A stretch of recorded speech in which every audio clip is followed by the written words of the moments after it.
Hypocrisy. Hey, what's up, guys? Welcome to Lost-Splaining the Interwebs, or maybe it should be Shart-splaining the Interwebs. I don't know. With me today is a very special guest, Mr. Josh Null Moon. Hello. What the hell? I don't know how many names you even have these days. I just call have you Malachi, right? I have the simplest name. It's just Josh. Easiest to remember. But you're also Malachi because you worship he who walks behind the rose. Oh, I see what you did. No, I don't. The whole Shart thing blowing up is exactly like the corn joke, and I have my theories as to why, but I'll save that for a bit. Yeah, we've gotta get into this. So last night I tried to do this stream, and I sent you a really late invite, but of course it doesn't work because of the time difference, which is fine. Yeah, you sent that to me at like 6 a.m. I woke up to it and I'm like, oops. Yeah, but that's I mean that works out because you got fucked over anyways by Spectrum. Yeah, completely ruined by internet autism. So that was fun. But I was going through Ralph's complete Spurg out, and I'm just baffled. Still, I'm baffled. All of this over like the most weak sauce commentary on him farting on stream. Okay, I'll just explain what I think about that. When he got mad at me, if you don't know, Ralph decided that I was completely persona non grata with him because over a year ago now, I made a comment on my stream where I'm talking about the drama between, at the time it was PPP and a lot of people who were pro drama because everything was kind of paved over at the time. Everything was fine. There wasn't really a lot of fighting going on. So there's a huge group of people who want drama, which is fine. I'm not casting shadow on that.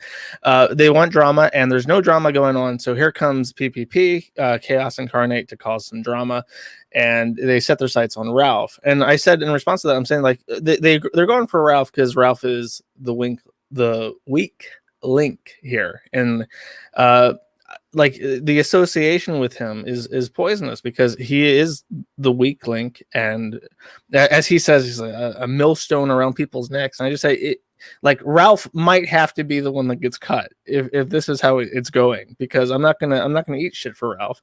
And I pose this as a joke about he has to be sacrificed to the corn, and he really blows up about this, about me even hypothesizing that he might be the weak link.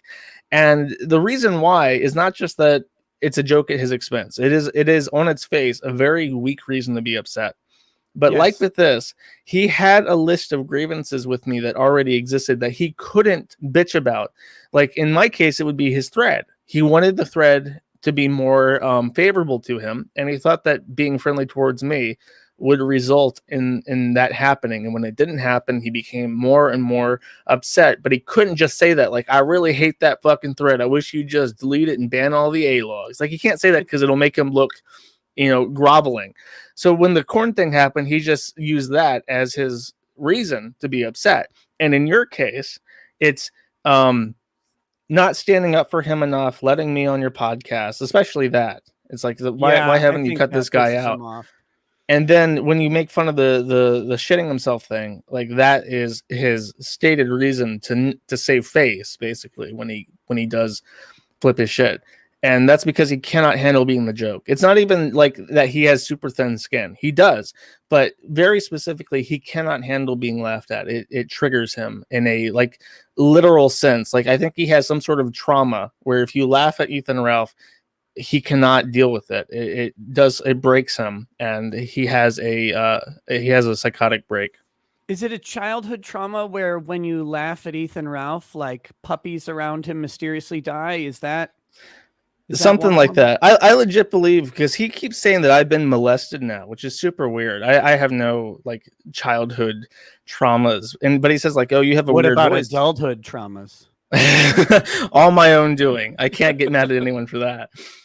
But no, I think that something happened to him as a kid, and then he became a fat kid, and I think he got teased, and now it's like he accuses other people of being molested, and if you tease him, he goes like ape shit at you, and I think that's just totally overcompensating for being a victim as a child.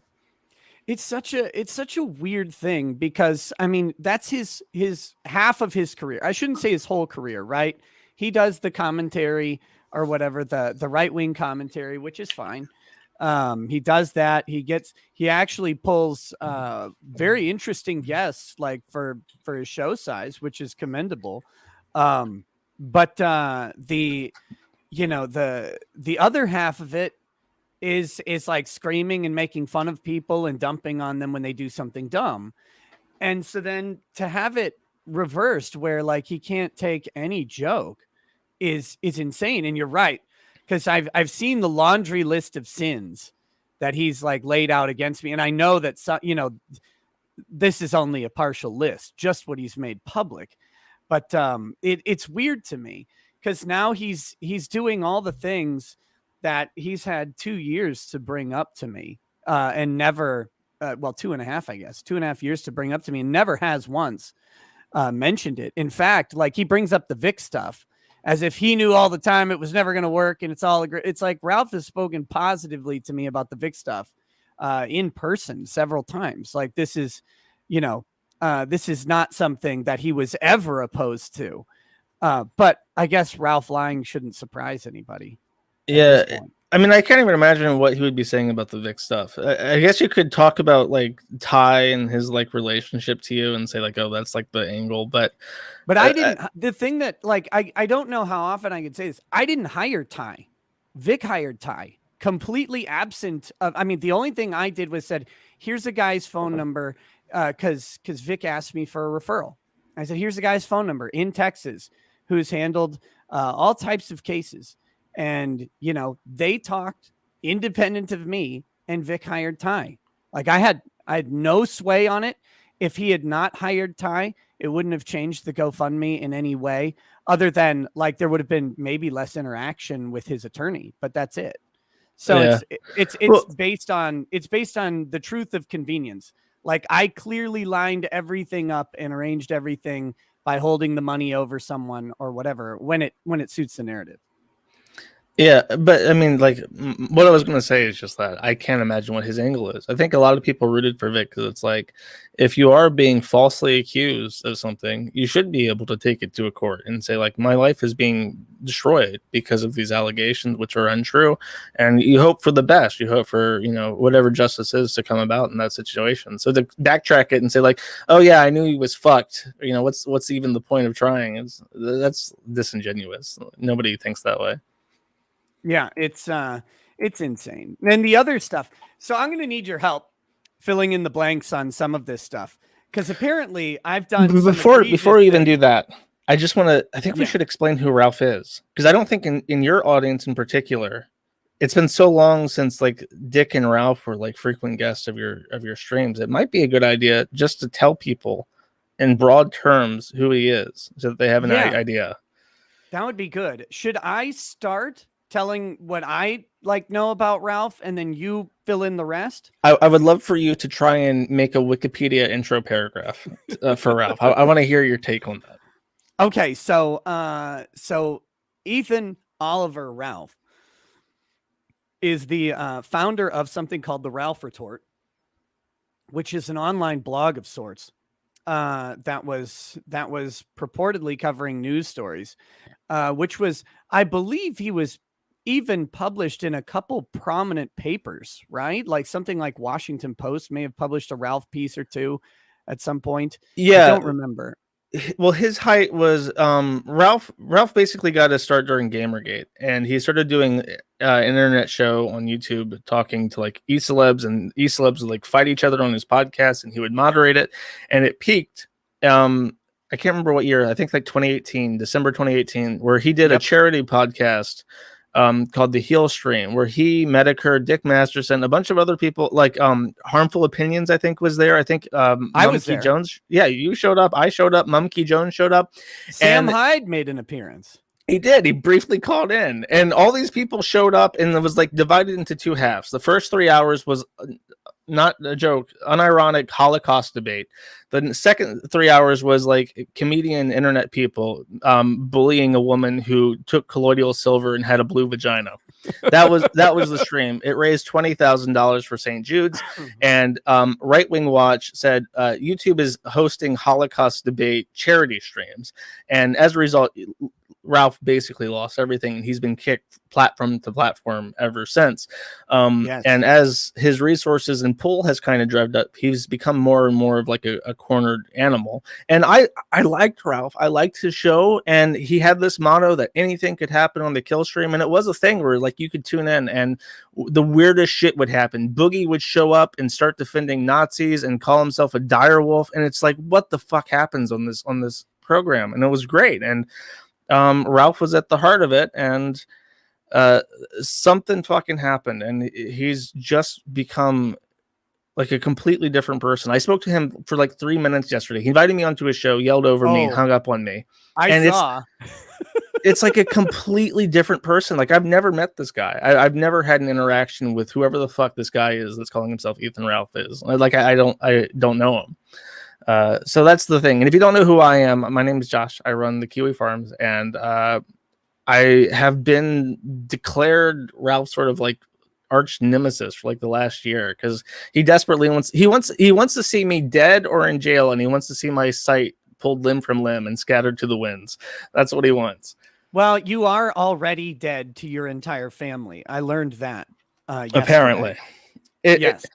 Because his thing is that every time anything happens with him, he has to tell the world. So if I have a family dinner, I have to show everyone that I have a family dinner. If I call someone like my mom and talk to her, I have to tell people that. I can't keep two different lives. I can't keep personal and internet shit separate. I have to tell people. Yes, of course. So after he gets kicked off of YouTube, his show bounces between the alternative streaming sites, first going to DLive for like a day, then to Stream Me, which I liked Stream Me because they gave you money for not doing anything, just by getting more views than everybody else on Stream Me, which was pretty easy to do. And it was great because you had these absolute fucking weirdos clawing over each other like they were in Dainty's Inferno, just like a mass of bodies trying to get that $100 a week and shit. It was great. It was great fun. You had Ralph and Zoom trying like desperately and running constant streams. You had the one guy playing just Murdoch over and over and over again. I was there. I started streaming games and stuff to get more hours in. There was the SPCC who was really funny. He did crank calls, like classic crank calls, and people fucking that guy's loved that. Hilarious. Yep. It was a golden age of like old internet style, like Wild West shit, where people just streamed whatever they wanted.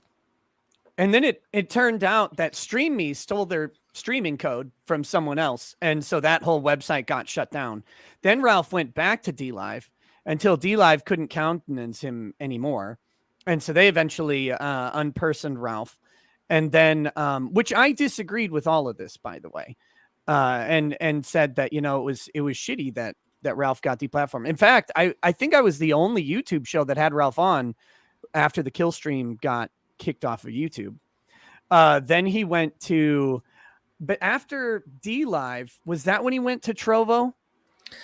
DLive kicked him off, and actually I don't even know what happened with DLive. I think he did get banned. There was after January, actually it was after January 6th, because Nick Fuentes and all the Groiper people were on DLive, and then after January 6th there was this inquisition, like, why the fuck do you have these people instigating riots and treason and shit at the Capitol? So they're like, oh shit, we'll ban all of them, we're sorry, we didn't do anything. And so those people then skipped over to Trovo. I think that was the time where Nick Fuentes moved over to his own thing.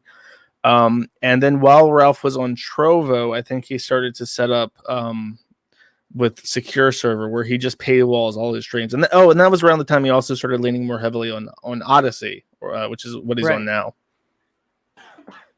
Yes, and so now he's over on Odyssey, and he's rebuilding his platform, which is good, I guess. And but he's got this list.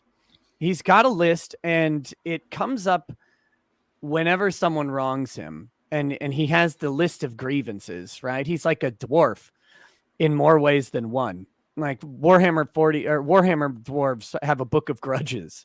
Oh, And I'm glad you grudges- explained that to me. I was very lost. Well, I mean, he's also fucking short, but I was being like the Warhammer dwarves have a book of grudges, and they have to check like they will go on death quests to check off to rectify the the grudges in the long Did run. not know that. Yeah, well, why would you? I mean, it doesn't sound like Ralph. He doesn't forget. He checks that fucking list. He has. If you wrong him, he'll keep that. He brags about this. Like, if you fucking do anything to me, I'll never forget it, motherfucker, and I'll get my fucking comeuppance. Yeah, and I mean, it's interesting to find out like all the things I've done that I mean, I don't even remember any of this stuff because I've I talk so much every day that it's hard to remember like the one thing you said out of a multi-hour stream 9 months ago. But apparently I called his new wife a pedophile.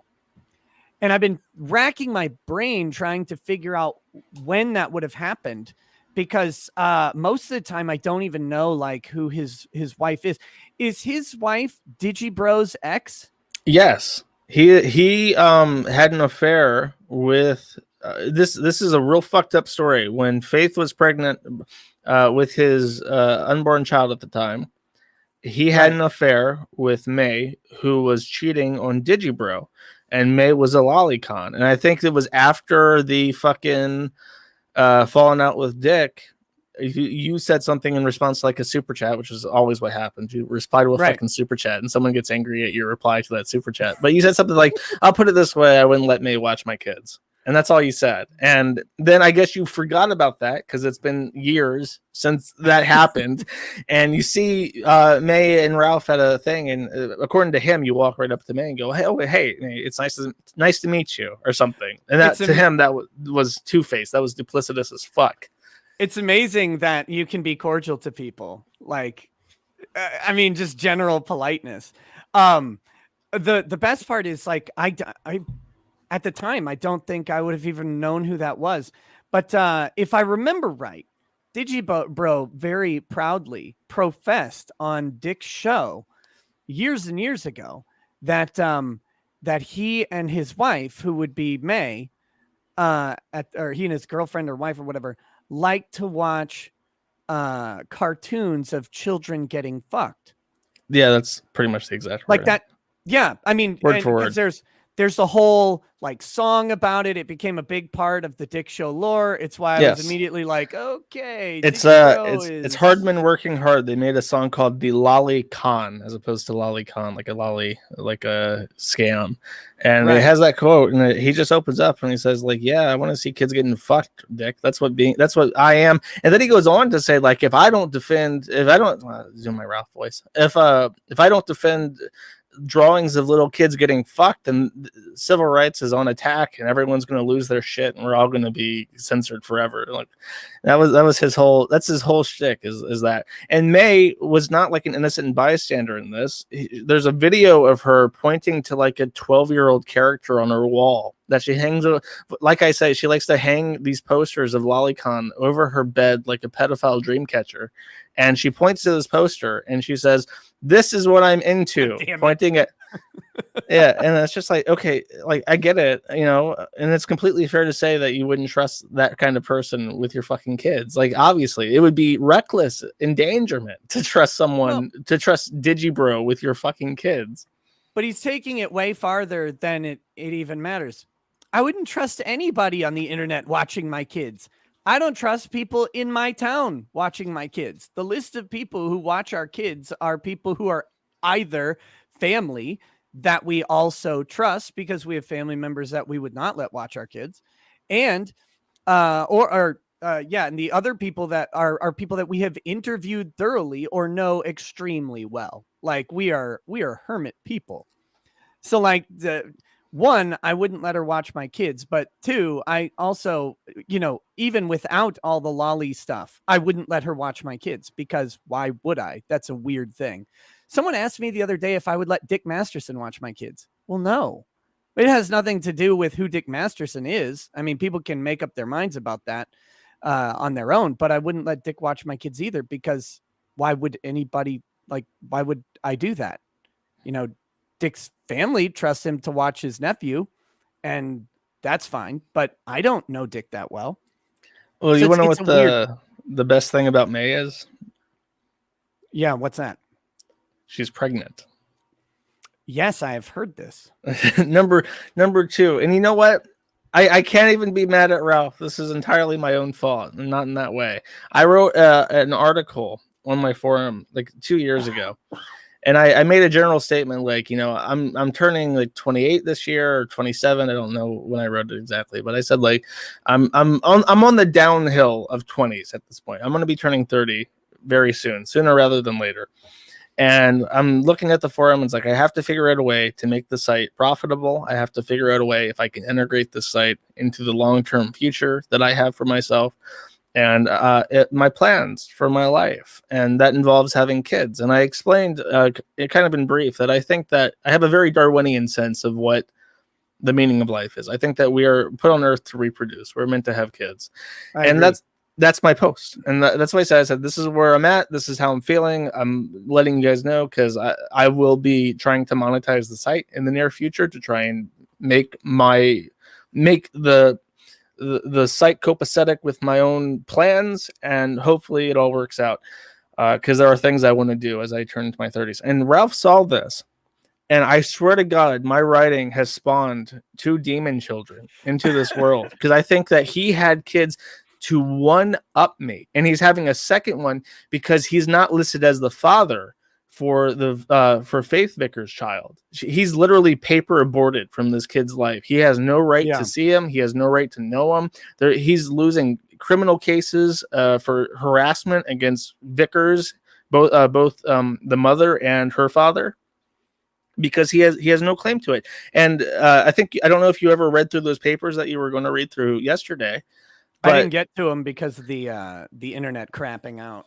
The best line in that is that Matthew Vickers says that not only is Ralph not the father, but he's making no effort to become the father. In the 2 years after the baby is born, you can say that you're the father, and it's treated as a clerical error, right? Because it's just, I'm the father, and you just submit a DNA sample, and boom, you're the father, no problem.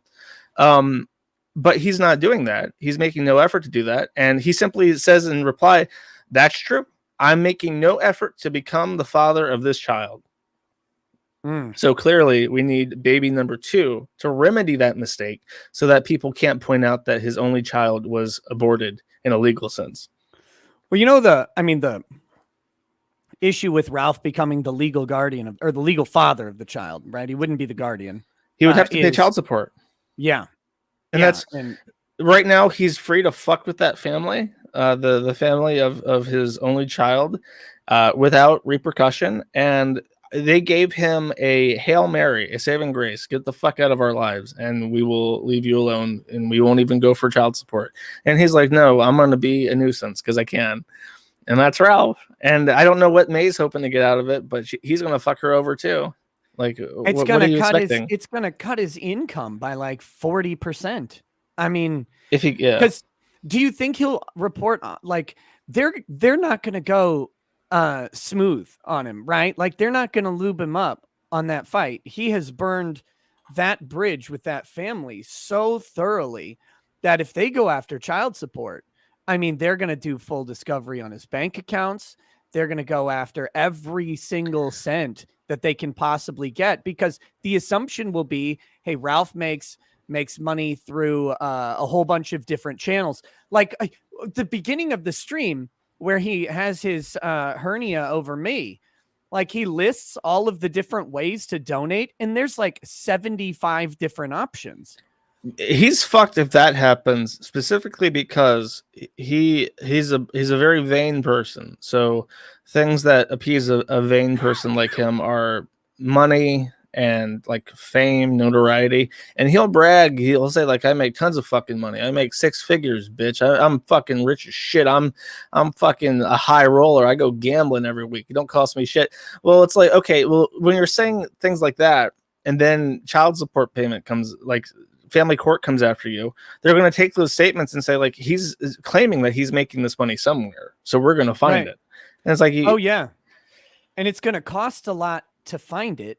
And then if they go after it, the way child support works, excuse me, I do have COVID, by the way. I've learned this.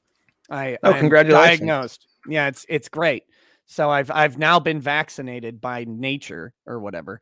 But so the way child support tends to work, at least in Minnesota, and I'm guessing California does not have much different rules, but they can go back like 18 months automatically without any exceptions. They can go back 18 months of child support and tack that on to whatever bill you start owing as well. Because you didn't start owing the child support when the court case came through. You started owing the child support when you weren't there for the kid. And so if Ralph tries to become the father and then they go after him for child support, they're going to get to, it was a clerical error that he wasn't listed as the father before, but you weren't around also. So you were the father back then. It's not like you magically became it now. And so we're going to go after you on all of this back money. And yeah, with his, that's what I was thinking. Would he be dumb enough to lie about his income in the, like, look at how much I make, because he'd be afraid that the Kiwi Farms would make fun of how little he makes on his show when it came through Discovery, because he's been talking for years about how much he makes. Yeah, that's a good question. I think that when it comes to the law, I think he will tell the truth. I think he's afraid of going back to jail. And the thing is that what matters is how he looks to his audience, I think, more than anything. So he'll report truthfully to the court, like, I made, $24,000 last year.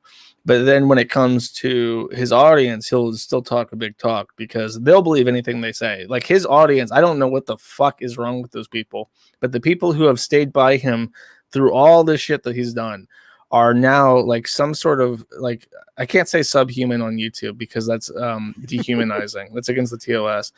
I'm trying to think of a good word. They're different folk. They're different breed, and it's almost impressive. Yeah, it's an interesting thing to see different audiences. The Killstream audience has always been kind of a weird enigma to me, but they never liked me because I'm a Jew, apparently. I don't have the yarmulke, but I do have the nose. So okay, I want you to pull up something. I sent you it over, I guess, Twitter. I want you to. I love this, and I need to share my love. Yes. This is one of my favorite things that Ralph has done in the recent past, and it's funny mostly to me, but I want your take on this. Okay. How many viruses are attached to this? Oh, the URL is suspicious looking, but I promise it's just a thing that clones Twitter. It's not even letting me get there. Hold on. Okay. I can't link you his actual Twitter because he's blocked you. Here, yeah, I'll send you the picture. I'll send you the picture. Or send me the link. Picture? I can incognito it. Okay, I can do that. One sec.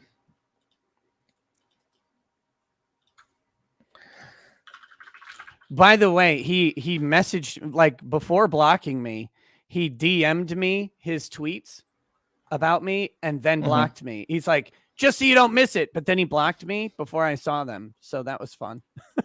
I was like, okay, whatever, you weirdo. Oh yeah, no, he's super weird on Twitter. I don't know what fucking game he plays on Twitter, but I have to remind everybody, this is going to bear repeating a couple times during the stream. All of this started because Ralph farted. Oh yeah, Ralph shit himself, and I think it's a weird thing to get upset about. His he did like a 24-hour show. He got banned off Trovo, and when he gets banned off stuff, his fans give him a lot of money. So he's like, oh, this is a great excuse to do a 24-hour stream. He invited a couple people, like Nick Fuentes came on for an hour, Dick came on for an hour, Vito came on for an hour. Did Dick actually go on? He was invited. I don't know if he went I on. know I didn't. I know he was invited, but I thought Well, I read, and I don't know. I thought I this read is that why he it's didn't make offensive it. to him, because he did this whole thing and he thinks like, fuck, I'm such an entertainer. And then the only thing that I've seen clipped or discussed in the entire 24 hours is the clip where he shits himself live on air and then stews in it for another 10 hours. That's the only thing that I have seen anyone talk about, is the shark. So he's sitting back thinking, I blew those fucking haters out the fucking water. And then all anyone's discussing is how he crapped his briefs. Okay, pull up the top right picture. You see, I want you to guess how much he paid for that steak. So this is in Vegas. Yes. It's a bone-in ribeye. I don't know. $48. No, higher. Really? Yes. $75. Higher. He paid $84 for a plain cut of beef. $84. And he posts this to Twitter like he's eating like a king. He's in some tourist trap Frank Sinatra like restaurant right on the strip, and he's paying almost $100 to graze on 24 ounces of plain beef. It is fucking hysterical to me. He's like read that tweet, like the best revenge is success or some shit. Grazing on plain fucking beef. That entire trip, by the way, this is the highlight of the trip, much like him shitting himself was the highlight of the 24-hour stream. Him getting $84 24-ounce plain beef is the highlight of the Vegas trip. He went there, I believe, to get married to Pantsu, because he engaged to her the same day that Chris was arrested. So that really weird, like engagement, like honeymoon day, and then it's like, baby, I got you the best engagement gift. Yeah, right. No, perfect. And then they're high and they're like energetic, like holy shit, that's fucking amazing. We're getting so much attention right now. Let's go to Vegas. Let's have a party. Let's get Dick involved. Let's do all this. Let's invite all these fucking people to go to Vegas, and we'll get engaged, proper Las Vegas style drive-through wedding, right? Nobody shows up. Dick, for whatever reason, live streams him going to Vegas. No peep of him when he arrives. There is no picture of him and Ralph together, and there's no stream of him driving back. And he went back like 2 days later. And Ralph went there a week before Pantsu was there. So he was alone in Vegas with one of his female fans for a week. And then the week with Pantsu comes up, and all that's there is like the plain beef pick, and that's it. And then they didn't get married, and then they drove back to Virginia. So I'm thinking, like, what the fuck happened during this vacation where this huge like bachelor party completely dissolves into the ether, and they don't even get married at the end of it? Yeah, that's a weird thing. I mean, I'm trying to think if I've ever paid. I've paid close to that much for like a Wagyu. What was it? But it still wasn't $84. Like, it's a Wagyu strip steak I had. Yeah, that's right. It was at Butcher and the Boar in Minneapolis. But I think that was like $60. Oh, and he fucking buys a Louis Vuitton man purse. It's like the size of like a kid's lunchbox, and he's walking around. He's got like a very unfortunate body shape because he's like 5'1" and he's like 260. Right. Well, he's shaped like a barrel on stilts. And he's walking around Vegas with this fucking man purse strapped to him like a backpack. And it's just like the most ridiculous fucking thing ever. And he brags about that. Like, I paid $1,000 for this Louis Vuitton man purse. And I thought for sure, because that man purse disappeared in subsequent pictures, I thought for sure he sold that fucking thing back, or he pawned it or something for half its value. But no, now he wears it on the reg. He wore it to some speech he did in like West Virginia and shit. And it's like, so now he has to commit to it. I made fun of the man purse, so he has to commit to that fucking man purse. It's great. You can bully him into doing anything you want. There's an expression that floats around the Kiwi farms that I haven't seen since high school, and it starts with a W and ends with "ger," right? Oh, for sure. Definitely. Does he not realize that Louis Vuitton exists to scam two classes of people out of all of their money? Women and black men. Like, that's like literally that's what Louis Vuitton exists to do. It's not made for fat Virginian rednecks. Yeah, no, it never was. it's not impressive to men either. Like No. literally nobody on this planet gives a fuck about your purse, your car, how much money you make. Nobody fucking cares, but it's all he talks about. That's like the weirdest thing. Why? Like, I mean, I can't. Why? Why would you spend $1,000 on a purse ever? I don't know, and I don't get it, especially for yourself. Like, maybe you're gonna buy pantsuit, like the best purse she's ever gonna have. It's gonna last forever. He's gonna get, something like that. Maybe then I guess. You know what you could spend $1,000 on, Nick? Someone might really appreciate, might really hold sentimental value and last for decades even. I can think of lots of things, but what are you talking about? A wedding ring, because he bought a cheap piece of shit for like $250, and then he buys himself $1,000 man purse. But he got it from the Pawn Stars guys. I'm just kidding. Oh. I don't. That's fake news. I don't want to report fake news about Ralph. That was got to distinguish. He called it Kiwi Farms propaganda. You were reporting Kiwi. The chart was masterminded propaganda from my fake news factory board on the Kiwi Farms. He called it propaganda, like I'm running some sort of like Soviet bureau on demoralizing the West or something. But the funny thing is, even if it was fake, who cares? It would still have been funny. Like, if someone made a gif of me dropping a wet, greasy fart in the middle of a stream, that'd be funny. Someone probably has. Like, someone's somewhere has made something mocking me for doing something stupid. But he can't be a joke. And that's sort of the problem. It's like he's such a train wreck that I can't help but watch and laugh. But at the same time, he has become such like a dour, miserable, sad clown that he will take, like, sometimes shit just happens and he comes out on top by sheer accident. Probabilistically, this will happen more than once, right, in his life. So like PPP and Surfer break up. His one of his least favorite people on the planet have their divorce, and it's a shit show, and it's funny.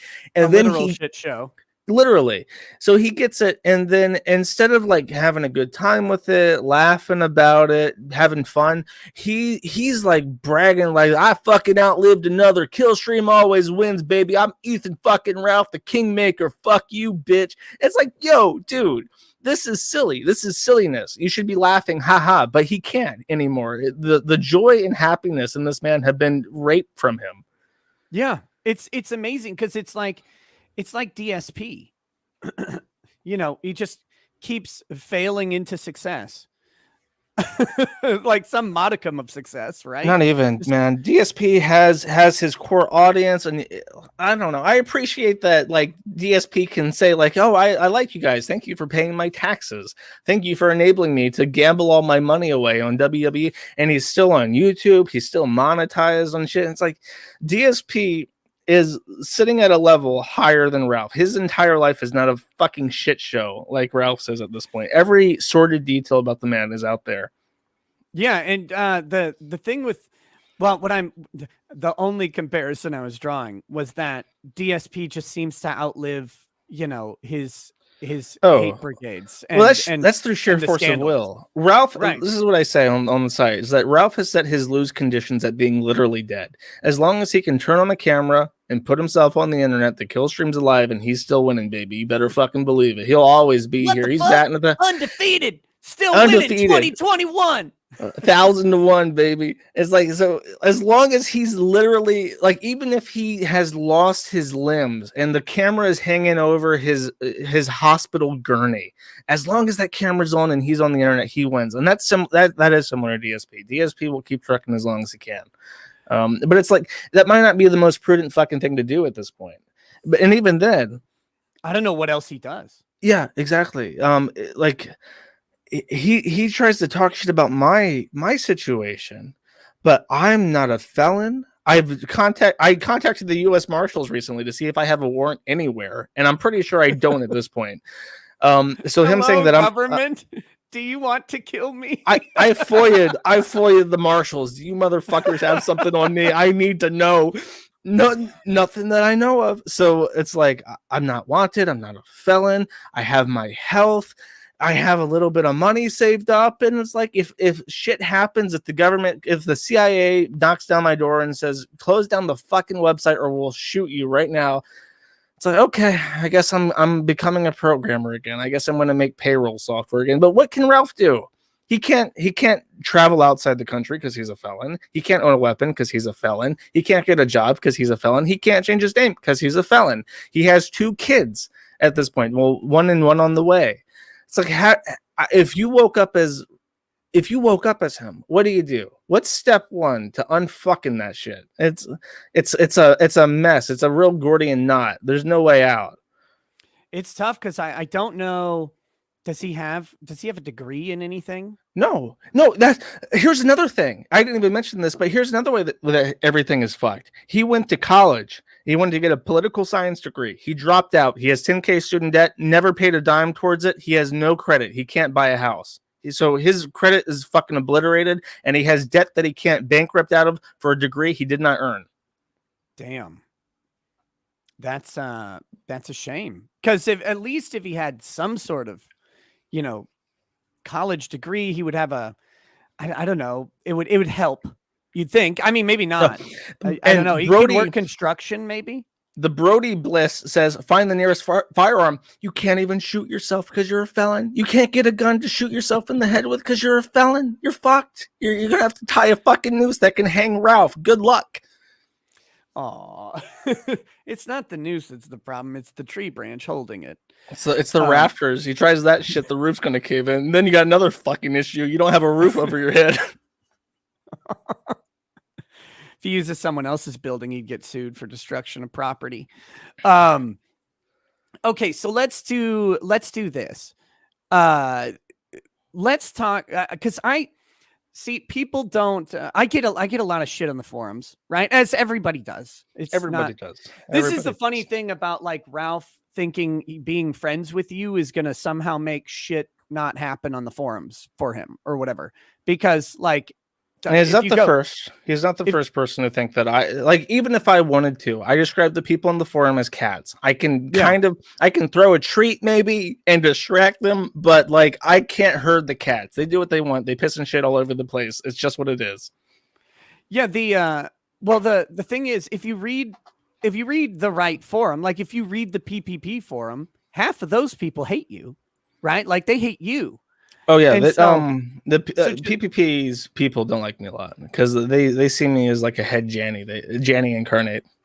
Well, you are the internet's Janny, of course.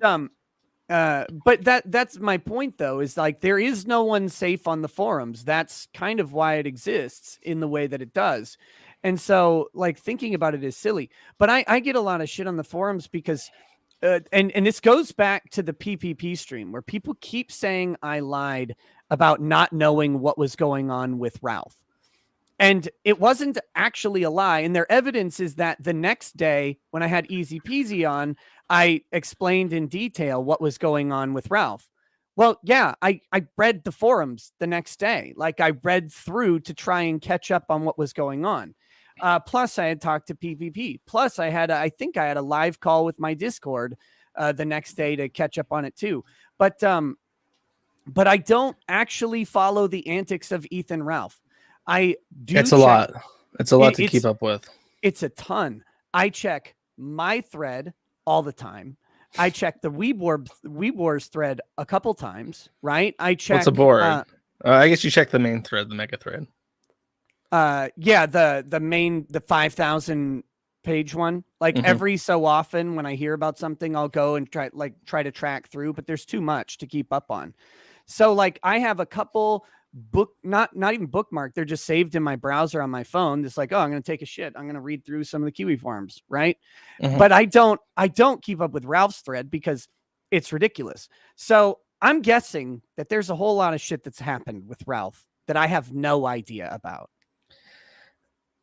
Well, yeah, there's like different ongoing parallel things happening in the Ralph sphere at this point in time. So when was the last thing that you remember? I mean, the last thing The was, last major thing that you remember keeping up with.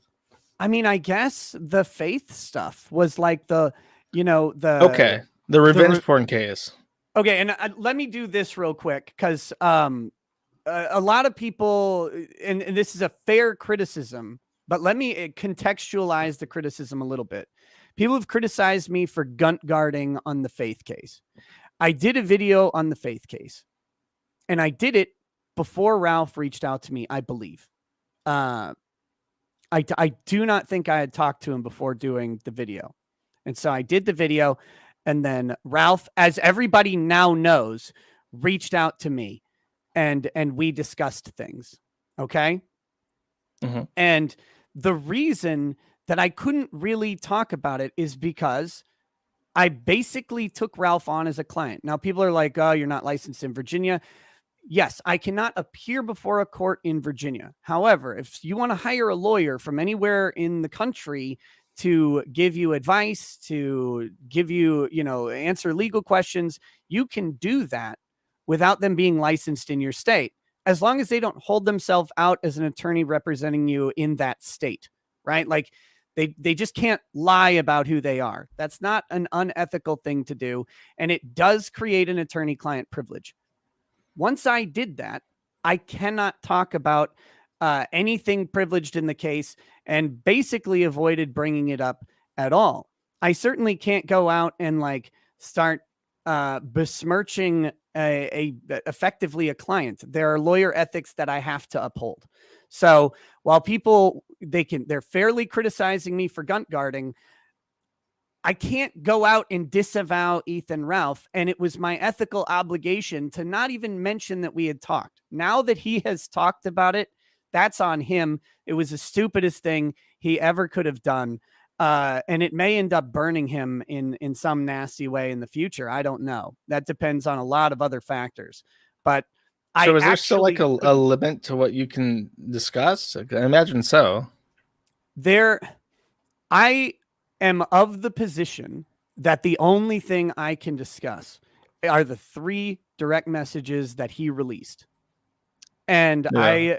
And as part of my extra caution on lawyer ethics, I won't discuss any other DMs. Now, does that mean that I would win on that in a subpoena? I don't know.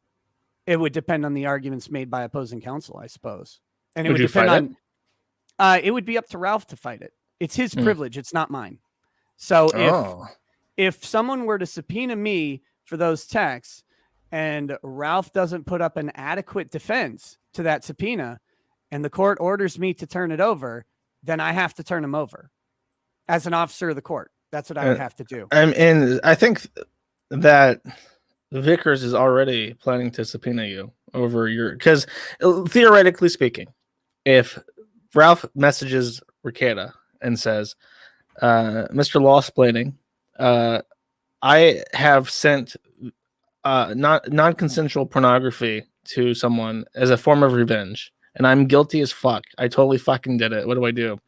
And then Vickers subpoenas Ricada for his private message history with Ralph. And then he now has these admissions of guilt to Ricada, which were formerly protected by attorney-client privilege. He can then use that as evidence, or the state of Virginia could use that as evidence to convict him for a class 1 misdemeanor, I believe is the situation. If he were able to successfully pierce the attorney-client privilege by court order, and if he had sent a message like that, then yeah, it would be admissible. So it would be it's a very dumb thing to ever open yourself up to breaking your privilege, right? It's a very dumb thing to do. It's often really hard to break attorney-client privilege. Like your doctor-patient privilege, no, easy to break. Your husband-wife privilege, spousal privilege is easier to break than attorney-client privilege in a lot of things. You have no privilege with your priest or chaplain or whatever. That's all just completely fake. But your attorney-client privilege is actually real. It's really hard to break. And one of the only ways you can do it is by disclosing those messages to a third party yourself. And then the question is the extent of how far that privilege goes. But See, I actually lost a bet. I made a bet with someone that you would not talk about Ralph after his threat, because after seeing the message where you're like, you can consider me or yourself my client now, I thought, oh, well, he's probably not going to fuck around with that, because, and not even because I thought that you would be afraid to lose your license, but because you would tremble in fear at what would happen if you did lose your license. Hundreds of smug anime avatars on Twitter adding you, making fun of you. That is a fate worse than being disbarred. That is a fate worse than death. That is the ultimate punishment on this planet, on the mortal realm. That would be abysmal. But first of all, if I were to get disciplined, like let's say I did everything wrong in this situation, which I have not. I have stood by my ethics and will stand by them going forward. Like I said, it's up to other parties to do the work on that attorney-client privilege. It's not mine to do. I will hold on to them as if they are not breached until the court orders me otherwise. But that being said, if I had done everything wrong and somehow got disciplined, I would not lose my license over this. I would maybe have to do some extra continuing legal education. Might have to like mentor with another attorney for 50 hours or something. Like these are the real, maybe you'd get a suspended license for 3 months or something. I mean, we're talking about Avenatti still has his law license, if I remember right.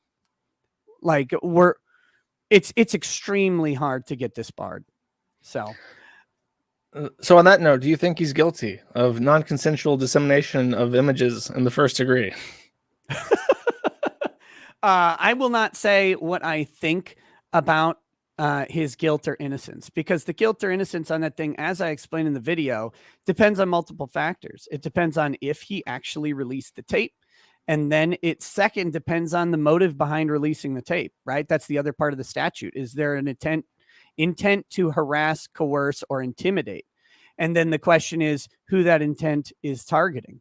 So hypothetically, if Ralph released the tape, but he wasn't threatening to, or if he wasn't trying to harass, coerce, or intimidate Faith, then but he was on the other guy, does that fit the statute? And I don't know. That's what I'm saying. That's a legit legal question. Like the court has to decide. And that's one that I don't have the answer to. I know how I would write both sides of that argument, but yeah, it's a good question.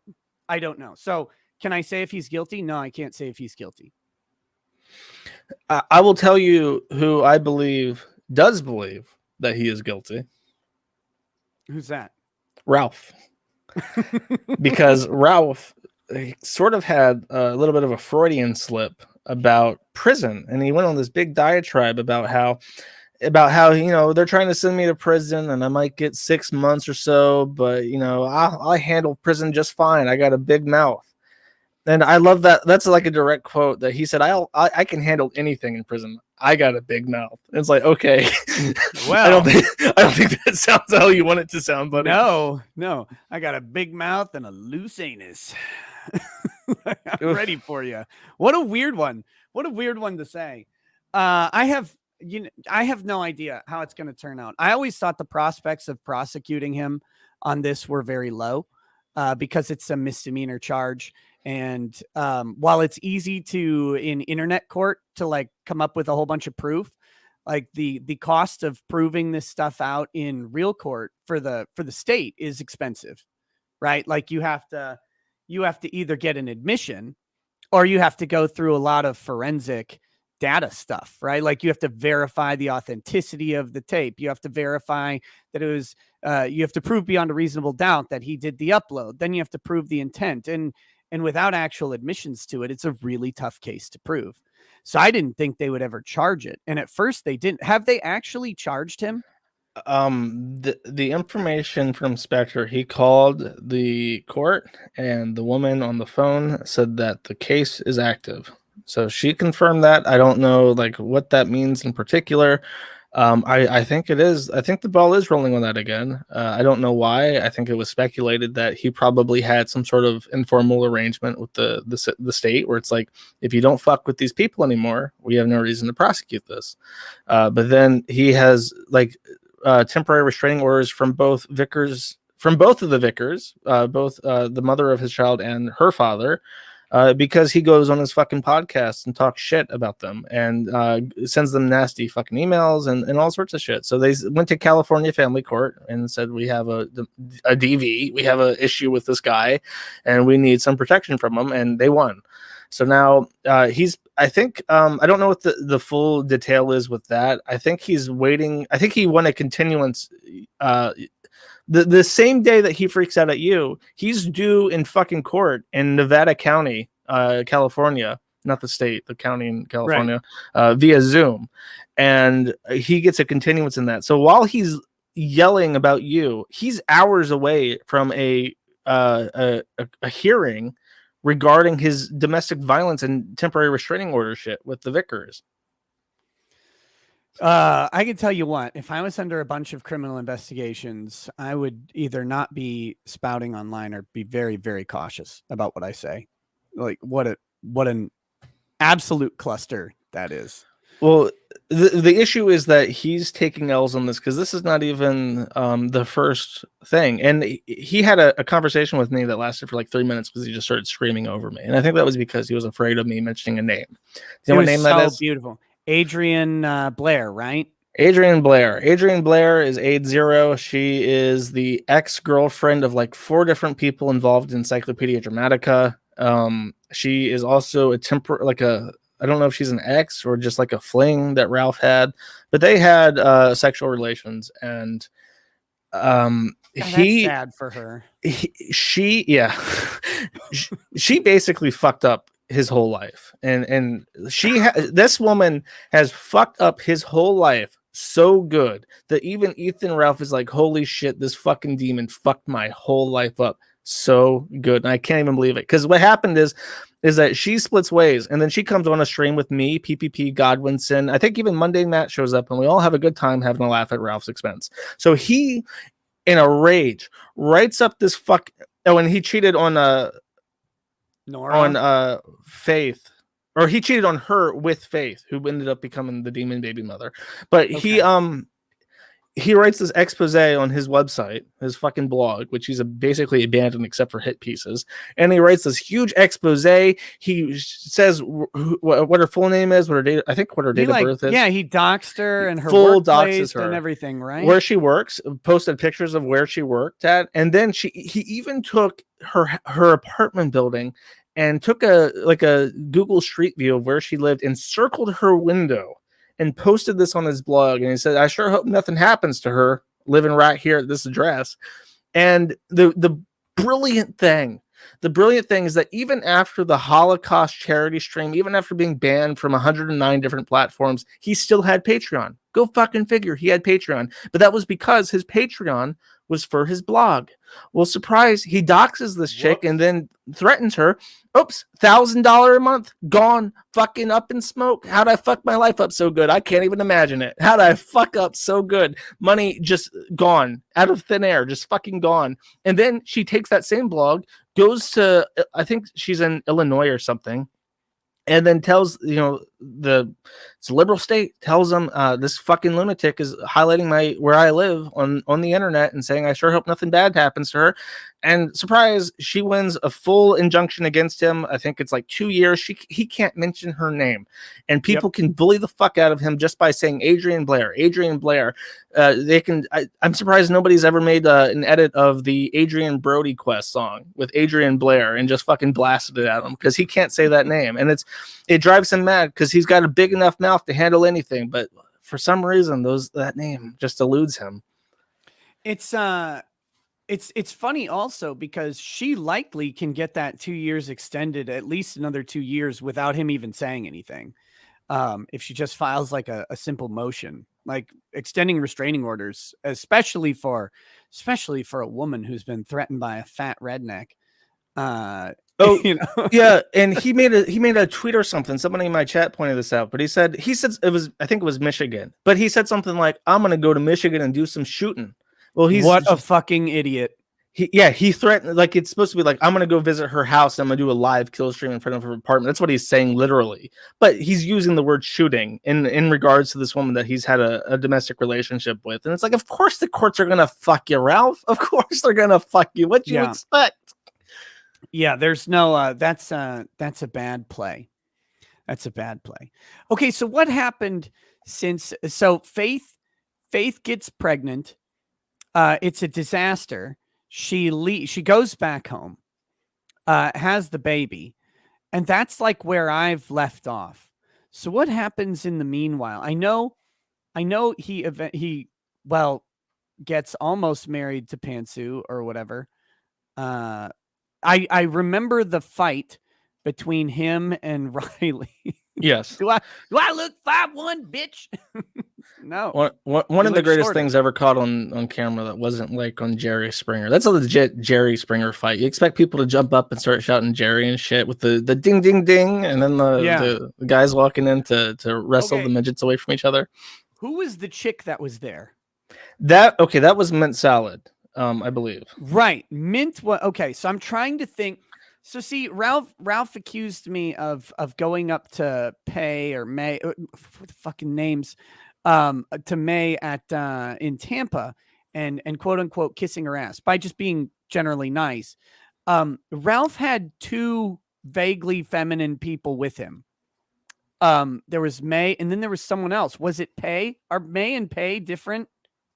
Peyton is different, I think. Okay, and then Mint was also there because she was there with Dick and Riley. Yeah. Oh, Jesus Christ. Her story is really sad because she's like a furry artist. She called into the Dick show. Dick's advice to her was to part ways with her family. I think I don't know if they ended up in a relationship, but she ends up getting passed off to Riley. And now Riley is legitimately like prostituting her out in like a fucking van or some shit. That's the most depressing shit ever. He's doing like drugs and like pretending to be an artist on fucking SoundCloud and shit. And it's like the most pathetic shit possible. And her life is like completely fucked up because she's just like a low IQ autistic person who was taken advantage of by Riley and co. Damn. Okay. Well, I met all of these people in Tampa, and I legitimately like don't have much distinguishment between any of them because they're women and I'm married, so I don't really care. I remember Pay is, this is true, she's what we call the kill stream abortionist. She's a woman that's had an abortion and she manages the Ralph Retorts TikTok, and I don't know what the fuck happens on that TikTok. I don't have TikTok, thank God. Someone's watching Ralph Retort TikTok. Yeah, but it's just her being like a thought with like the kill stream name attached. So like Ralph has like, oh, I have this side hoe. When am I going to get her so that she has something to do? I know she'll manage my TikTok. So the kill stream abortion, she's like a stripper or some shit. So she does like booty dances for the kill stream on TikTok to like supposedly to drum up like advertising for the show or whatever the fuck. I guarantee you. I'm not known to be rude to women, but that would be par for the course for the sad strip clubs I've ever been to, I guess. Yeah, no, it's a travesty, but it's just like, you know, he just wants to have her on tap because, you know, that way if something happens with him and May, he can immediately check up with her and then just be like, look, I got my fucking rebound. I'm upgrading to the top, baby. I'm gonna say this over and over and over again because I think there was some rumor mill not rumor mill. I think there was some stuff about Ralph trying to get Faith into a poly thing. That's why they broke up, because he wanted to fuck May. No, what? Okay, here's what it was. I think they had already broken up at that time, so he immediately shacks up with May, who was getting away from Digibro at the time, and May and him posit having a polyamorous relationship. And this, I swear to fucking God, May wanted to have a threesome with pregnant Faith. And then after the baby was born, she was already talking about her taking over mother duties so that Faith could get a job and provide money. So she was already conniving her way into being the mom so you can get your ass out there and work. Yeah, okay. the fucking lolicon horse person wanted to be the fucking surrogate mom while the real mom goes off to Subway and slaves away making my banana pepper sandwiches. It's just like psychotic. Wait. And all of this Ralph stuff just took a side seat to what you just said. Mhm. What the fuck kind of heresy is this? Banana pepper sandwiches from Subway? What is Okay. what?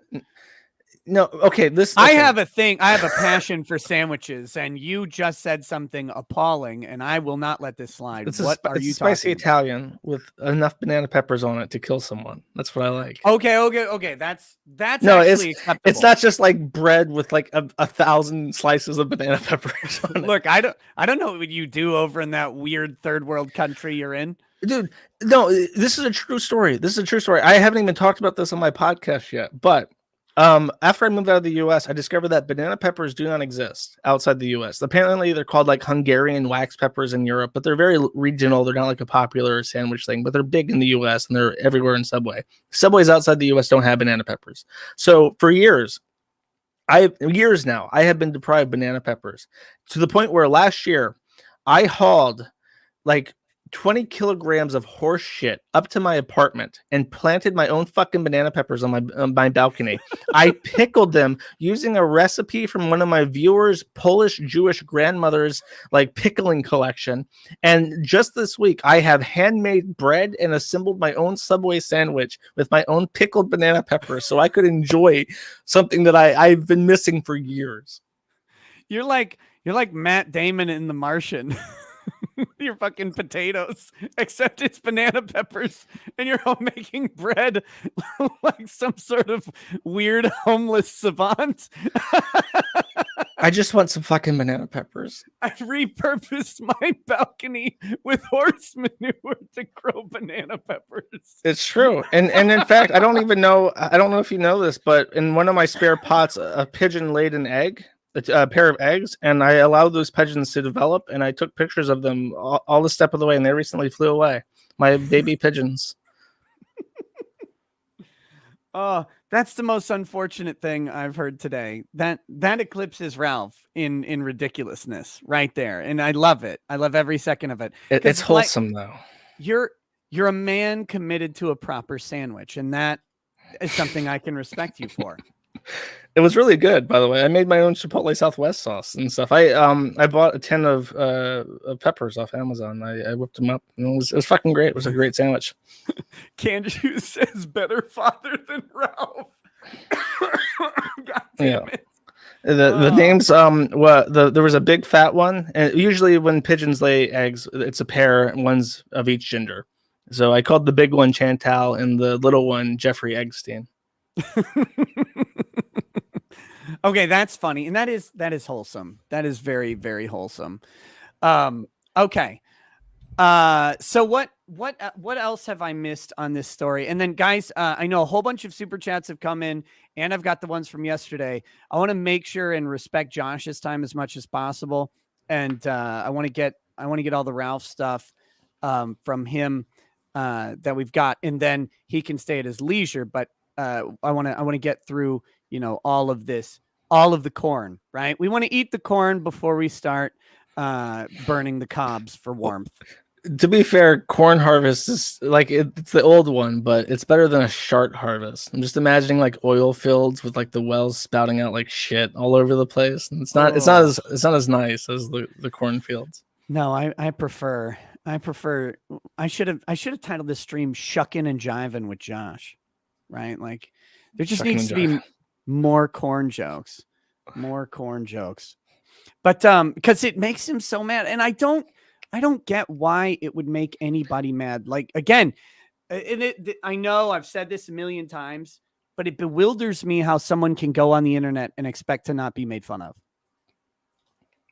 Like you get made fun of making one tweet ever in your entire life. You make one tweet, so it's like lol retard, and that's like it's like, oh damn, that was my first experience with the internet, and I found out it was awful. That's how life goes. He's over time he has just become something's happened where he's really afraid of becoming like mundane Matt. So his but he is like mundane Matt. Yeah, right? He just He's doesn't want shit. he never wants a bolder moment is the thing. He never wants a moment where he like, tucks his tail between his legs and says something embarrassing that people bully him for the rest of his life. So whenever he's confronted about anything, no matter how jocular, he will react in the most aggressively unpleasant way possible so that you can't clip that and call him a soy-filled bitch for like years, right? That's fair. He doesn't want to be laughed at. So it's important to make sure you laugh at him no matter what he says, because he has become the sad clown. And even though it's not, a lot of what he says is like super unpleasant, you have to have the perspective that it's a joke, that everything he does is just a joke now. Ugh, awful. Okay, so what happened on the what have I missed? What have I missed about Ralph between the Faith leaving stuff and now? Brief timeline is just that the revenge porn stuff was resolved, I think, based he promised to leave them alone or something. He had the fight with Riley. He hooked up with May. He proposed to May, and then the same day the Christian stuff happened.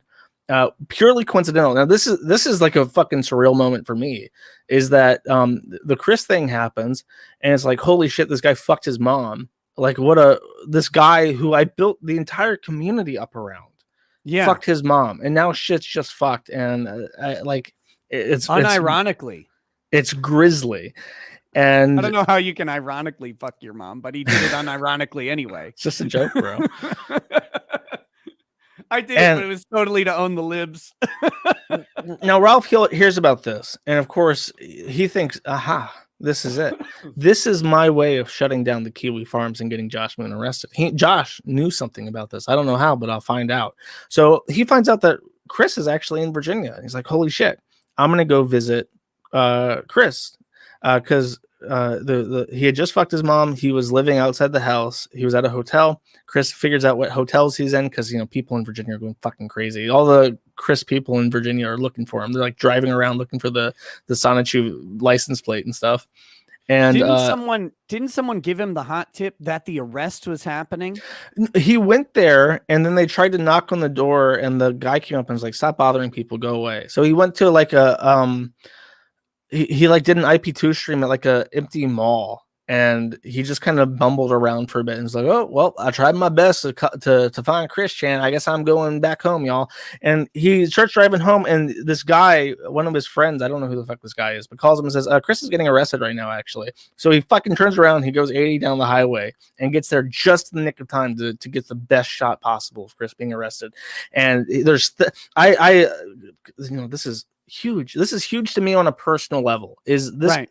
Chris? The story of Chris has like changed the history of my entire life because the forum started up as a fan forum for Chris.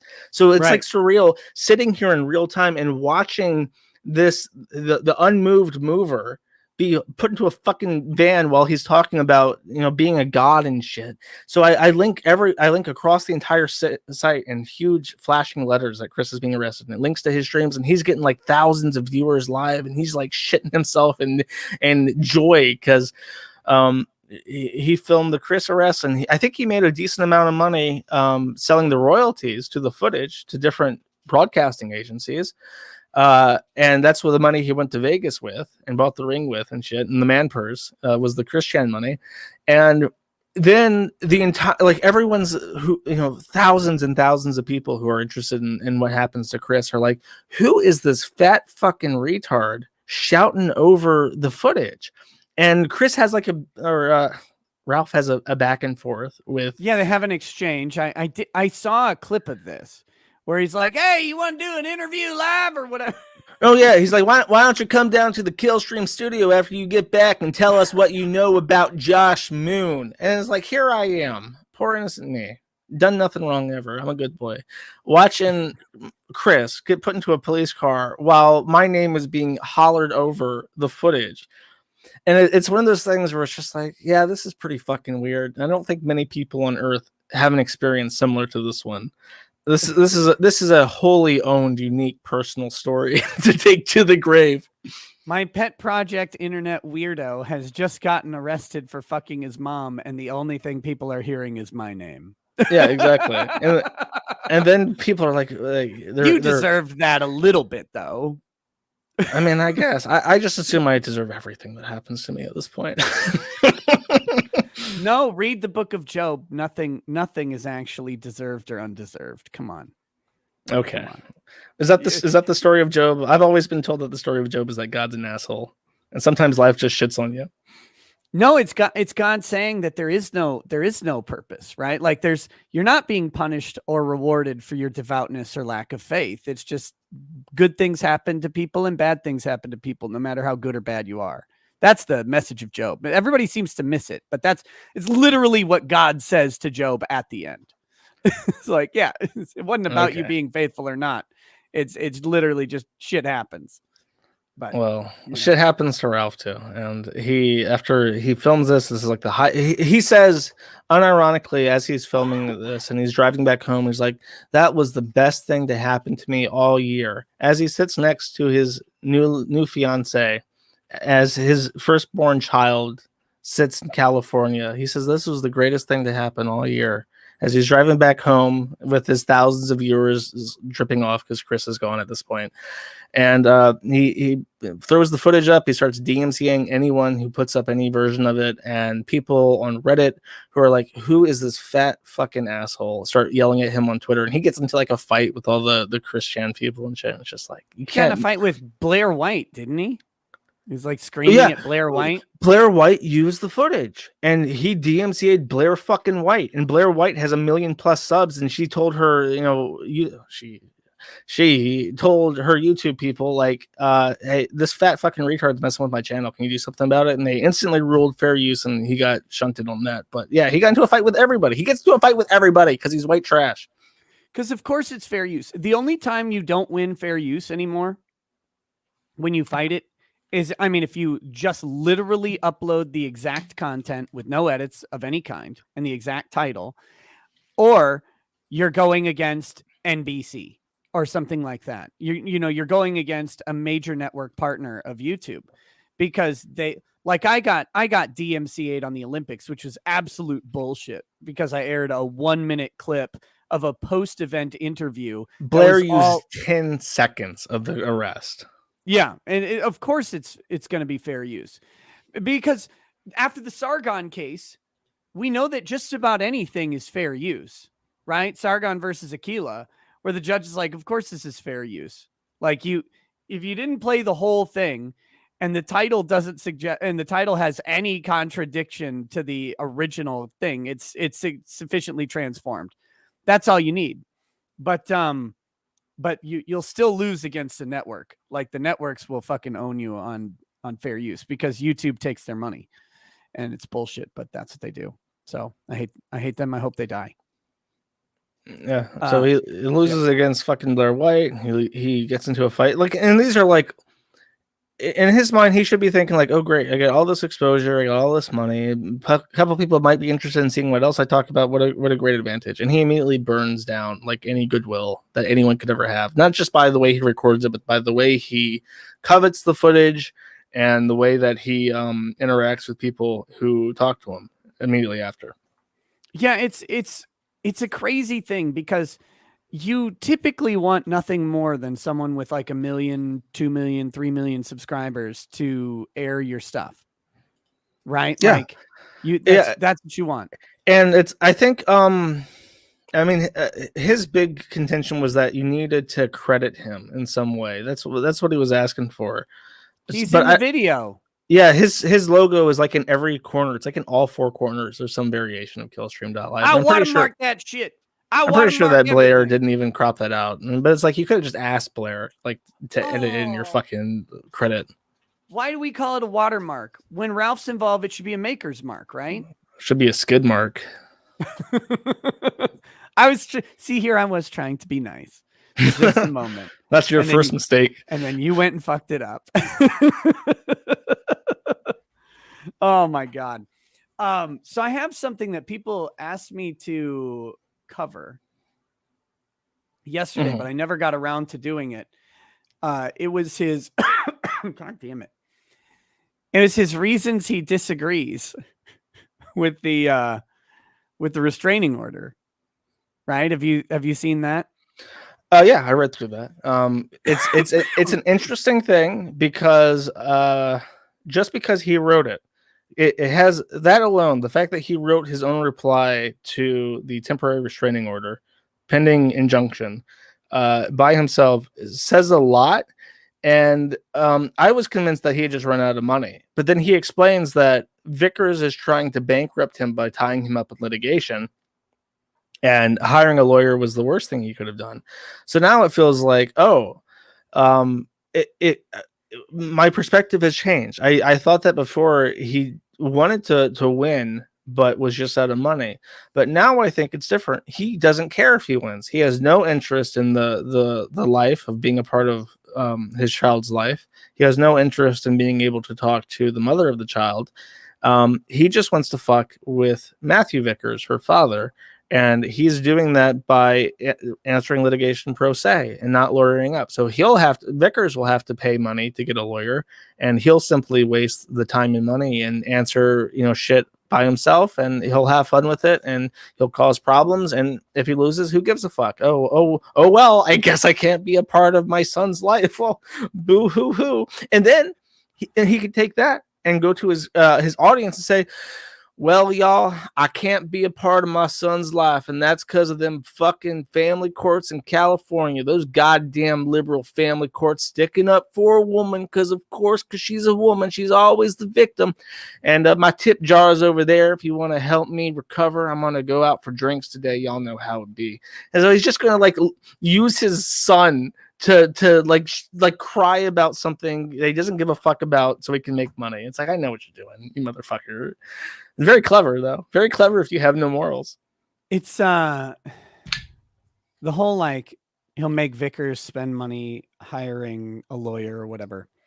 It's amazing that even though Ralph has some sort of offspring spawn and he's got another on the way, that he still hasn't figured out that a dad will happily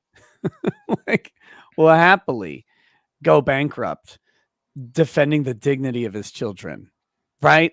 There's, oh yeah, it's if you actually gave a fuck, you could be a part of that kid's life. If you just gave a fuck, it's doable. People have climbed fucking mountains to get to their kids and shit. And it's like, he just doesn't give a shit, because all that matters is that kid is genetically related to him, and based off Josh Moon's a theory of the meaning of life, that's what suffices, and he's perfectly happy with that.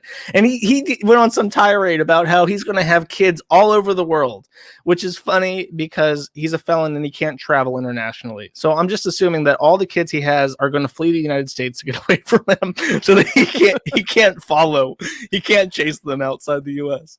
They'll just literally be those border crossers in Canada who work they're going to flee to Canada. They live right across the border. They just commute every day. They're like, this way Ralph can't get me. I'm only during work hours, but we have security, so it's fine. I call him Ralph, not Dad. No, it's just funny to me because it's I don't think Vickers has shown.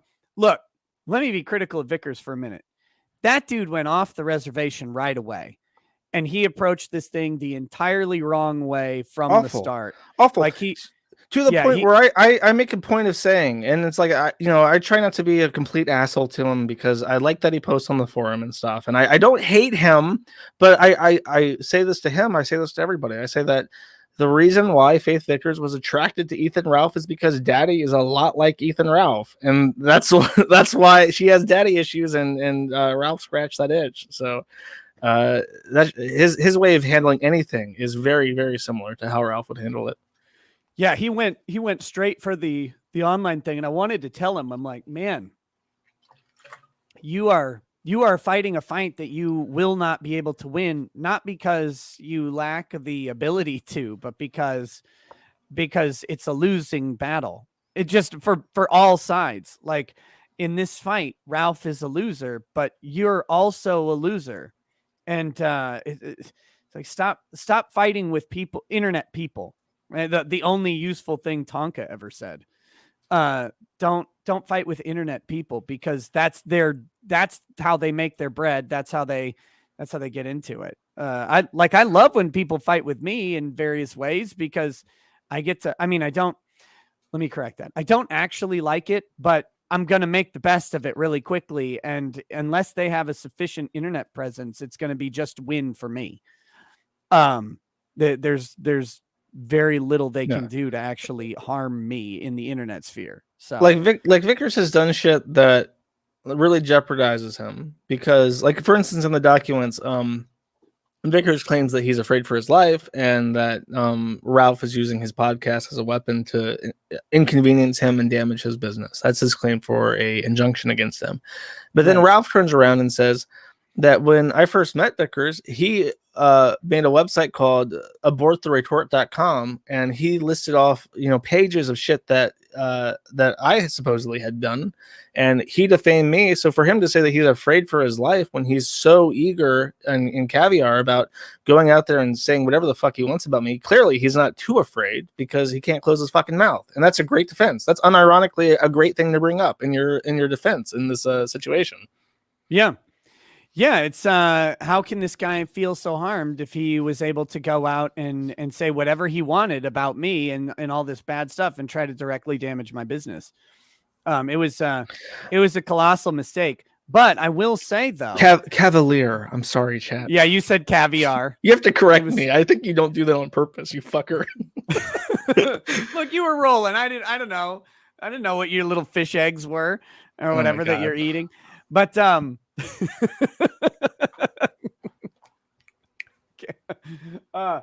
damn it. It's whale eggs, though. That's even worse. Because it's Ralph's eggs. No, so I wanted that reaction. Thank you. Yeah, the whole fuck, where was I going with this? Oh yeah, but the one thing I will say about Vickers is he was pretty clear up front that he was willing to spend basically an inordinate amount of money to burn Ralph to the ground. Ralph never understood that. And I hope that's, I hope that that's something that changes in his life as he actually is around a kid of his, that he'll start to understand. What are you going to do? Well, now's a good time to bring up a story that I think I'd be remiss not to bring up. Now that you've jogged my memory. Oh, I'm a jogger now. Real quick before you do you love now how Ethan Ralph of all people is calling me the blackface lawyer? Ethan Ralph. I mean, it's a good nickname, I guess. It is, but he's known about it and embraced that forever. And he did the same shit about me. It's like he knew what people said about me, and then after he doesn't like me, he starts calling me like a pedophile, constantly. It's like, oh, come on, dude. You didn't have a fucking issue with what people said about me before, but now that you don't like me, I'm suddenly a pedophile. Okay. I think that's being two-faced. He likes to call people duplicitous, but I'm pretty sure that's what that is. It's amazing. It's amazing. Oh, he also went to the FBI about me. I can't. Wait, Ralph Fed posted IRL about you? Yeah. I wanted to check if his license was in good status, and I asked for his social security number, and he went to the FBI to say that I committed identity fraud against him without any evidence that any of that was true. Oh, it was that, and after the secure server TV hack, where all his pay pigs got doxxed, that information ended up being shared on the forum by third-party services, and he said that I did it. So he went to the FBI and told the police that I hacked secure server to dox his pay pigs. Well, did you? No. Keep denying it. Every time you deny it, it makes me more sure that you did it. Ralph has so many people that hate him and just want to, and not even who hate him, but who just want to fuck with him. And it becomes my problem because he tries to get whatever he can to stick to me. It's like, bro, I'm not the one hacking fucking secure server. I'm not the one calling up. For instance, the Vegas trip had a couple funny things in it. One of the funny things was that after it was immediately, I think he was just starting the trip when secure server got hacked and all the Killstream TV people, all his subscribers, his biggest fans got doxxed. It was right when he started. So he ignores it for a day, makes a bullshit statement before Secure Server even contacts anyone. And then some people who are not forum posters, I recognize their voices. They're people who just fucking hate Ralph and who have been trolling Ralph for years. Call up, just go down the list. Everyone subscribed to him on Secure Server. They go down the list, they call each and every one of them, and they start saying like, "Hi, my name is Joel Silverblatt, and I work at Secure Server, and I'd like to inform you that you got breached." Or my name is Joel Silverblatt, and I work at the Anti-Defamation League, and I'd like to ask you about why you give money to a known neo-Nazi white supremacist. Like that kind of trolling, crank calling shit. My name is Gregory Silverstein. I would like to ask you from the Anti-Defamation League why you would give your shekels to someone who's so unkosher. See, that would be offensive if you weren't Jewish, right? Exactly. But as an honorary Jew, I get to say it. So they go down the list, and one of the people they call is this woman who's a diehard fan of Ralph, has been around for years, is a huge supporter of the show. And they call her up and she says like, "Oh, I'm catching a fucking flight to Vegas." Click. And that gets posted to the site. And we realize that's that woman that he's going to, I don't think they ever posted pictures of them. Maybe they did, but they end up in Vegas a full week before May is set to arrive, a full week before Dick's supposed to be there. Ralph gets there super early at the same exact time that this woman tells people on the phone she's catching a flight to Vegas. And they deny that they had any kind of relationship. So he probably got busted even to May for having an affair with this woman, while May is pregnant, working back home while he's in Vegas.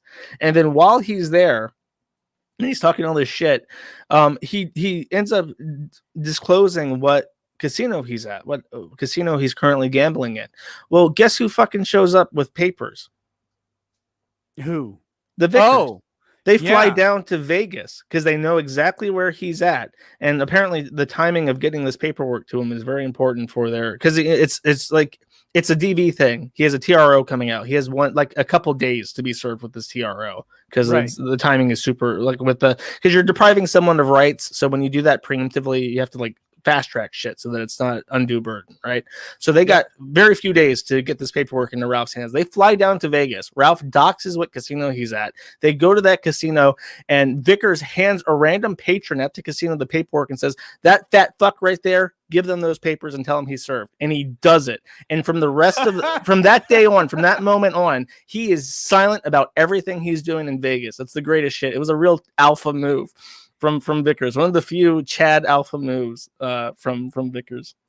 Oh my God, that's pretty funny. So he gets a rando at the casino to serve Ralph live. Yeah, because he doesn't want to violate the TRO from his end by personally serving him. Because like how afraid of your life are you if you're like walking up to him in public? So he just hands a random fucking guy in an elevator and says, "Give it to that guy over there and tell him he served." And he does it. And Ralph says, "I knew it was from Vickers because I looked across the room and I saw him there looking at me." Oh, that's funny. Yeah, in a lot of states, like in my state, if you're the party, you can't serve the other party. Even if it's not domestic violence, just in general, you can't do it. And the greatest thing is, he takes it and he knows exactly what it is, because I guess he was already informed by email or whatever that he's being served with the TRO. He throws it in the trash, but he goes on Twitter and says, "I've been served." He tells the world, "I've been served," so that there is no doubt. That card yanked right out of his fucking hand can never say that there was an issue with servicing, because he acknowledged exactly what it was on Twitter. It's like, "Oh, you fucking idiot. How do you fuck your life up so good, Ralph?" It's that pride. It's that pride thing he has where it's undeserved, but he's got just this giant colossal ego that must be stroked. Like that was one of the things that killed me about his tirade about me was no sense of loyalty. I'm like, loyalty to what? Like what? For one, I've actually been quite loyal to Ralph. Like I've always been respectful of the fact that he brought me on the kill stream. To where people are giving you shit because you're not talking about Ralph enough. Yeah, I took a lot of shit for no reason other than, well, personal ethics, but like just I had no interest. Like, Ralph doesn't make me money. He doesn't come on my show. I don't invite him on the show. I've been on a couple of his. Those don't get me subscribers, right? Like, there has to be an audience that is outside of your own to have a chance at getting subscribers. So it's like there's no benefit to any of this for me. But yeah, it's then for and all because I played a fart clip. Oh, it's so good. I wonder if I have that fart clip somewhere. I mean, we can.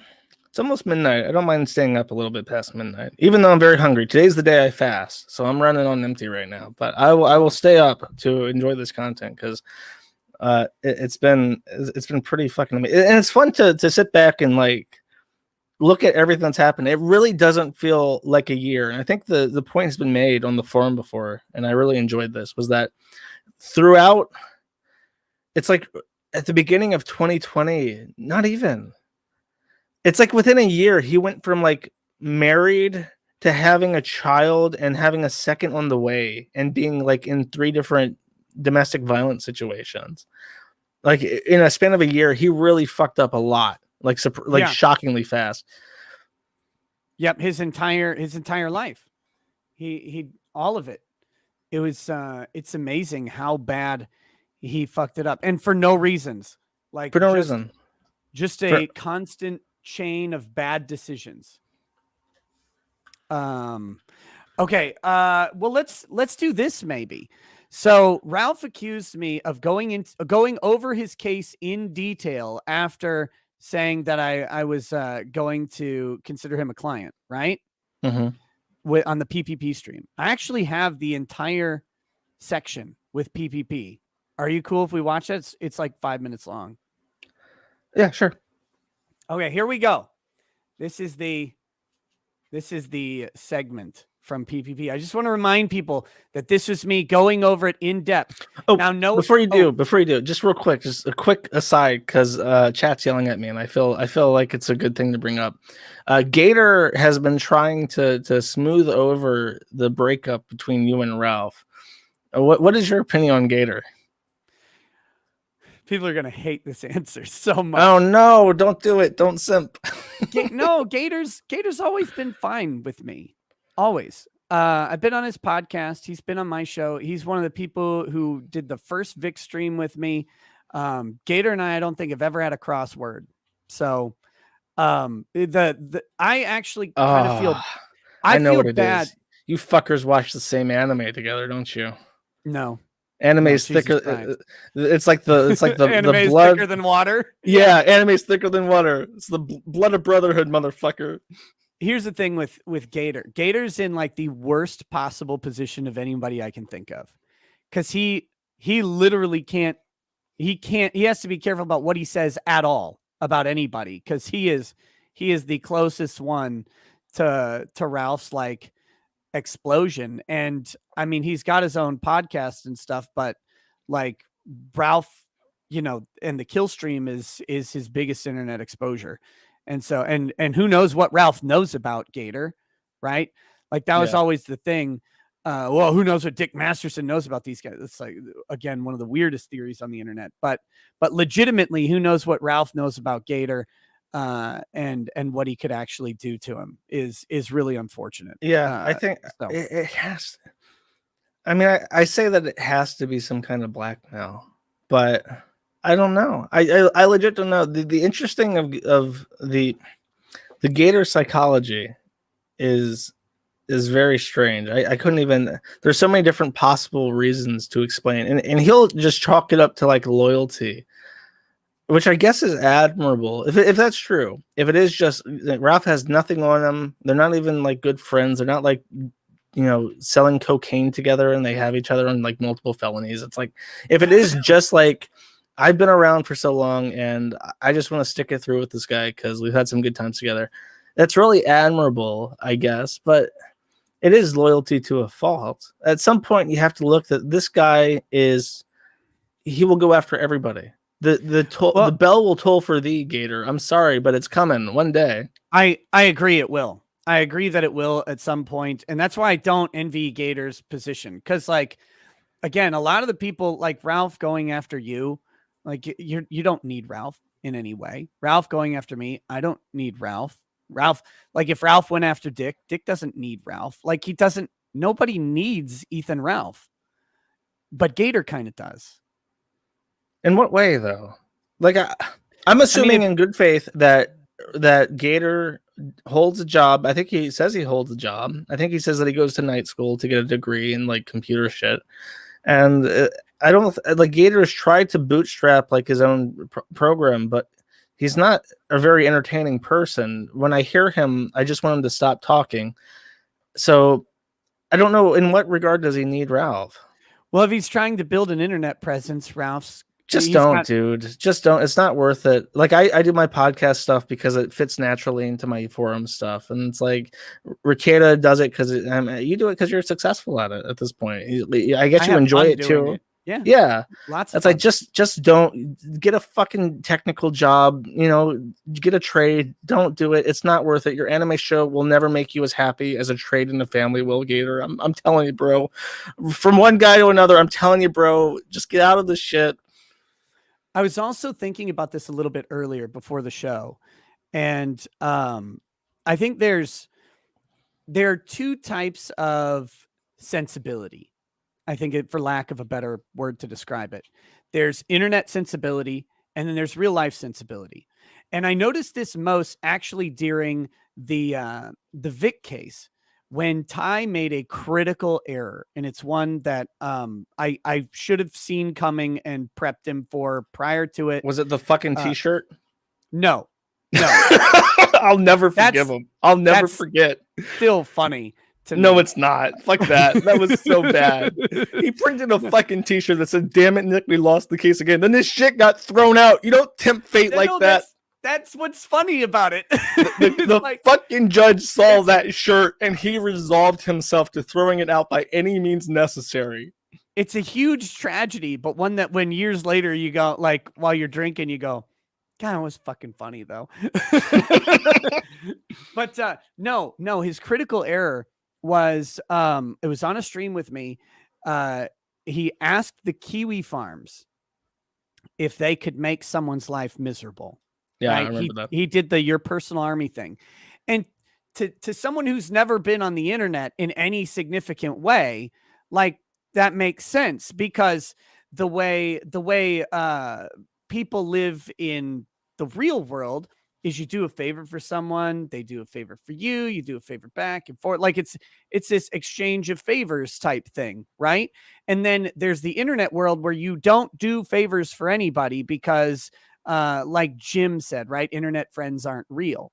So there is no, you don't, that's the pure internet life is to never have any connections with people, never owe anybody anything.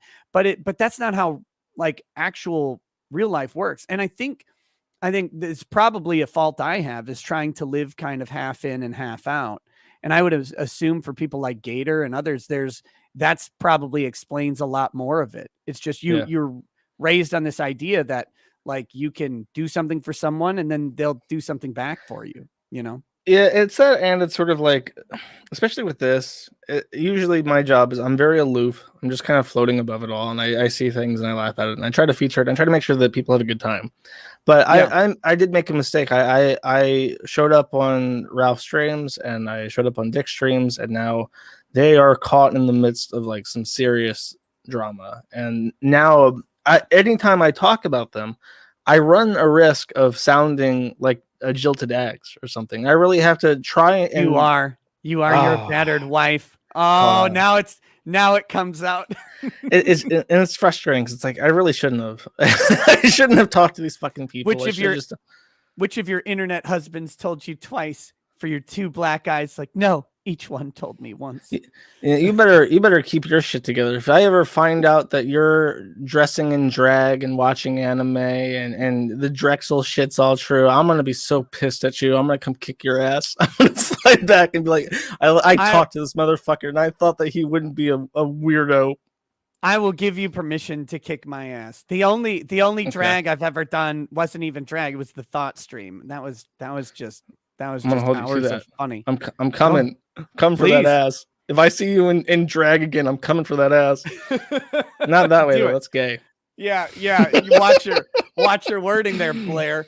Oh my god. Okay, so here we go. This is the just a couple minutes that I talked about it.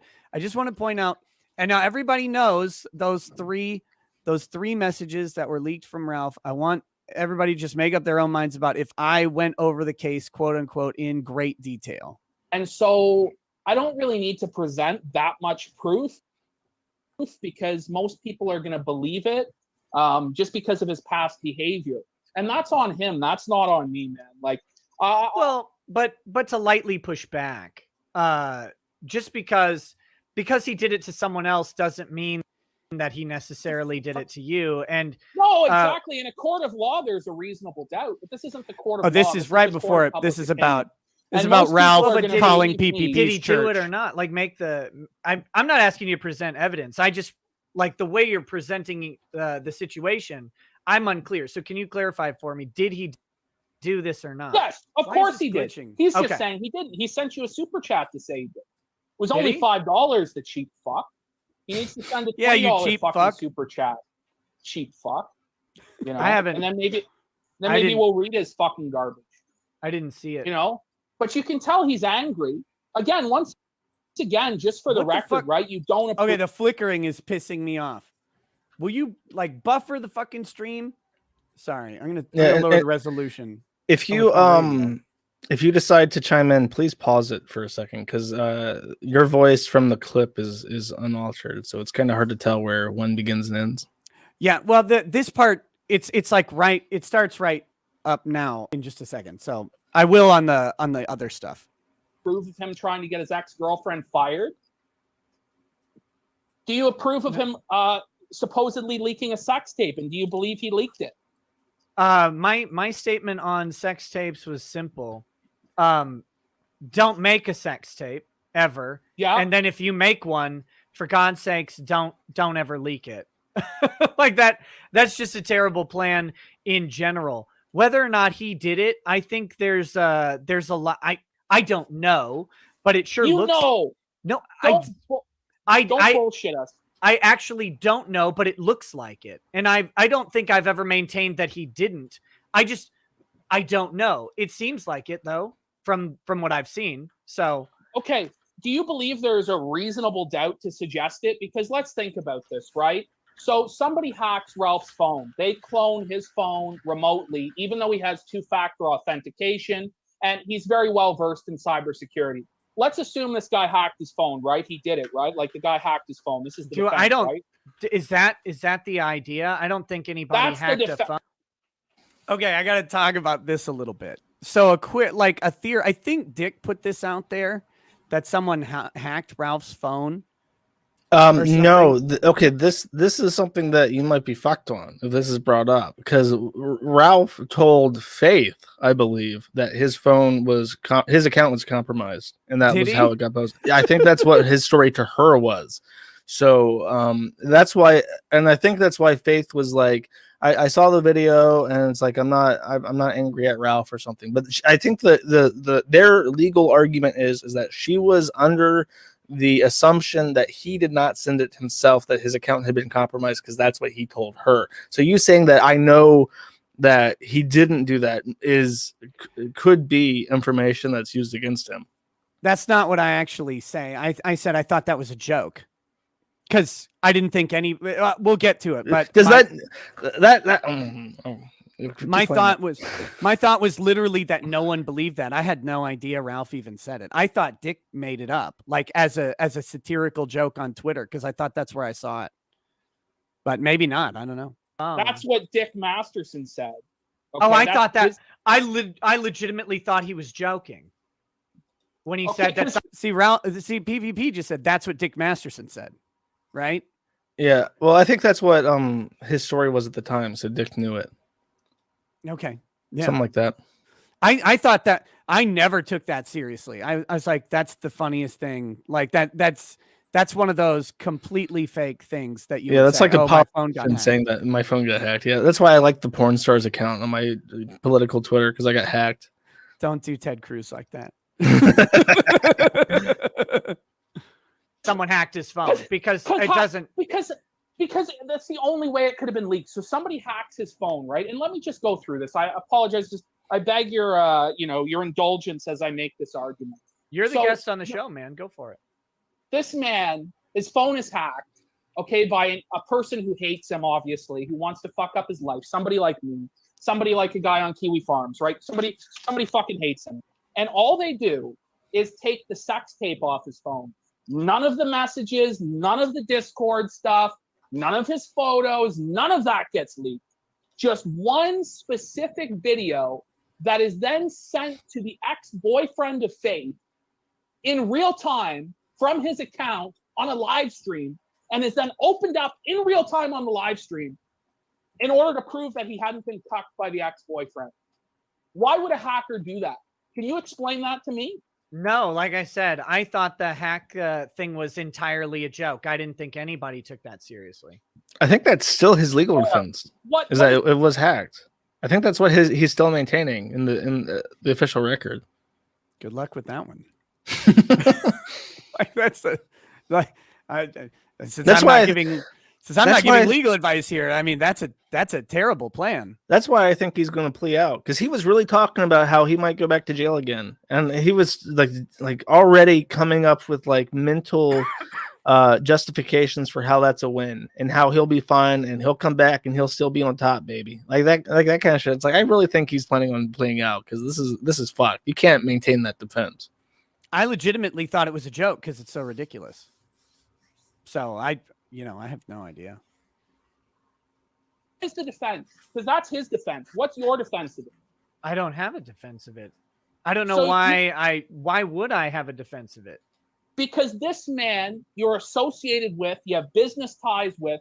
I've seen you defend him before. Let me really quickly say, I don't know what business ties PvP is talking about. In regards to what? He's like Ralph. Ralph and I have business ties, he said. I think that might be a new project too. I think that's like saying that I have business ties with furry porn artists that are on Patreon. Yeah, or anyone else on YouTube. Or like you and I have business ties because we were both on New Project 2, which is just, it's ludicrous. But that's what a weird thing. Okay. Are you going to be going on his show in the future, knowing that he's done this stuff? Well, come on, tell me the truth. Yes or no? Give me a real answer. I haven't been invited on a kill stream in a while, so it depends on if you were invited tomorrow, would you go? Knowing what you know. Depends on the topic. I don't know. Depends on the topic. That's a bullshit lawyer answer. Why don't you give me the Persipacity is he's a big fan of PvPs, I think. Yeah, he says, I do have business ties. Well, tell me what they are, please, so I can actually get the money out of those business ties. I don't know. I don't know what weird fantasy world you live in about like YouTube streaming. Because I've noticed that like that's one thing that almost no one actually understands is like the world of YouTube streaming unless you do it. But I don't know what business tie you're talking about. Unless Ralph has sent me a super chat, I don't think I've ever received a penny from him.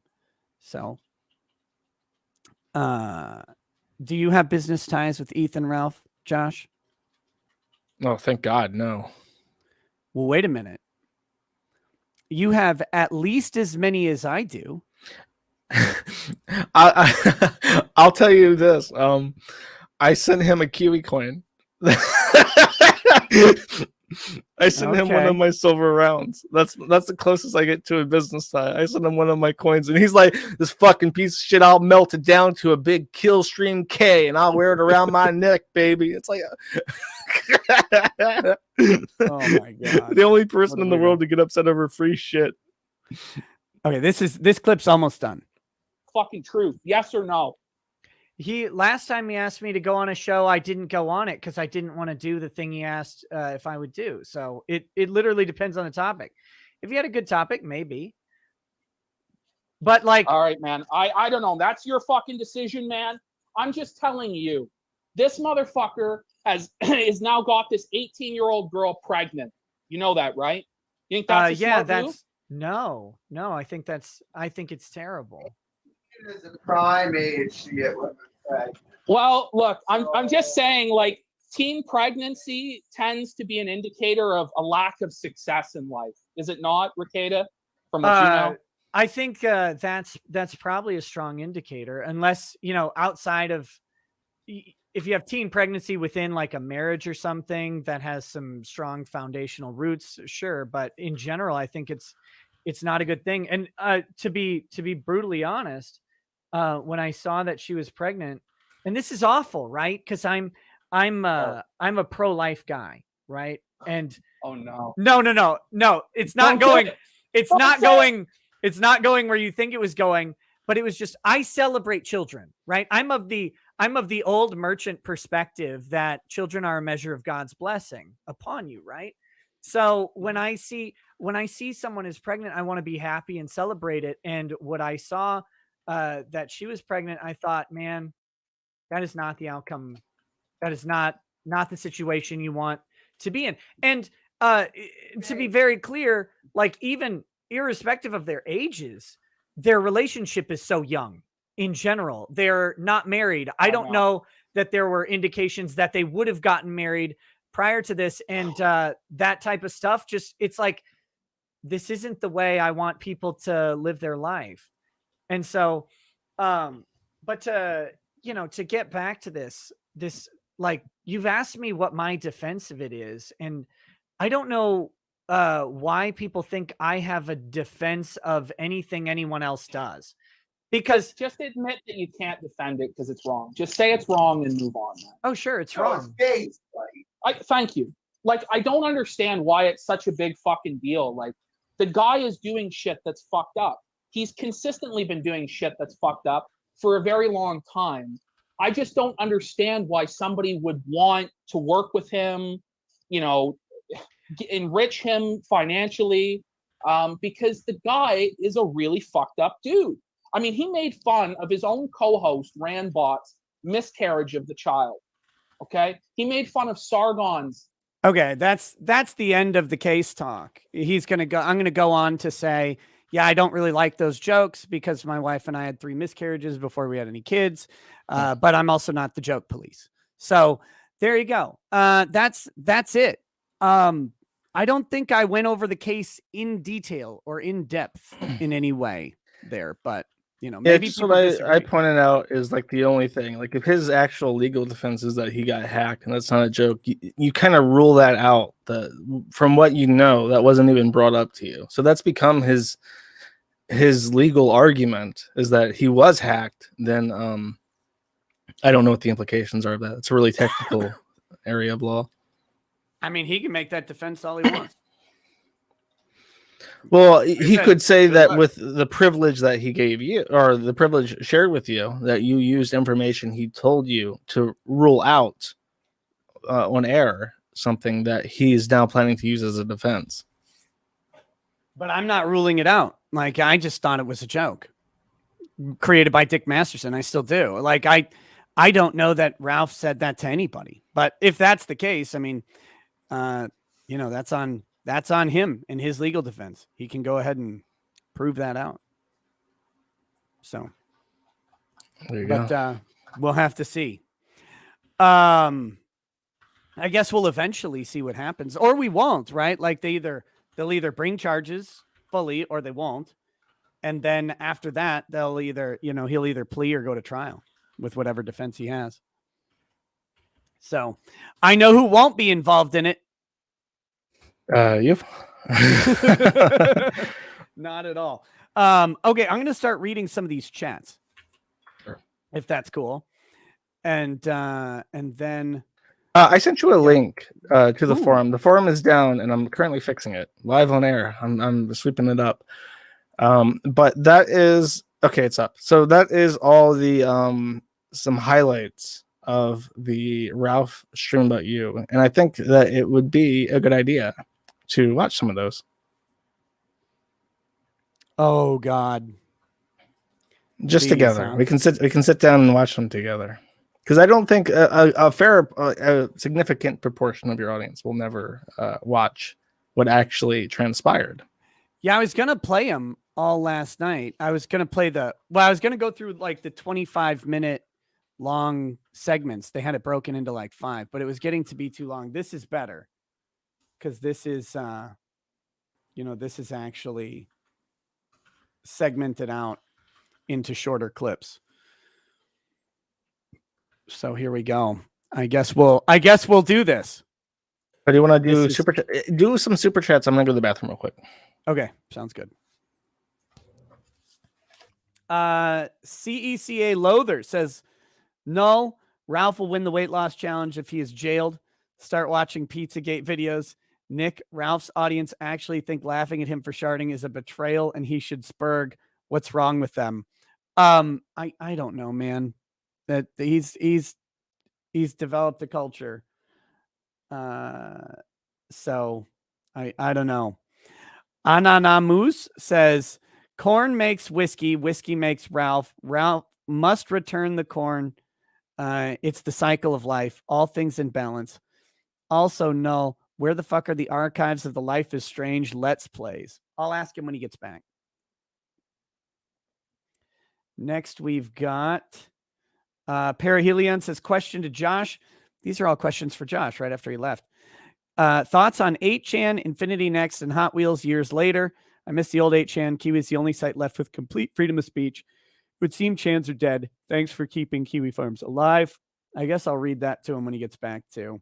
SUPERCHATS says, I almost regret making that initial Shark Week chat Sunday, but if I hadn't, someone else would have. It was funny then. It is funny now and will still be funny tomorrow. If you can't take a damn joke, stay off the internet. Don't have any regrets. Perihelion, I'll get back to him. Don't worry. All right, we've got Butt Worlds Man says Ralph said he wouldn't let Nick's Black Bull watch his kids. The court said Ethan Ralph isn't allowed to watch his kids either, so it's a wash. Agrilus says, so can you honestly say in the past you've definitely gunt guarded? What does Masterson think of this? Oh, are you back? Yes. Anything for me? Yes. Where the fuck are the what's it called? Damn it. Where'd it go? Life is Strange Let's Plays. Where are those? Oh, they're on Odyssey. Go to matattheinternet.com, click the library or Odyssey link, and all the videos are going there. Well, there you go. Except for the old ones. The old ones are lost in time. The first one happened on stream.me, and those were destroyed through hijinks. Yeah, that's thank you, StreamMe, for dying. Perihelion says, question to Josh, thoughts on 8chan, Infinity Next, and Hot Wheels years later? I miss the old 8chan. Kiwi is the only site left with complete freedom of speech. It would seem chans are dead. Thanks for keeping Kiwi Farms alive.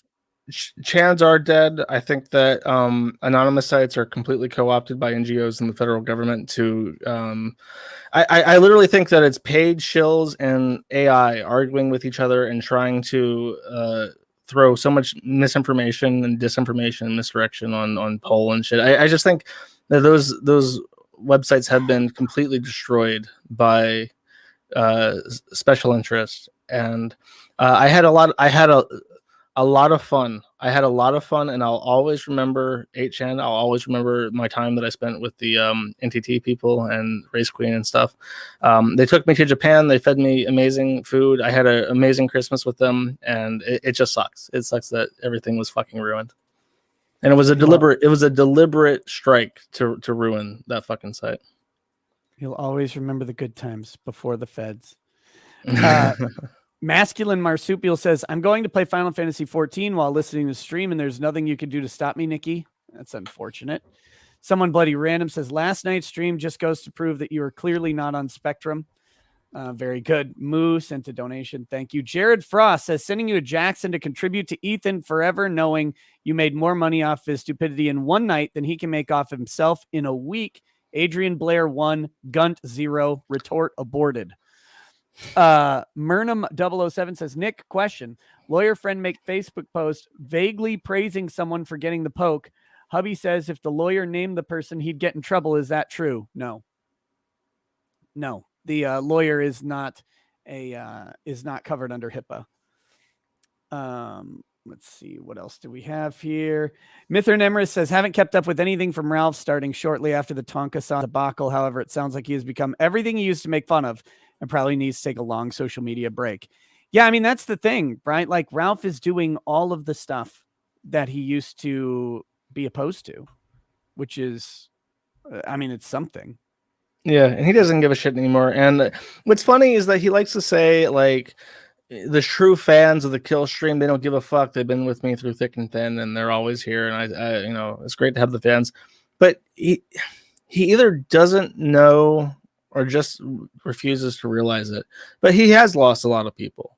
He's lost a significant amount of his base, and he just sees the people still supporting him and thinks these are the true fans.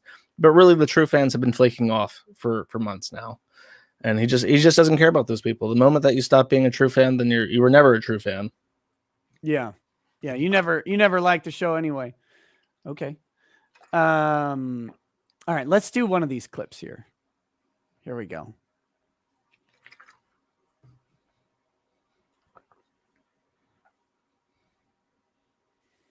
I just wanted to let the chat know I just farted a second ago.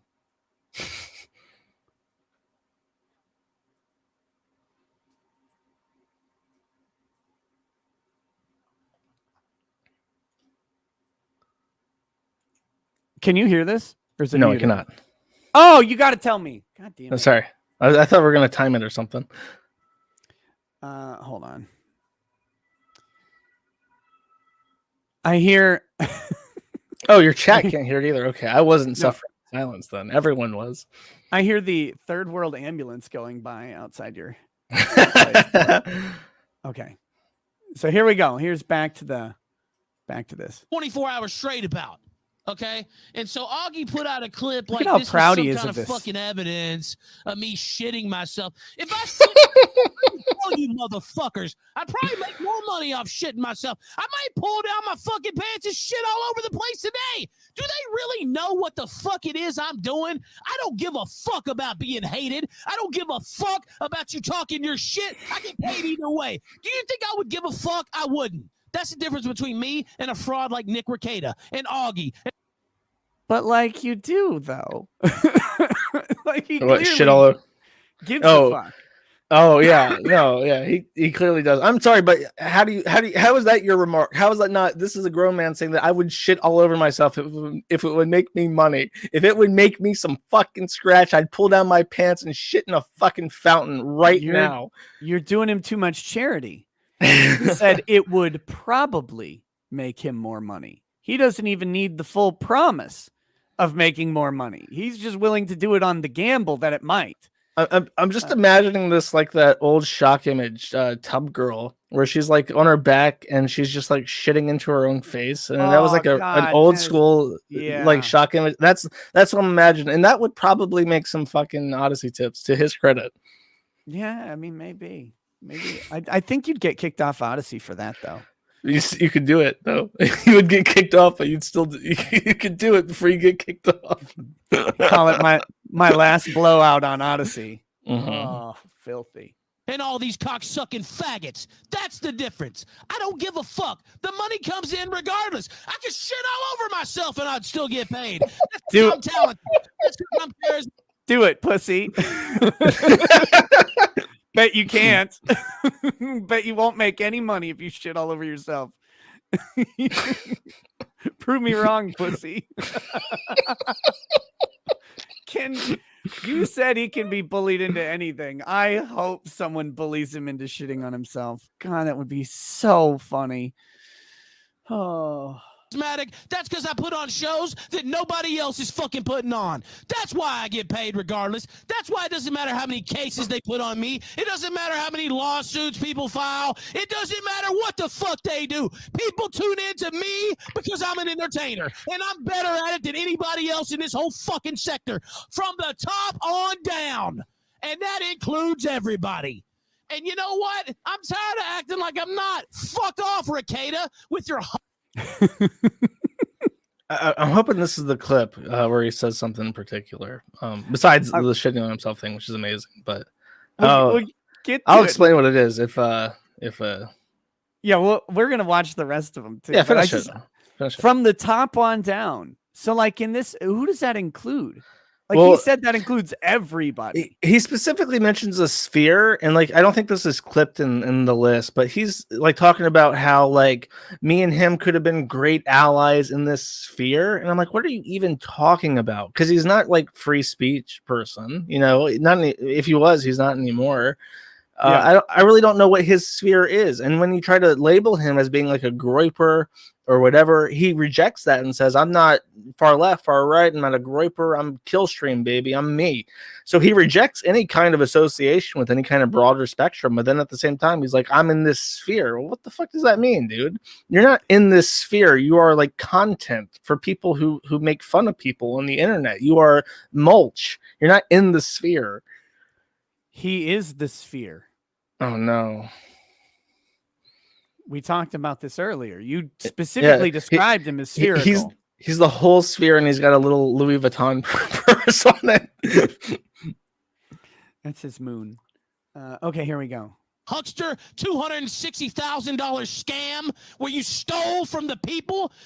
Boy, I wish I stole it. That would have been great. I can't even believe a shyster like this would get on his show and play that bullshit. It honestly just baffles my fucking brain that he would do that. Baffles him. What I was going to say, point out, is that he says something like, what really upsets him about the whole Shart thing is that he did a 24-hour stream. He had all these people, and he was super proud of it. He was very proud of it. And when nobody talks about anything else that happened during that stream, I can't name a single thing that happened during that stream except that Ethan Ralph shit his pants.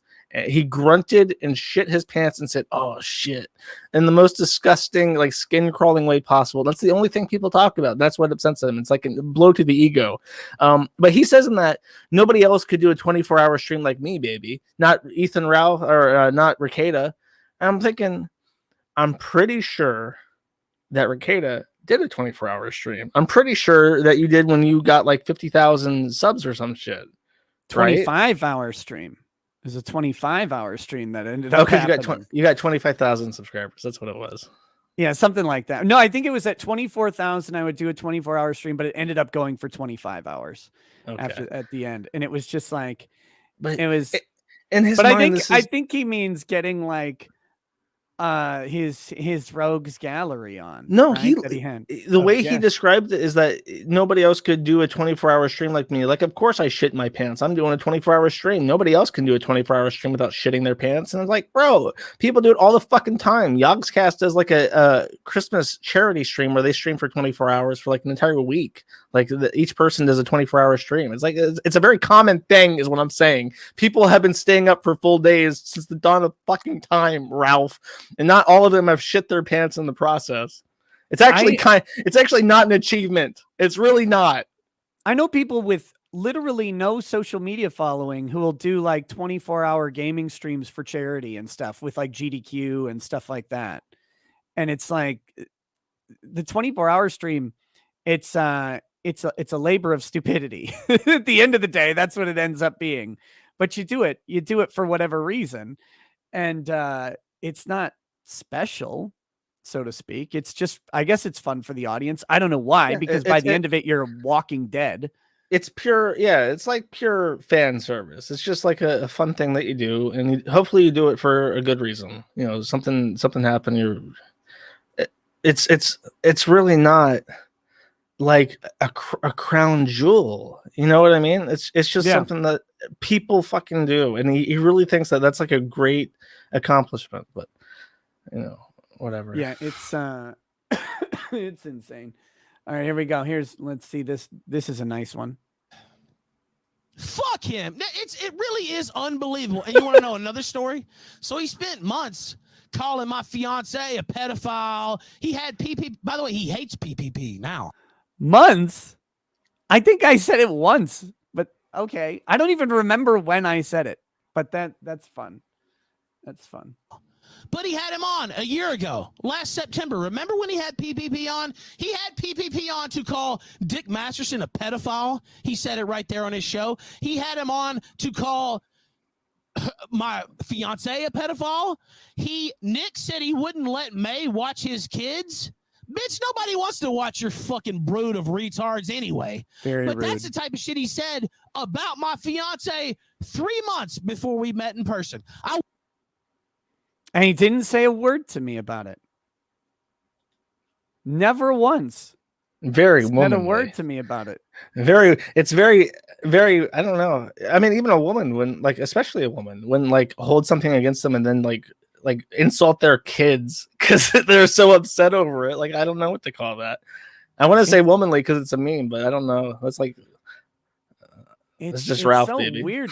It's so weird. And again, like we were in person. He was buddy. By the way, I made fun of him pretty hard at the Dick Show live event in Tampa. I don't even remember the joke, but I had a joke about Ralph running from his problems and losing enough weight to actually be healthy, like that brought the house down. And, it was all good. Everything was all fine. All fine. Him farting on stream. That's what did it. Because remember, I apparently called May a pedophile 3 months before we met in person. When was that? That was like fucking December? No, January or February. So we're talking a year ago that I would have said this. Yeah, I think this was probably like last September, like a full year ago. Because I think this was around the time when I stopped talking to Dick. This was when this was all an issue. Like Digibro and his girlfriend being lolicons. Ages ago. Yeah, so he's grandstanding on all of this. He had a full year to ever bring this up to me and never did. Never once. In fact, like to the point where I literally didn't remember even saying that about May or whatever. But but he's like bitching that you had PPP on. Like that's something that's something that he's been upset about for a very long time. What guests you have on and what they say about him, and that you would allow them to say that on your show, that upsets him. But he knows he can't say that because you would tell him to fuck off immediately if he complained about who you're allowing to be on the stream. Of course. And his own audience would think like, what the fuck? You run a podcast where you let whoever say whatever. That's the entire point of your show. How do you get upset over other people's guests? That's like flying in the face of your own fucking production. So he has to wait for something like the Shart to get upset about. So like even in your chat right now, I see fans of his saying he was just scratching his leg. That's what he said. He moved and grunted because he was adjusting, and he had, he was stiff because he was sitting there for so long. And that's what he said. So stop fucking lying, Josh. Like those people still believe that. And they think that that's what he's actually upset about. And that this isn't just some, the fucking dwarf list of grievances that he's hiding, behind something as innocuous as you grimacing at him shitting himself on stream.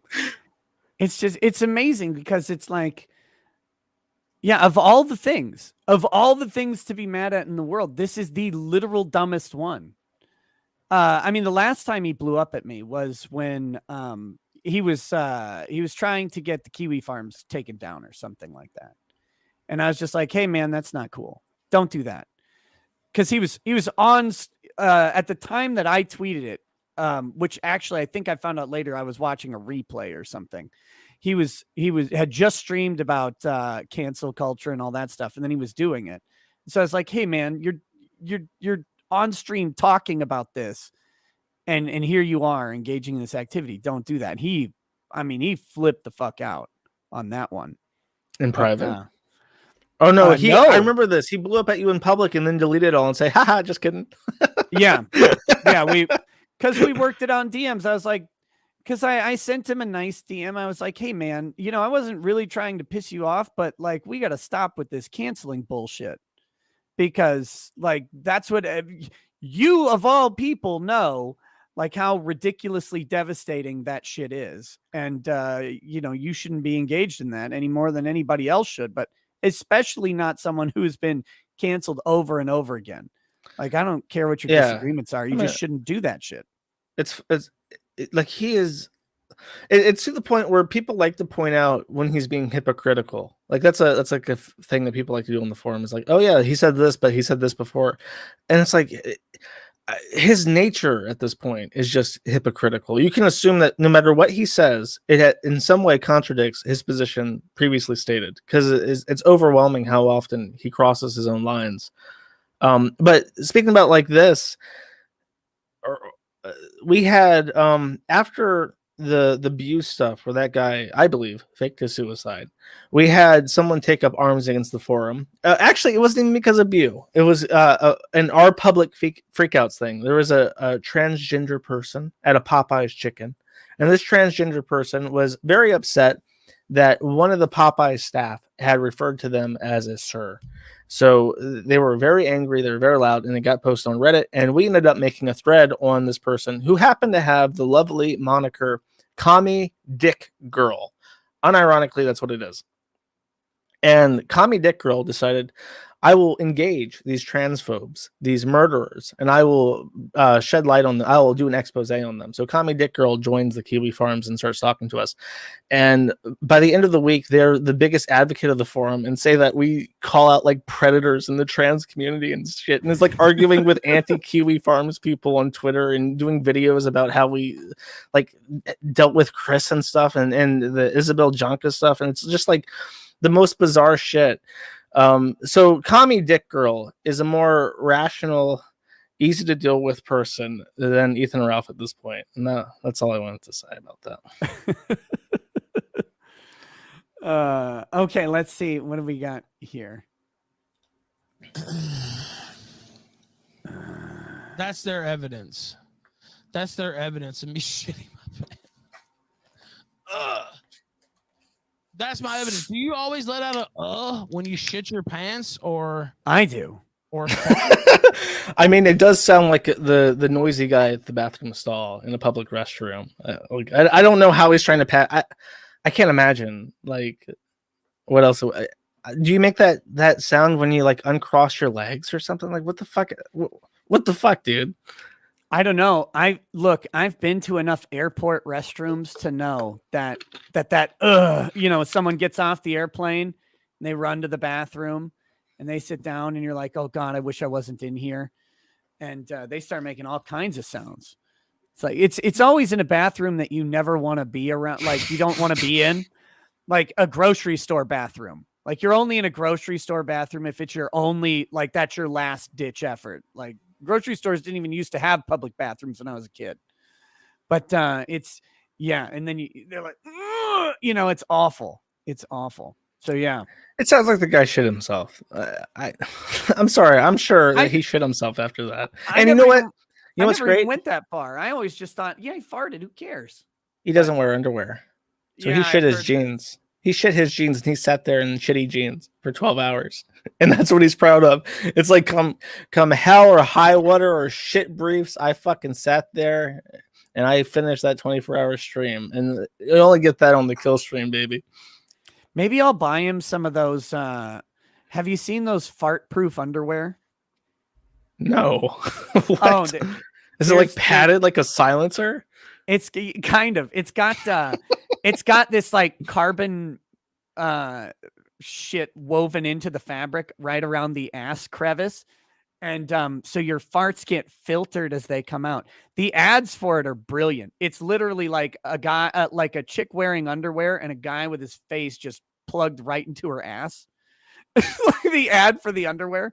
And God, that'd be so funny. Here you go, Ralph. Just in case. All right, here we go. Back to this. You idiot! That wasn't a shit. I was hurting. You dumb fuck. Can I shift around in this shitty fucking chair? Literally, can you play it again? That's my. Did you hear it? Voice. Did you hear it? Okay, in the first clip he played, you couldn't actually hear it. You were snickering, so you couldn't, because Ralph is doing a way better job making fun of him than any of us did. But here, listen close. Okay, here we go. I gotta make sure the volume's all the way up. It is. Okay. Play it again. That's my voice. Did you hear it that time? Yeah, you can audibly hear him shit himself. He shits himself. I don't know. I'm not even passing that as a fart. That man shit his pants and he sat. But when at the beginning of the clip, you can't hear the fart sound on this one. And so I thought maybe he like grabbed the unedited, but when he goes back to it, it has the fart sound. It's amazing. This is his own clip from his own stream. Yeah, no, the original audio has him shitting himself. There is no Kiwi Farms Politburo pumping out doctored farts into videos to spite Ethan Ralph. That man shit his pants live on air. And people heard it, which is why they went back and clipped it before the stream was even finished. He's caught in 4K on his own follow-up stream, playing his own clip. Fucking chair. That's literally their. Can we play it again? Voice. That's not my asshole, you idiot. It was first. It's quite.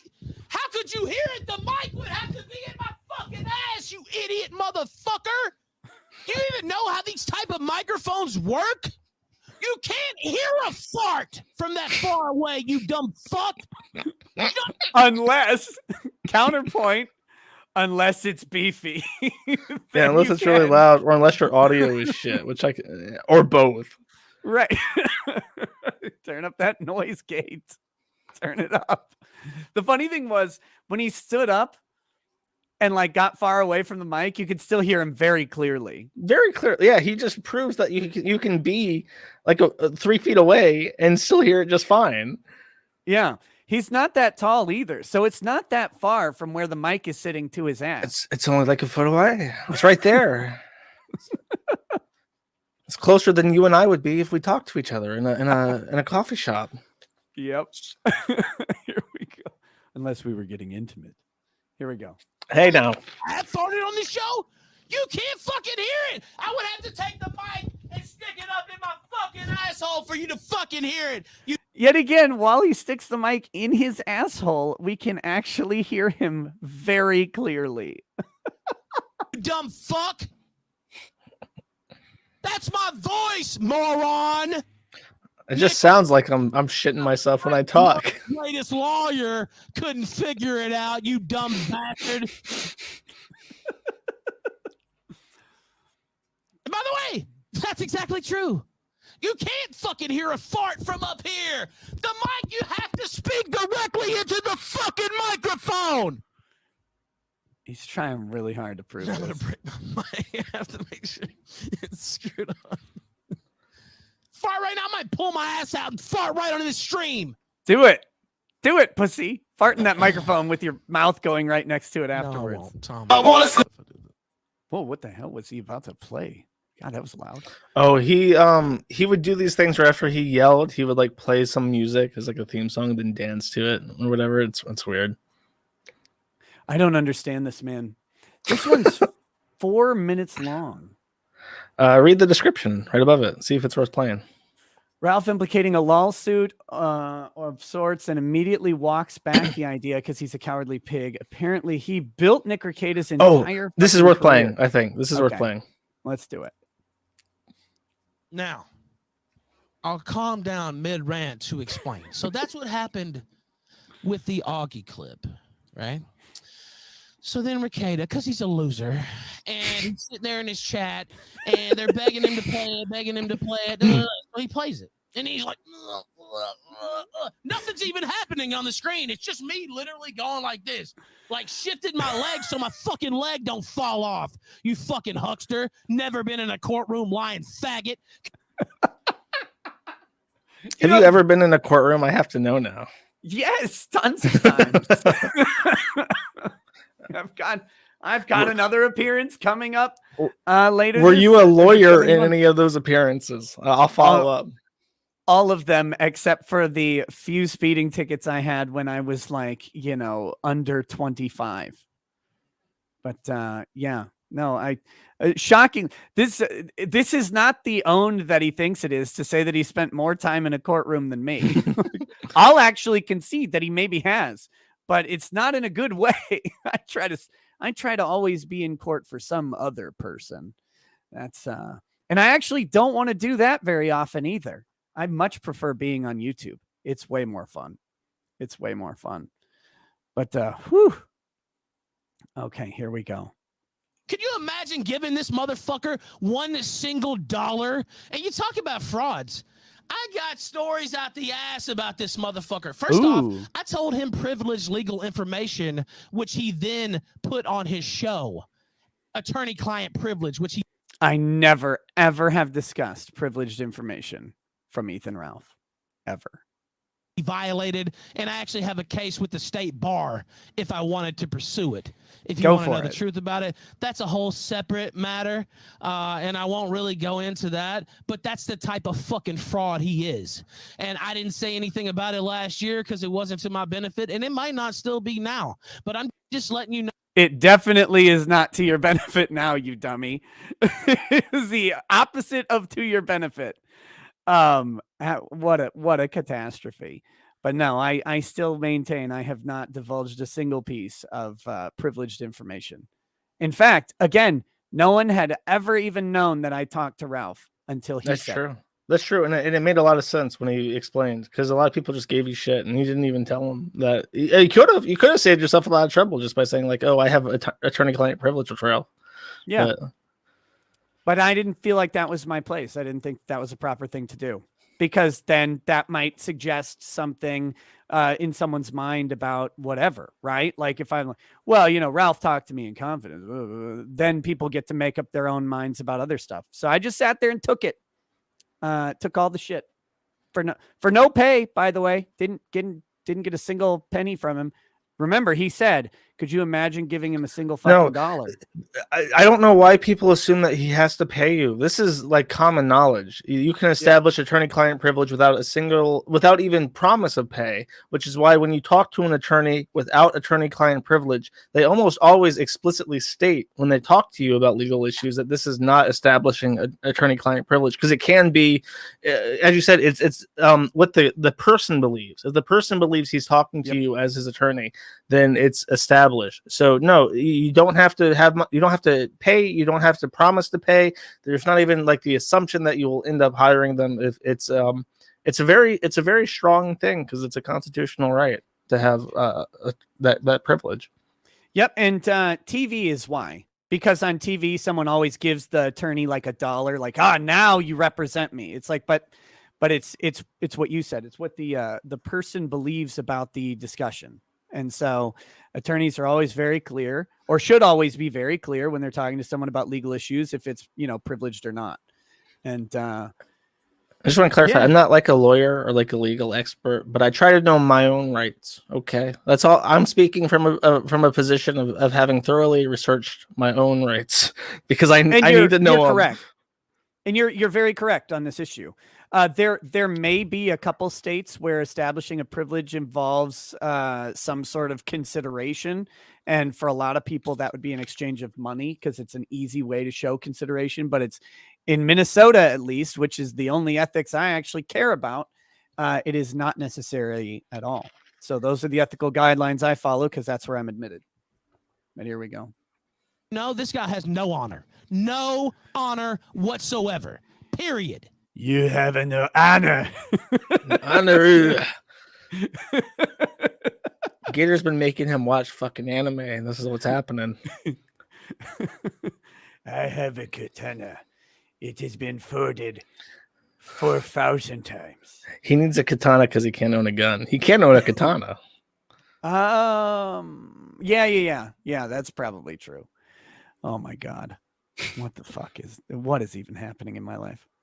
That's my view of Nick Rekieta. And I've held back for a long fucking time and tried to like the guy and try to be cool with the guy. But he's a faggot, he's a fraud, and he's dishonorable. His whole profession. And that's the absolute God's honest truth. So he gets on here, he plays this. Well, you know what? That was my face when you were stealing hundreds of thousands of dollars. And by the way, he didn't. It literally wasn't his face ever until today. Never, ever have I heard Ralph say a single cross word about Vic's GoFundMe. Only praise, but that's okay. That's okay. If I'm dishonorable to lawyers, I think that makes me good. Yeah, no So, shit. Yeah, so that's good. Interview. It's not like he set up this GoFundMe and fucking, sat there and like went through and let's pick the best lawyer and let's do, let's do an interview process, right? Like they do with an NFL head coach. Let's sit here and look through it. No, you know what he did? He hooked up with his fat fucking shyster friend down in Texas that he's known since law school, and he stole the money. I don't give a fuck what he says about an appeal. You were never going to win that defamation case in the first place. You're a lying faggot. Everybody knows that with a brain. I knew it. Anybody with any type of legal experience. I've been in a courtroom more than Nick Rekieta, by far. Again, Ralph has never, ever spoken ill of the Vic case. Ever. He's just completely lying here. And also, it's pretty interesting because he's wrong. There actually was an interview process. Like, it literally happened. So, it's not even like okay, like Ty made, like, I mean, you've talked about this at great length, but I mean, Ty has been there. I'm sure that hundreds of hours have been sank to this fucking case at this point. It's not free money. A lot of people have dedicated a lot of time to trying to win this. Five lawyers, right? It's not like Ty is the only person doing the work here. There are 5 lawyers working on this case. So it's, it is what it is. It doesn't always go your way in court. And I've never actually said that Vic was going to win the appeal either. It's a complete misrepresentation. I said, I don't have high hopes for the appeal. And that's why once the appeal started, I basically stopped shilling the GoFundMe entirely. I think we did one GoFundMe stream the other day for some reason. I can't remember. It was something to do with Vic. And that's about it. But I said, unless this thing comes back, I don't want people sinking more money into it. But this is just the convenient narrative for Ralph to run on because his feelings got hurt because he shit himself on a live stream. That's the amazing thing. This guy, by his own admission, has never even stepped foot inside of a courtroom. That's so weird. That is not true at all. I've been in court numerous occasions. Someone must have told him and he just ran with it. Yeah. It's like his audience doesn't care. They're not going to like fact check that and be like, wait a second, Ralph lied to me. It's so weird. You can actually check my court records. You can find when we had hearings. You could probably, if you really wanted to, get transcripts of them. They're not very interesting. Oh. Represent anybody. Well, guess what I have? And the fact that this shyster... Wait. Did Ralph just say he's represented somebody in court? Himself. That's not a lie. I guess. I was going to say, may God have mercy on their soul, but we know that clearly, too late. That clearly won't happen. Okay. Would sit here and try to diminish what I accomplished this past week. week. This is it. That was what I was thinking of before.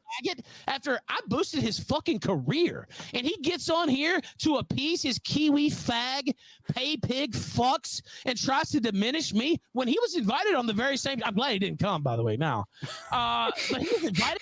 Hold on. Diminish his 24-hour stream.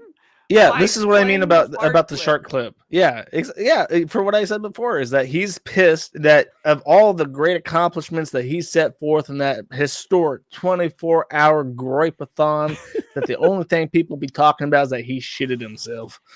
And that just ain't fair. That ain't right. I wish I knew how to diminish the 24-hour stream. Like you did a 24-hour stream. Good job. Those are marathons. Like we talked a little bit ago about how it's not like some crowning achievement because a lot of people do them, but they aren't easy at the same time. And you have to block off a bunch of time. You get really fucking tired, but like diminish it because you farted on stream. I said it. This is the best thing. Don't apologize. Don't apologize. You're close to apologizing here. Don't do it. No, I was gunt guard. I'm saying I was gunt guarding even then. I was being super nice. I said, it's a 24-hour stream. Of course you're going to fart on stream, right? Like, of course you are. There's no way you're going to get through that thing. No excuse for shitting yourself, though. No excuse for shitting yourself. Not at all. Oh God, it's the biggest baby energy. We know it's not big dick energy because we've all seen the sex tape. Oh, he's mad that you didn't come onto his stream too. That's one of his grievances. Yes, let me address that. I very publicly was at a multi-day event during his stream. You're at an art gallery. That's so gay. I'd be mad too if you stood me up for an art gallery. It wasn't an art gallery. I guess part of it was at an art gallery. It's a private art show that my wife and I do every year. And we get to go and be wined and dined by people in the hopes that we'll buy art from them. It's great. The people are super nice. The alcohol flows free. It's 5-course meals that are from the top catering companies in Minnesota. Like it's a great, if anybody ever gets a chance to go to something like this, they should definitely go. It's super fun. Are you sure you're not Jewish? Yeah, I attend art gallery so I can drink the booze and eat the food and not buy anything. Oh no, I buy stuff too. You buy art? Oh my God. Yeah. Absolutely. How hoity-toity. I fancy have art lawyer. in the background. It's art of booze, Nick. It's that a kitten. That was a commission. And that's the lawyer cat, right? Like you saw that clip. Do you know the context of the cat? I do not. Oh, there's a lawyer. He was on a Zoom hearing, right? But his kid had been using his Zoom account for something prior to his hearing. And so when he shows up, he looks like he's a fucking cat. And he's like, I don't Your know how Honor, to turn this off. I'm not a cat, you know? Like, and so, yeah, a friend of mine did that and he auctioned it off for charity. So I had to buy it. I had to buy that. That's cute. But no, yeah, I like art. I like going and hanging out with good people and having a good time. I like pretending that I can own a Lamborghini and all that shit. But yeah, so I wasn't on anything. I did like 3 short videos the whole weekend. He's such a thin-skinned pussy on all of this stuff. It wasn't personal. And I told him, I'm like, dude, I'm at a party. It starts Thursday and ends Sunday. I can't be there. But really, what's more important? A nice outing with your wife, having fun with hoity-toity types for a few days, or showing up on the historic 24-hour kill stream with the real Nick Fuentes. Oh, yes. No one else I'd rather be on stream with. Let me tell you what the truth is. If I had had a spare hour, I would have live streamed myself rather than go on Ralph's show. But I didn't. I didn't even have a spare hour for me. So I wasn't going to give it to Ralph either. I didn't have the time. If I had a spare 2 hours, maybe I would have gone on Ralph's show. But no. But look, I'm at an event, and I told my audience I would try and do a live stream from the event. There was just no opportune time to do it. But yeah, there's no way I was going to spend time on the kill stream. Yeah, hang out with my wife away from the kids. Yeah, I know what I'm going to do. Hang out with Ralph. Jesus Christ. You're trying to take a piece off my ass? Fuck you, bitch. Your whole career is a fucking fraud, a LARP. You're a fucking goddamn probate lawyer who never goes into court ever, LARPing like you're Johnny. I've done 1 probate case. Jesus Christ. Oh my God. And probate lawyers do go into court, you weird fatso. But this is such a weird thing that he's on here. Like as if Ralph is the reason my show exists. Oh, dude, he does that shit with me. He says that bro, I had my fucking website to start my streaming with. I didn't start from the ground. I already had a community that I imported some people over into because there's a natural crossover between the two. Yeah. But I mean, I remember when I was thinking about starting a podcast, I thought I needed a co-host. I didn't think I could do a show carrying it by myself. And I actually almost sent you a message asking if you'd want to do a show together and co-host what is now my thing. I ended up not doing that because I just started talking about locales. I got lazy and just like, fuck it, I'll do it myself. But it's like the reason why I didn't send you that message is because I said I saw you were already at like 25,000 subscribers. I'm like, well, fuck, he doesn't need me to like make a show with him. He's already got his own thing going.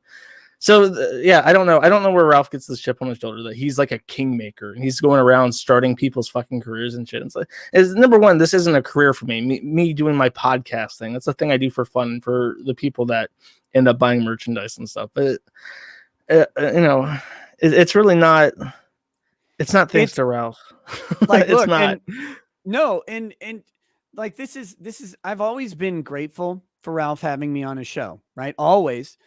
The crazy thing is, though, like, if we're being honest, I have had way more people tell me that my association with Ralph is a detriment than I have had people say that it's a good thing. I mean, because I think the number of people who said my association with Ralph was good is about one, maybe. And it was probably Ralph. Was it Gator? I don't know if Gator would honestly say it either. I have no idea. But I'm saying one for the benefit of the doubt. I can't think of any, but I can think of tons and tons of times where people have said you need to disassociate with the kill stream, with these people, with blah blah blah blah blah. And I'm a stubborn idiot, and so I don't tend to do that because someone on the internet tells me to. You want to give people the benefit of a doubt. You don't want to say, like, look, he's always been nice to me. He's always been good to me. He's been a good guest. He's been a good host. Why I have no reason to pick a fight with him just because other people are having a grievance with him. Yeah. But I mean, it didn't even really burn you. I mean, does this burn you? Do you feel burned? Do you feel owned right now? Are you owned? No. Are you turning into a corn cob? I am. I'm not a huckster. I'm a shuckster from now on. So I'm calmed down. I'm calmed down. I'm melting down into ethanol. It'll be a disaster. Look at that. Jamie Moodley says, chat warned you. Yeah, tons of people did. And like I said, I don't do what the internet tells me just because the internet tells me to do it. And the other thing I always said was I tend to not disavow people because eventually if they need to, they'll disavow me. And Ralph has done that. But now I will say I disavow Ethan Ralph because I don't disavow anybody else. I actually disavow Ethan Ralph. He's disavowed. Well, he did say your kids were retarded. That's a good reason. Pretty rude. He laughed, by the way, when Mad Black threatened to murder my whole family. And I went on the kill stream to talk to Mad Black. Ralph was very happy to have me come on and scream at that fat retard for doing the same thing that Ralph is doing now. So I just want to point out that Ralph has gotten his giggles out of the same thing that he's doing. So very nice of him. Here we go. We got a minute left of this clip. Fucking Cochran, you're nothing. You're a fraud. Johnny Cochran's dead. I automatically win. Good God. And the fact that you would bring up that fake nonsense. Oh, but you got so mad when they were calling your wife a fucking hot wife and we're talking about Drexel nailing her from every which direction. I just want to bring up the equivalency that he's talking about here. Yes, people saying that my wife is having sex with other men is the same as me playing a clip of you farting on your stream, you fat farting fuck. Like, it's the dumbest equivalence I've ever seen in my life. And especially, you know what makes this worse? He's met Lady Rackets in person, and she wants nothing to do with any internet stuff ever, and she is the nicest person to everybody that we meet, including Ethan Ralph. She was nothing but nice to him. So, yeah, I can believe it. It's whatever sticks. Just throw whatever and see if it gets a reaction. Yeah. So, direction. By the way, I like his wife. She's always been nice to me. It's not about that, but that's what they say about you, Nick. That's what they say about you. They say you share your wife. They talk about you whoring out your own wife to a black man. That's what they talk about with you. I don't hear you bringing that up. And by the way, I never brought it up because I was like, no, this is a friend of mine. This is Nick Rekieta. Why would I bring that? I saw it. God damn it. Of course I saw it. Why should I bring it up? Why should I give it the time of day? Well, he's talking about like how all the haters bring it up, but he never Yeah, did. He kept his mouth shut. Which just, I mean, like from my perspective, that just shows, oh, he's willing to like play favors for people, which I don't think is a good look. I try to be fair when I try to be fair and cover everyone equally, you know? Yeah. So I don't know how that's supposed to win him favors either. Yeah, it's I don't know. I don't know.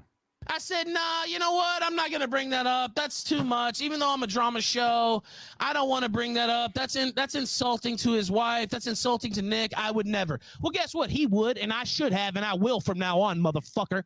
That is my new word. Fuck all the bullshit. Fuck all the diplomacy and all the backstage politics. You fuck with me, and I'm fucking with you. That's my fucking word, Ricada. Fake lawyer ass bitch. Guys, he's really not mad about farting on stream, though. We gotta bring this up. He's really, really not mad about farting on stream. Honestly, this is one of the greatest streams he's ever done. Easy. It's just him yelling like a fucking lunatic for like an hour straight. It's just the greatest shit. It's insane. Here, he's got, this is the last clip that's posted, I think, on here. 3 hours. He was like, oh, Ralph, let's take a picture. Let's put it out on Twitter. I don't give a fuck if you're 6'3". I'll slap the shit out of you, fucker. Talking shit about my fiance. You're a piece of shit who grifted his way to any type of relevance. You know how I did it? The old-fashioned way. Just a super show with Baked Alaska, and I took the fuck off. You know how you did it?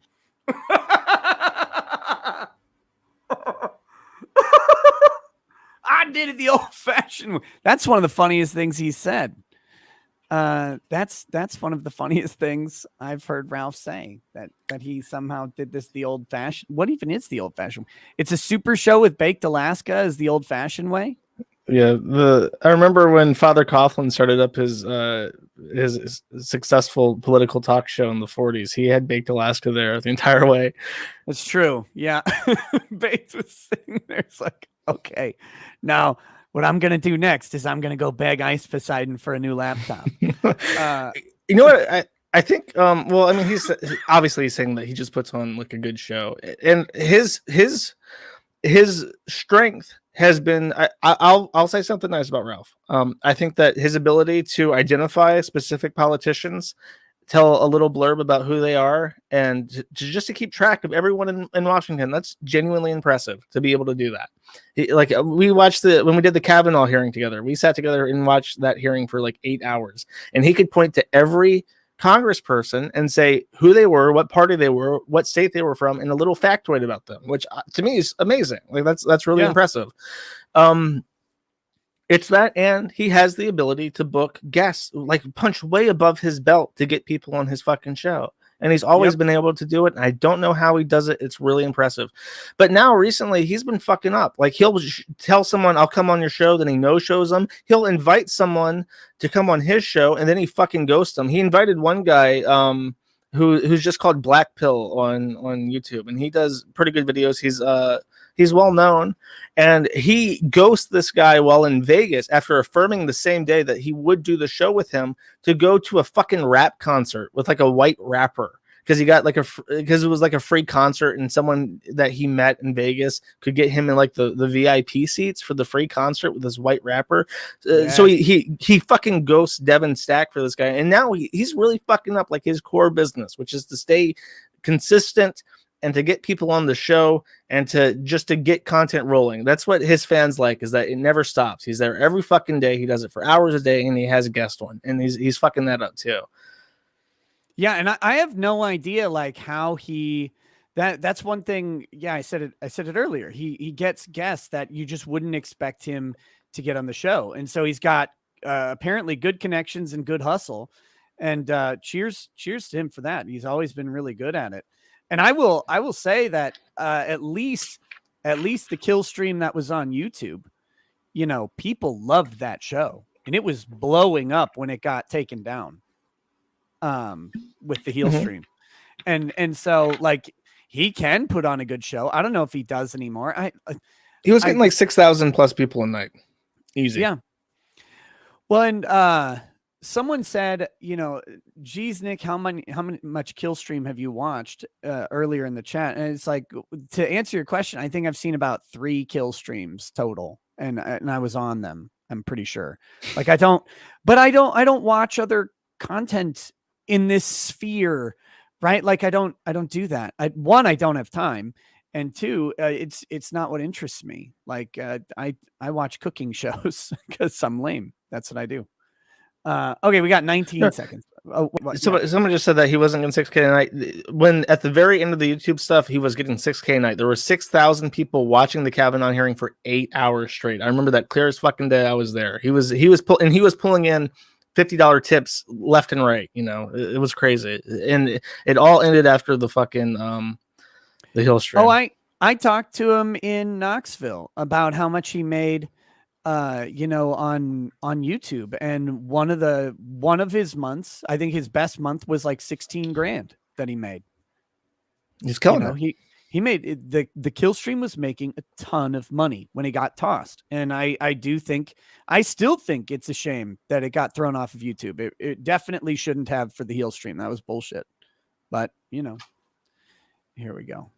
Sucking Masterson's nuts, sucking my nuts, sucking any nut you could get a hold of, grifting off the Tonka situation, which was really our shit in the first place. You did that. You didn't. Oh, I'm sorry. Did you get Tonka on a show, Ralph? Of all the people who could have gotten I Tonka forgot about that. God, imagine bragging about the Tonka shit in 2021. Jesus Christ. You know what was really funny? Speaking of sucking nuts, right? Ralph was in my DMs. So was Coach Red Pill. I think so is Andy Worski, all screaming at me for the first half of the Tonka interview, because none of these people know how to do an interview like that. And they're screaming at me how I'm just softballing Tonka, and I'm just fucking this up, and to bring them in so they could just yell at him, and that would be the winner. And then by the end of that show, they were praising everything I did. They had me on the onto the kill stream right afterwards, talk about how great it was and how funny it was. How I just let Tonka talk himself into death. Like, even in the middle of that show, Ralph had to pull a bitch up on his own comments.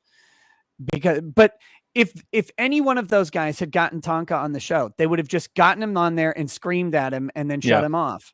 Because they don't know how to they don't know how to get information out of someone. That's not in their skill set, and couldn't even figure that out. Just embarrassing. Shit, you're a fucking fraud and a piece of shit, and worse than that, you're disloyal.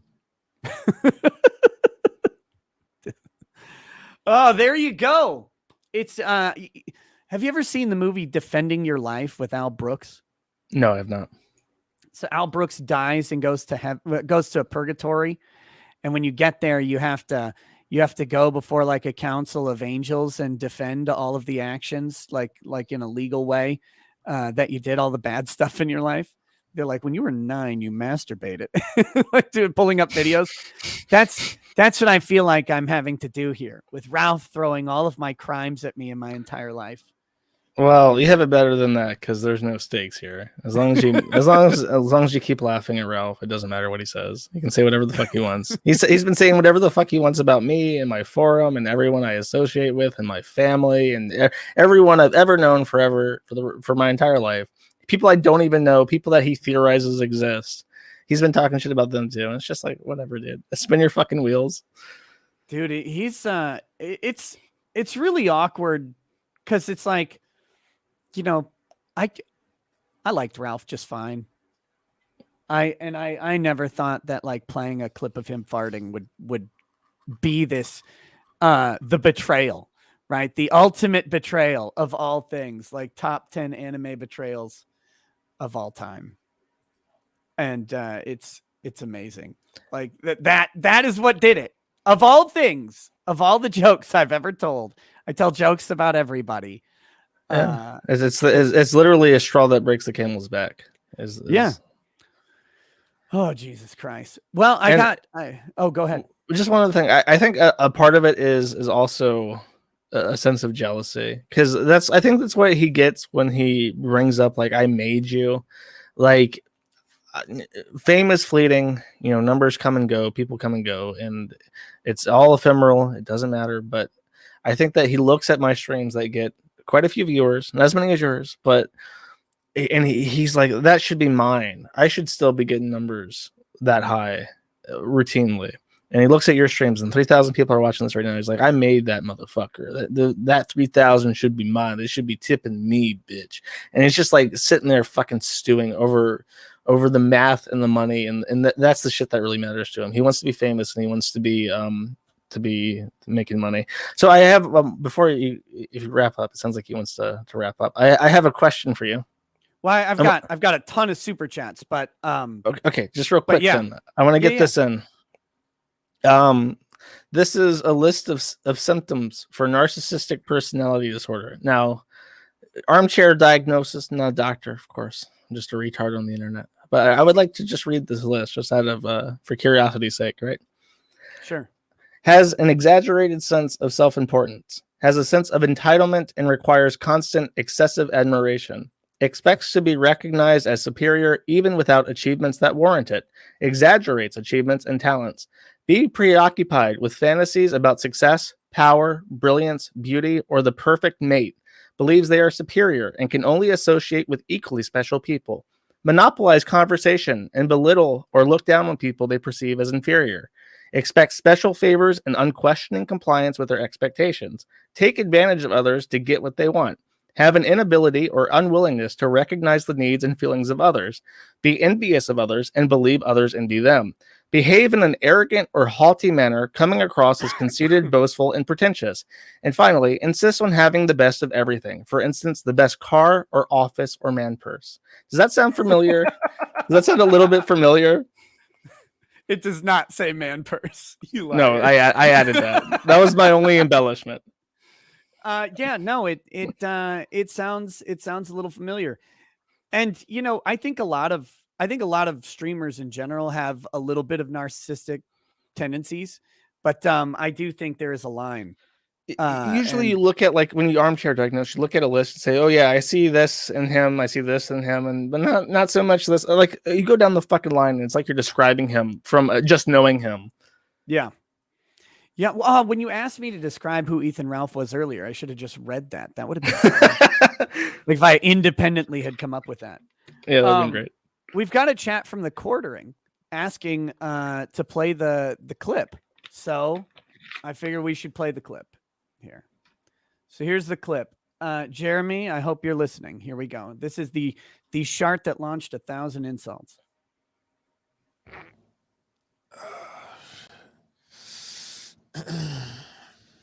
That's not even like embellished. Like, I don't think they even raised the audio. Like, he properly shit himself. There's no other way. One more time. Here it goes. So fucking gross. That is not him moving his leg, by the way. Look at how his body moves. Look, Ralph's a big guy. He's short, but he's big. Moving to adjust your leg is like, if I adjust my leg, you probably notice I like move around. Watch him. That's a lean and squeeze, man. Yeah, he moves because he like can't properly like fart with all like the mass in the way, so he has to like lean forward so that there's actually a passage for it to escape, and then it does, and it's really loud because it's like the fecal material is being shot through like a hydraulic tube at that point, so it makes a noise, and then he recognizes that, oh, I just shit my pants, so he says, oh shit. But yes, everybody, just a reminder that everything that Ralph said is literally, according to him, because I played this fake news from his clip, from his show.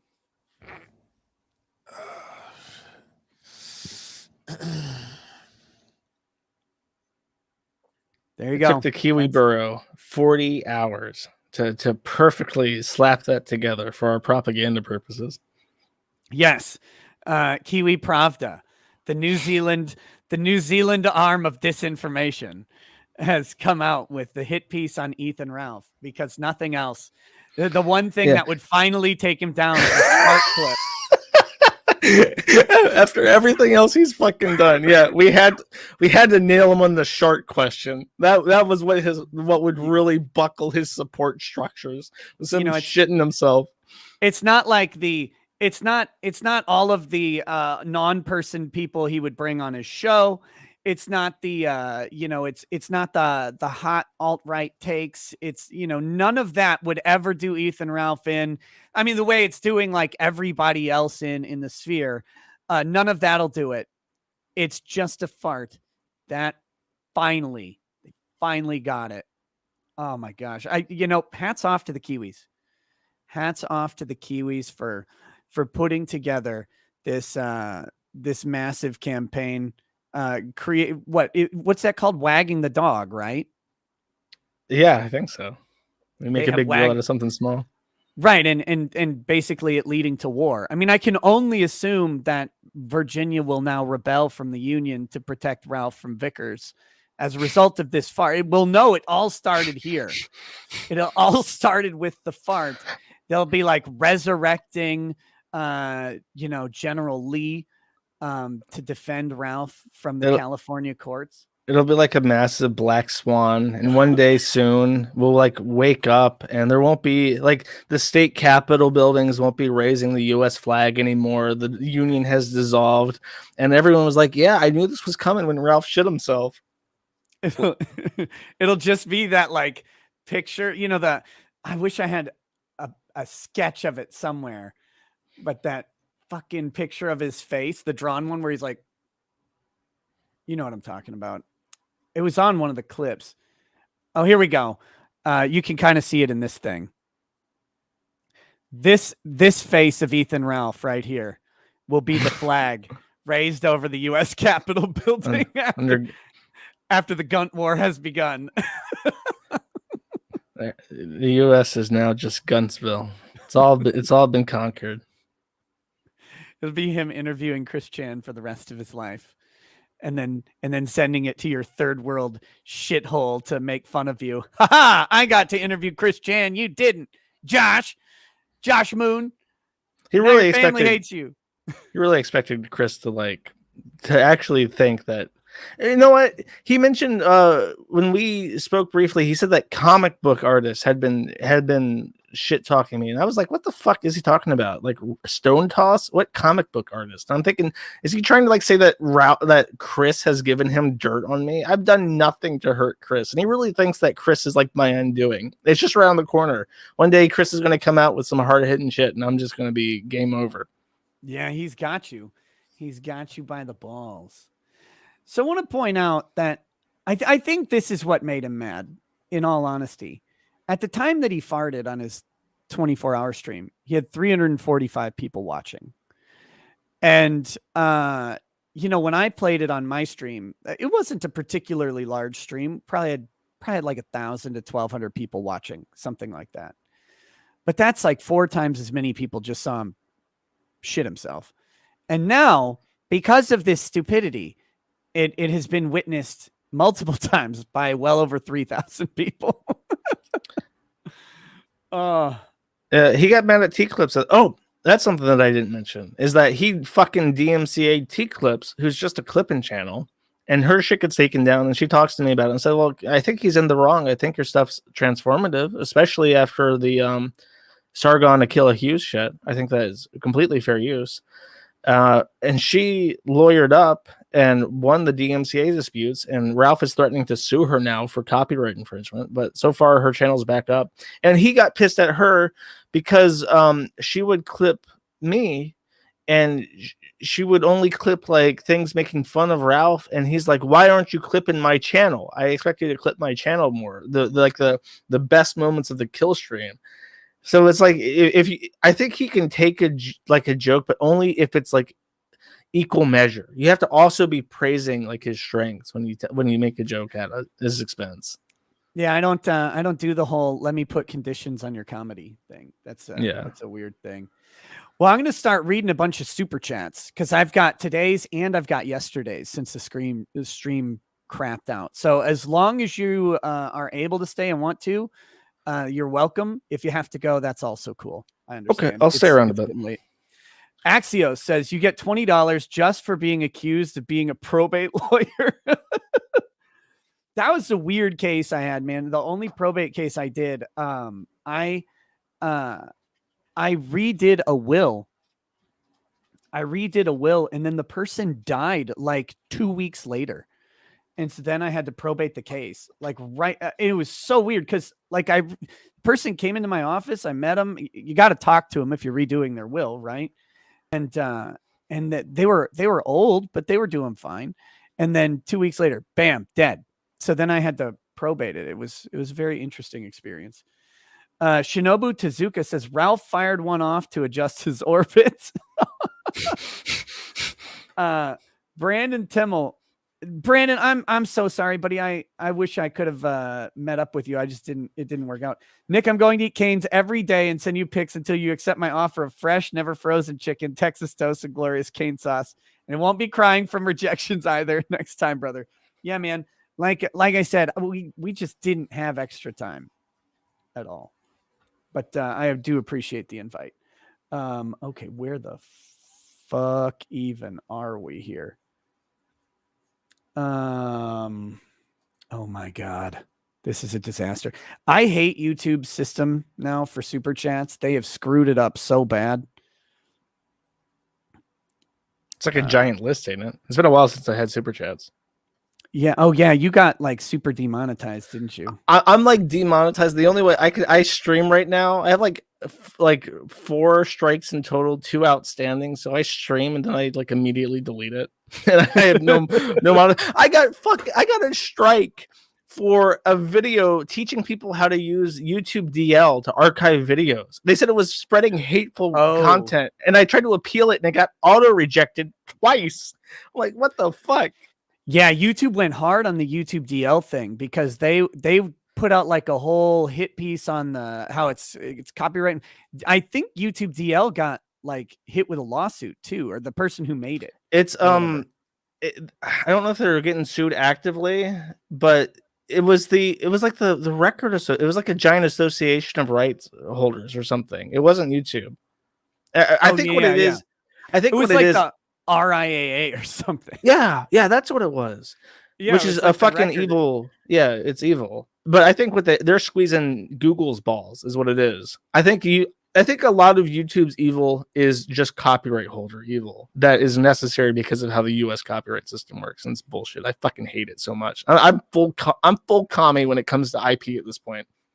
It's getting really old unless places like YouTube start protecting their creators. I think I'll be with you. Like if I get the idea of intellectual property rights, but at the same time, like the fact that they can be abused so readily and rectifying it has such a massive cost is crazy. Is anything would help. Have a real lawyer would have to send the DMCA or have a copyright ID already. Just the bar of having to file for a copyright ID would help so much, but there's nothing. It's such bullshit. Fuck it.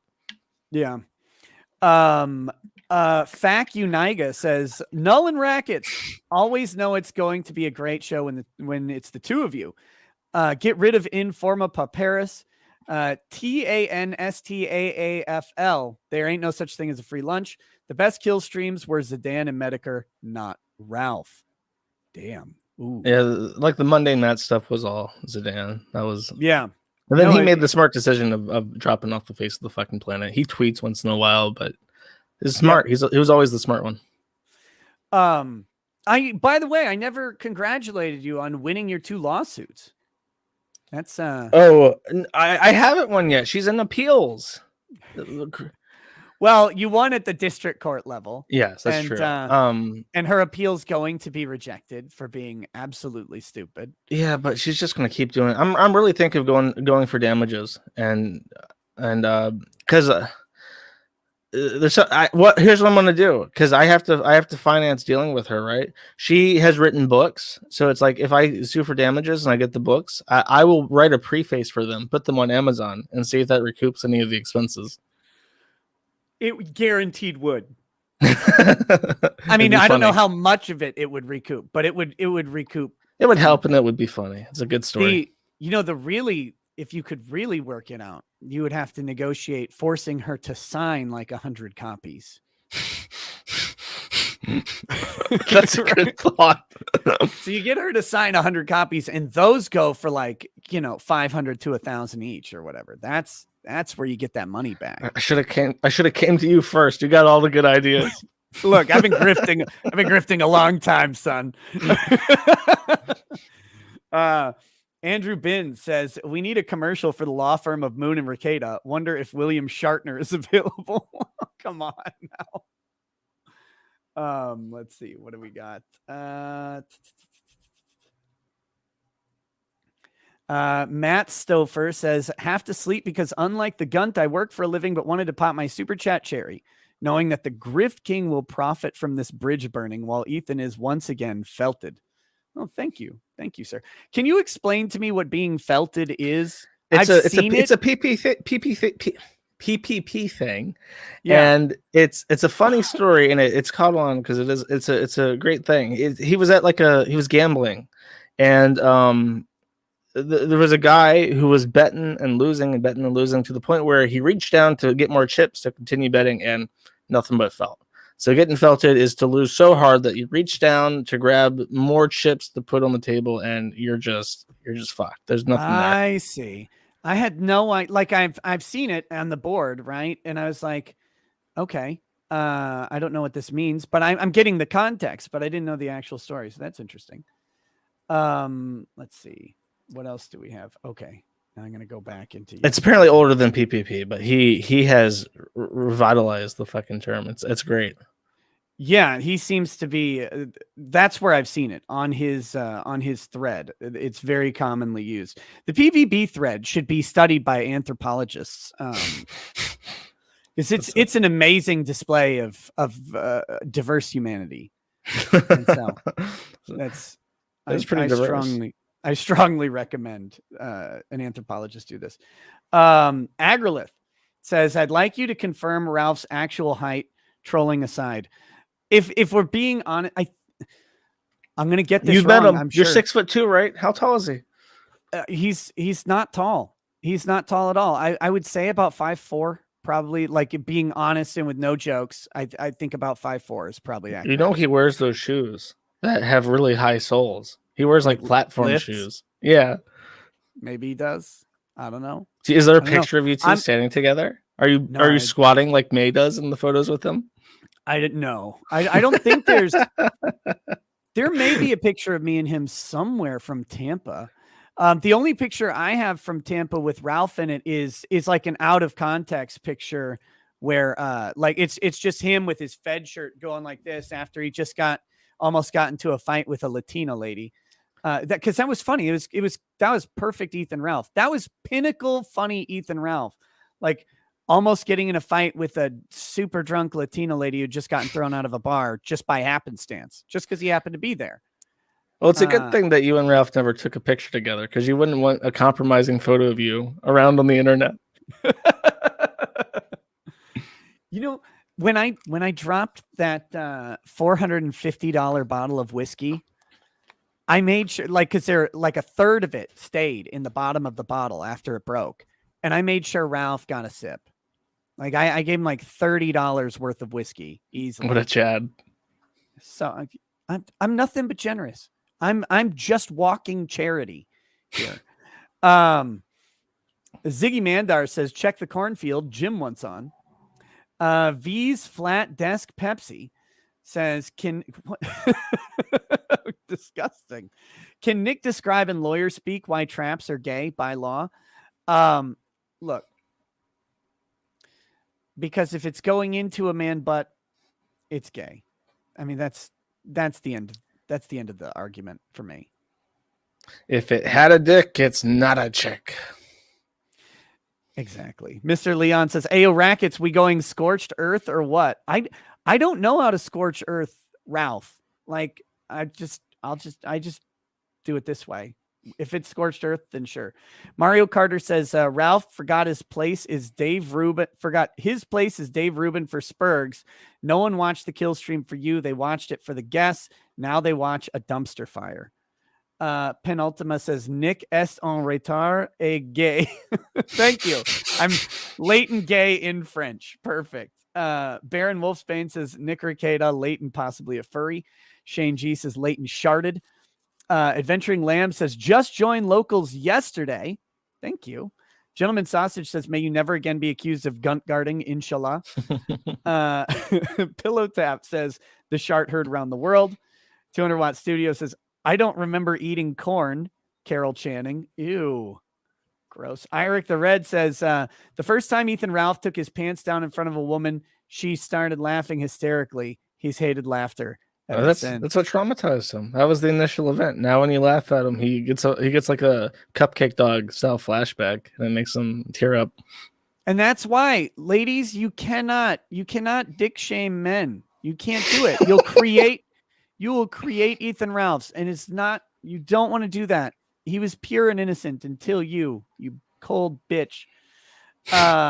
Mario Carter says, coincidentally, actual corn harvest season just began. Oh, it did. Oh, it did.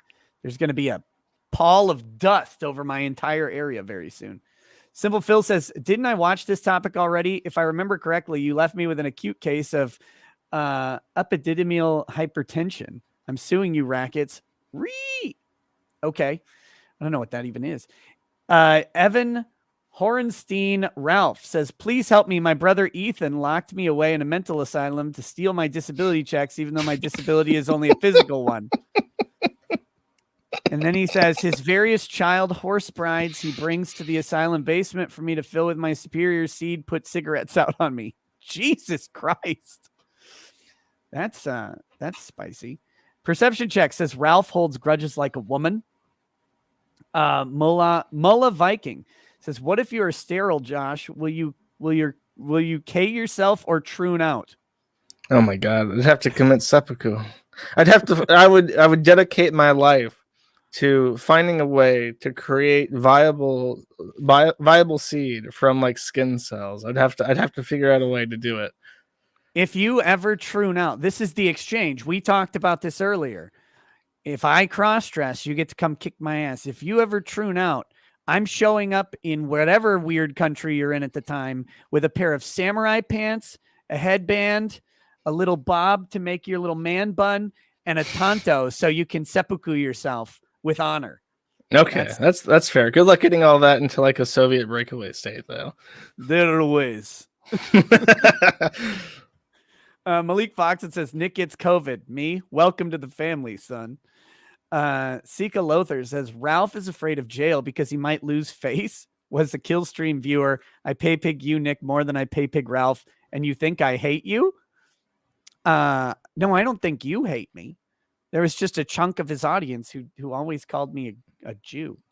When I started talking about Ralph, I made sure to say, like, you really don't have to pick sides. Don't feel like, please don't ever let anything I say make you feel like you have to choose between daddies or whatever the fuck. Like, if you enjoy his show unironically, please go ahead and enjoy it. There's no guilt in watching, Ethan Ralph's program. Yeah, I never tell people to stop consuming someone else's product. Like, if you like it, keep liking it. I don't care. That's great. Internet best friend says the Ralpha mail has crossed the Gunticon. I agree with Null. It's time for the harvest. I'll be sure to join with an iPod 4G camera.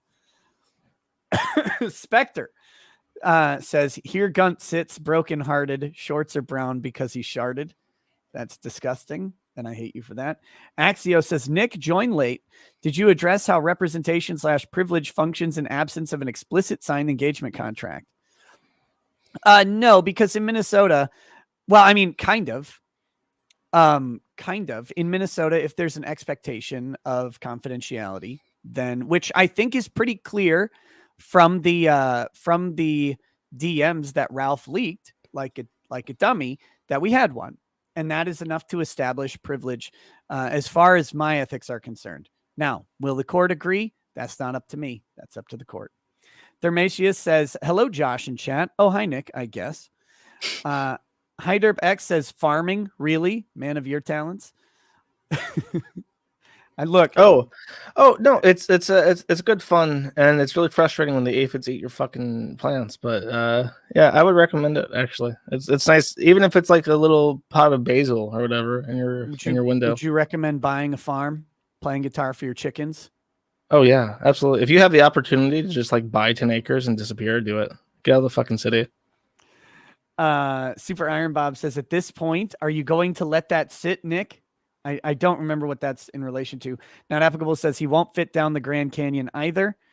Seka Loather says people will pay Ralph even if he is in jail. All he has to do is to do nothing. His wins will land him in trouble, unlike his perceived losses. Dr. Nigsop McChortlefag. Okay. Says if did you get tricked? Did you get tricked into that one? I mean, I saw it. And I figured, okay, we'll just do it, I guess. He says, if Ralph was a frozen daiquiri, what color decorative umbrella would it have? Salmon pink.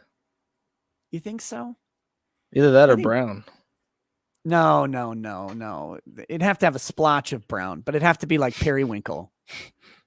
It's there's a meme which is very avant-garde and hard to explain, but when Ralph did the GUNT picture, like the original one where he's like got his arms up and he's like crucified, holding his body up between like Dick and Coach, he's wearing a black zip-up jacket, a yellow undershirt, and then his GUNT flesh is hanging out, and people have taken the black, yellow, and pink as like a tricolor and made it into flags and art.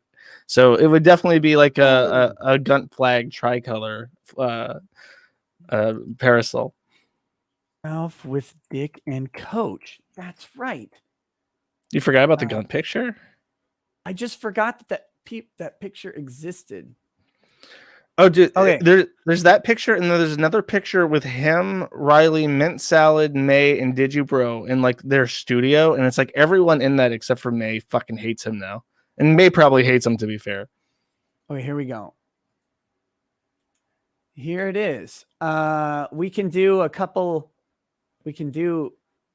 some figure eighting. Here we go. Sorry about this. This distracted me. Here's the picture. Right? Yeah, there it is. You see the tricolor? That's the color of the parasol. People were asking, how tall is Ralph? Well, Dick is about 6 feet tall. But this picture doesn't adequately give you the height of Ralph. And it's pretty easy to tell why, right? Because he's holding himself up. His feet are dangling there like a little kid. He's lifted off the ground there. But even if you say, okay, he's not. In this picture, he's at least 5 inches shorter than Dick, I would say. Yeah, he's standing on his tippy toes, like for sure. Yeah. He's wearing fucking pumps, and he's standing on his tippy toes for sure. But no, I stand by my assessment. I think he's about 5'4". I think he's about 5'4". I might be wrong. I'm not like the best judge of height, but I mean he's a lot shorter than I am. That's all I know. That's how I see the world. Are you my height or shorter? Spurgstrom says, as a Christian, how do you view Ralph and his addiction to underage girls like Faith and Soph? Would you let May around children? Faith was 18 when Ralph had sex with her. I don't know about his interactions with her prior to being 18. And I don't know anything about Ralph and Soph other than what I've seen people speculate on. So if he's attracted to underage kids, that's not a Christian thing. That's just a don't do that because it's gross thing. How's that? I do see a lot on the forums that I'm like pass myself off as moral police. That is the opposite of pretty much everything I put forward. I don't know where people get that, but I'm not a person who moral polices the internet. But that's a criticism of me. And would I let May around my children? Would I let her children? Would I let May around children in general? I guess it depends on the context of what she would be around children in, like at a mall in a public place. I mean, I guess, like But Would you let her teach a all girls elementary school? I don't know. Mm. I don't know about that. I don't these hypotheticals, man. Making I me don't sweat. know. I'm dripping. I'm dripping here. No, she'll touch all the kids. I don't know. I don't know anything about this person other than the fact that she and Digibro used to watch the Lolly, according to Digi. And so According to her. Right. Okay, so according to her and Digi. Then Yeah. but and based on that, I don't think so. You know, I don't know. Like if you want to watch Lolly, fine. Just stay away from kids. The exceptional detective says Ralph challenges his enemies to fist fights regularly, by the way. He always backs out too, like a Tonkasol lol. He wants to fight you, he said today. Well, I guess he can want a whole lot of things that he'll never have, like being 6 foot tall. Perihelion says, question to Josh, thoughts on... Oh, wait, we read that one. Sika Lothar says, Ralph always had this strange leverage over his co-hosts, audience, and associates. At least we know why you gunt guarded Nick. Wonder about the rest. Bob Jones says, so Chris Chan wrote a letter. It would be amazing if you read it. It's on the forum right now. Yeah, he wrote you a letter. I don't want to read it now because we've already been going. Yeah, it's quite long. The gist is that I think that Chris has only access to a Bible for like reading material and entertainment right now. So he denounced me as Judas and himself as a literal reincarnation of Christ, and said that I failed my final test or whatever by not giving him money. And he also he basically admits to stealing Barb's money and justifies it, and says that the sex was consensual, and also that they mostly just cuddled and did soul bonding, which I don't know what that is. Doesn't he know that Judas was always supposed Judas to betray Judas Christ was supposed to betray Christ to fulfill the prophecy. Yeah, he had the shittiest job in the Bible. Sika Lothar says King of Pole, KOP, I assume he means King of Pole, is an Omega who won't even knock on Ralph's door to tell him challenge accepted. He wants the farms to see him barely clothed each week. Okay. Elliot Walker says priests can be forced to testify about a confession, but will be excommunicated if they do. Please talk about the implications of DSP's bank statements. There are no implications. There are no legal implications because his bankruptcy is done.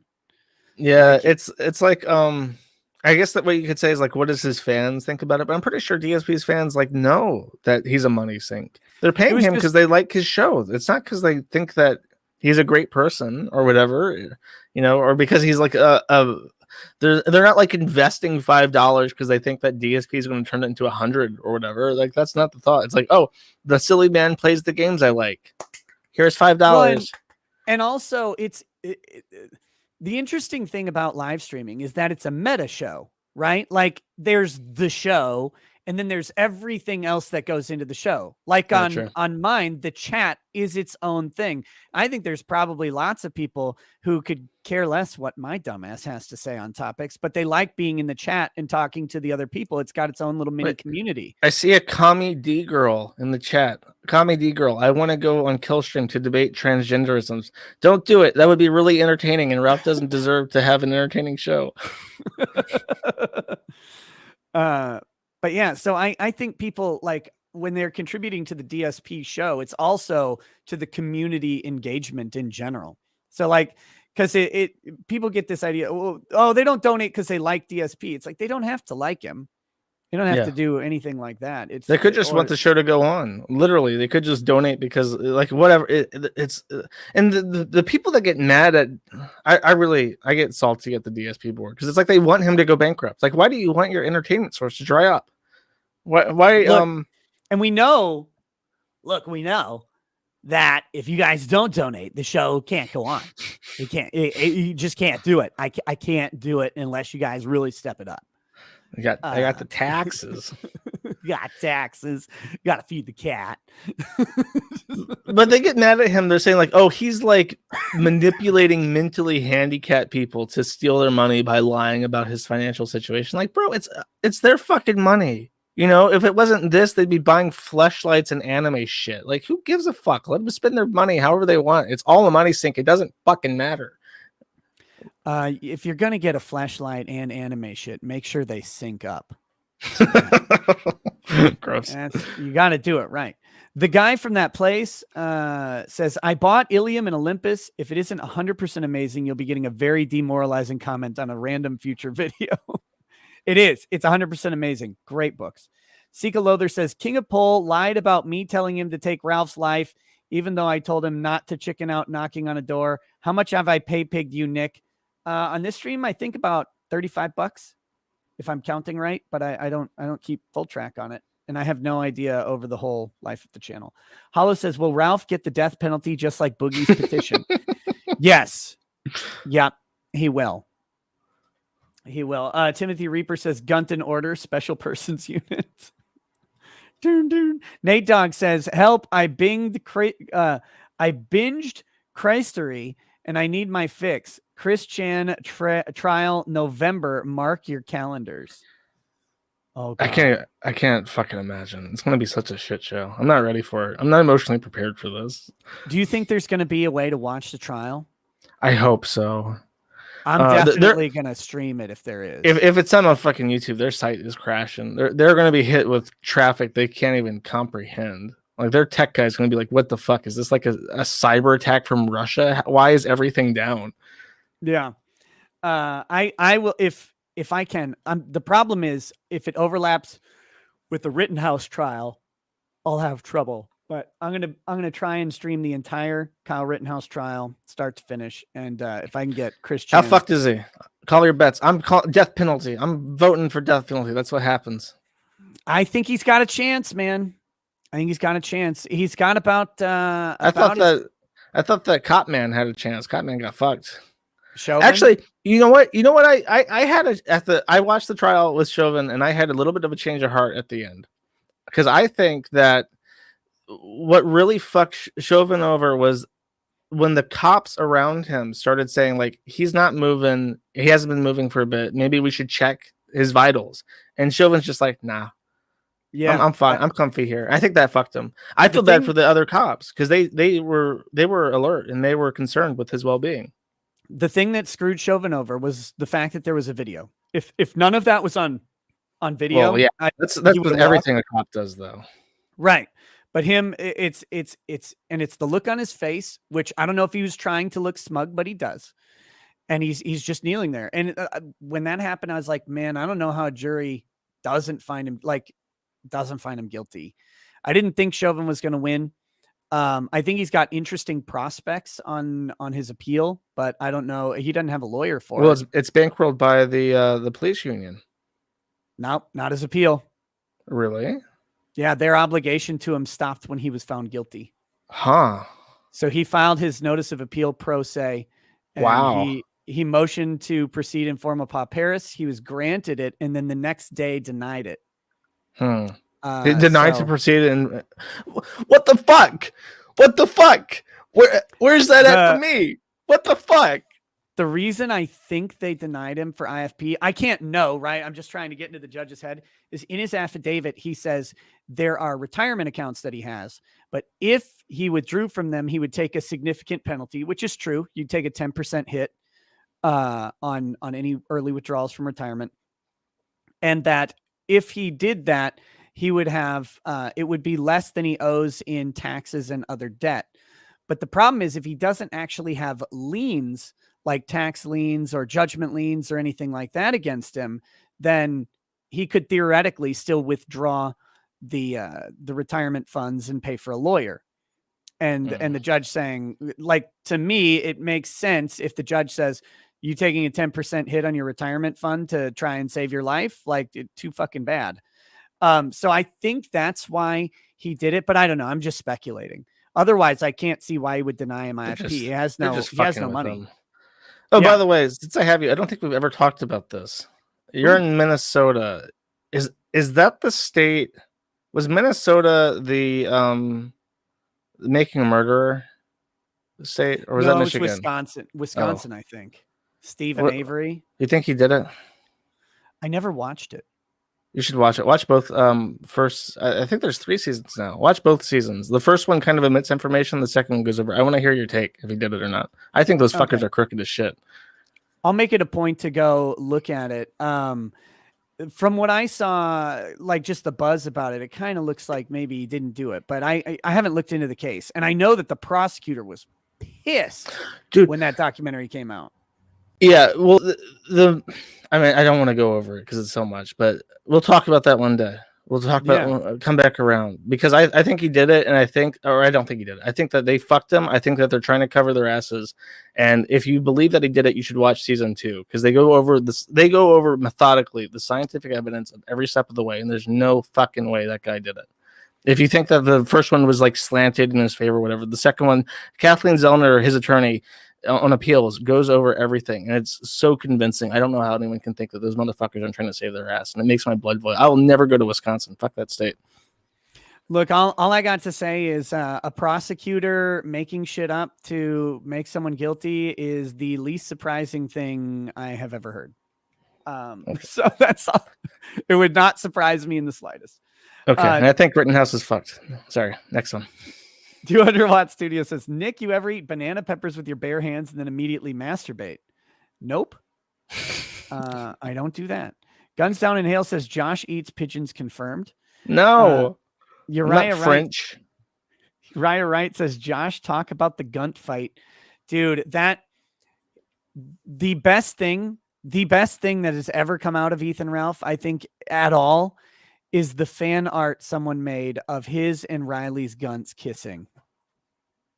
It was pretty phenomenal. It was one of the best fan arts ever submitted to the site. That alone. Oh man. I still, whenever I see that, I audibly laugh. I can't do anything else. Lifeless Loser says, hey Josh, who do you think is going to play you in the CWC biopic? Oh God. Daniel Radcliffe. Okay. Why wouldn't you pick like the Terminator kid? Terminator? I don't know who that is. He's the kid from Terminator 2. What's his name? I've never seen the Terminator. I'm sorry. What? I've never seen any Terminator. Okay. All right. Never mind. Chris P. Bacon, thanks for the donation. Funatsu 96 says it's Edward Norton is okay. I would be okay with that. That'd be really cool. Edward Furlong. Edward Furlong is the guy I'm thinking of. Okay, sorry, that's the Corona-chan brain fog I've got going. Funatsu says it's the same thing with Greer, low IQ narcissism. The doctor says Gator hasn't been on Killstream except 5 minutes on 24-hour and has been hanging out in Augie and Figminko's chat. He knows it's coming and is building a lifeboat. Sika Loather says King of Pole answered Ralph's challenge to a fight, but is too chicken to knock on his door. Ralph owes Null and Nick loyalty, not the other way around. Adolf E. Newman. No one owes me loyalty ever, by the way. Adolf E. Newman says, Nick, why do you give Null and Karen Farms a pass for deplatforming, yet got on Vito's case? You know they are behind New Project 2 getting nuked, right? See, here's the thing. What? Null is not behind New Project 2 getting nuked. And the people on Kiwi Farms who do stuff. That was a decision from fucking MasterCard. Like, they put that company on a match list. If you want to talk about deplatforming, you need to thoroughly tear up and prosecute all the people in MasterCard, Visa, Discover, and Amex, because they single-handedly, together, and under the Patriot Act, with the consent of the U.S. government, control the entire global financial system, and they need to be fucking held accountable for it. I hate them. Yeah, I'm with you. What you said, but also this is one of the things that Ralph goes after you for all the time. Like, people on Kiwi Farms trying to deplatform Ralph, and then that's your fault. I mean, I don't even support that. But if something bad happens to someone because they were ousted by truthful information on the site, I'm not sorry. Like, if bad things happen to you because of the truth, it's not my fault. It's not the forum's fault. That's just the boomerang, man. That comes back to you. Default user ID says MasterCard, question mark, lol, lol. Yes, literally MasterCard. They have something called a match list. You can look it up.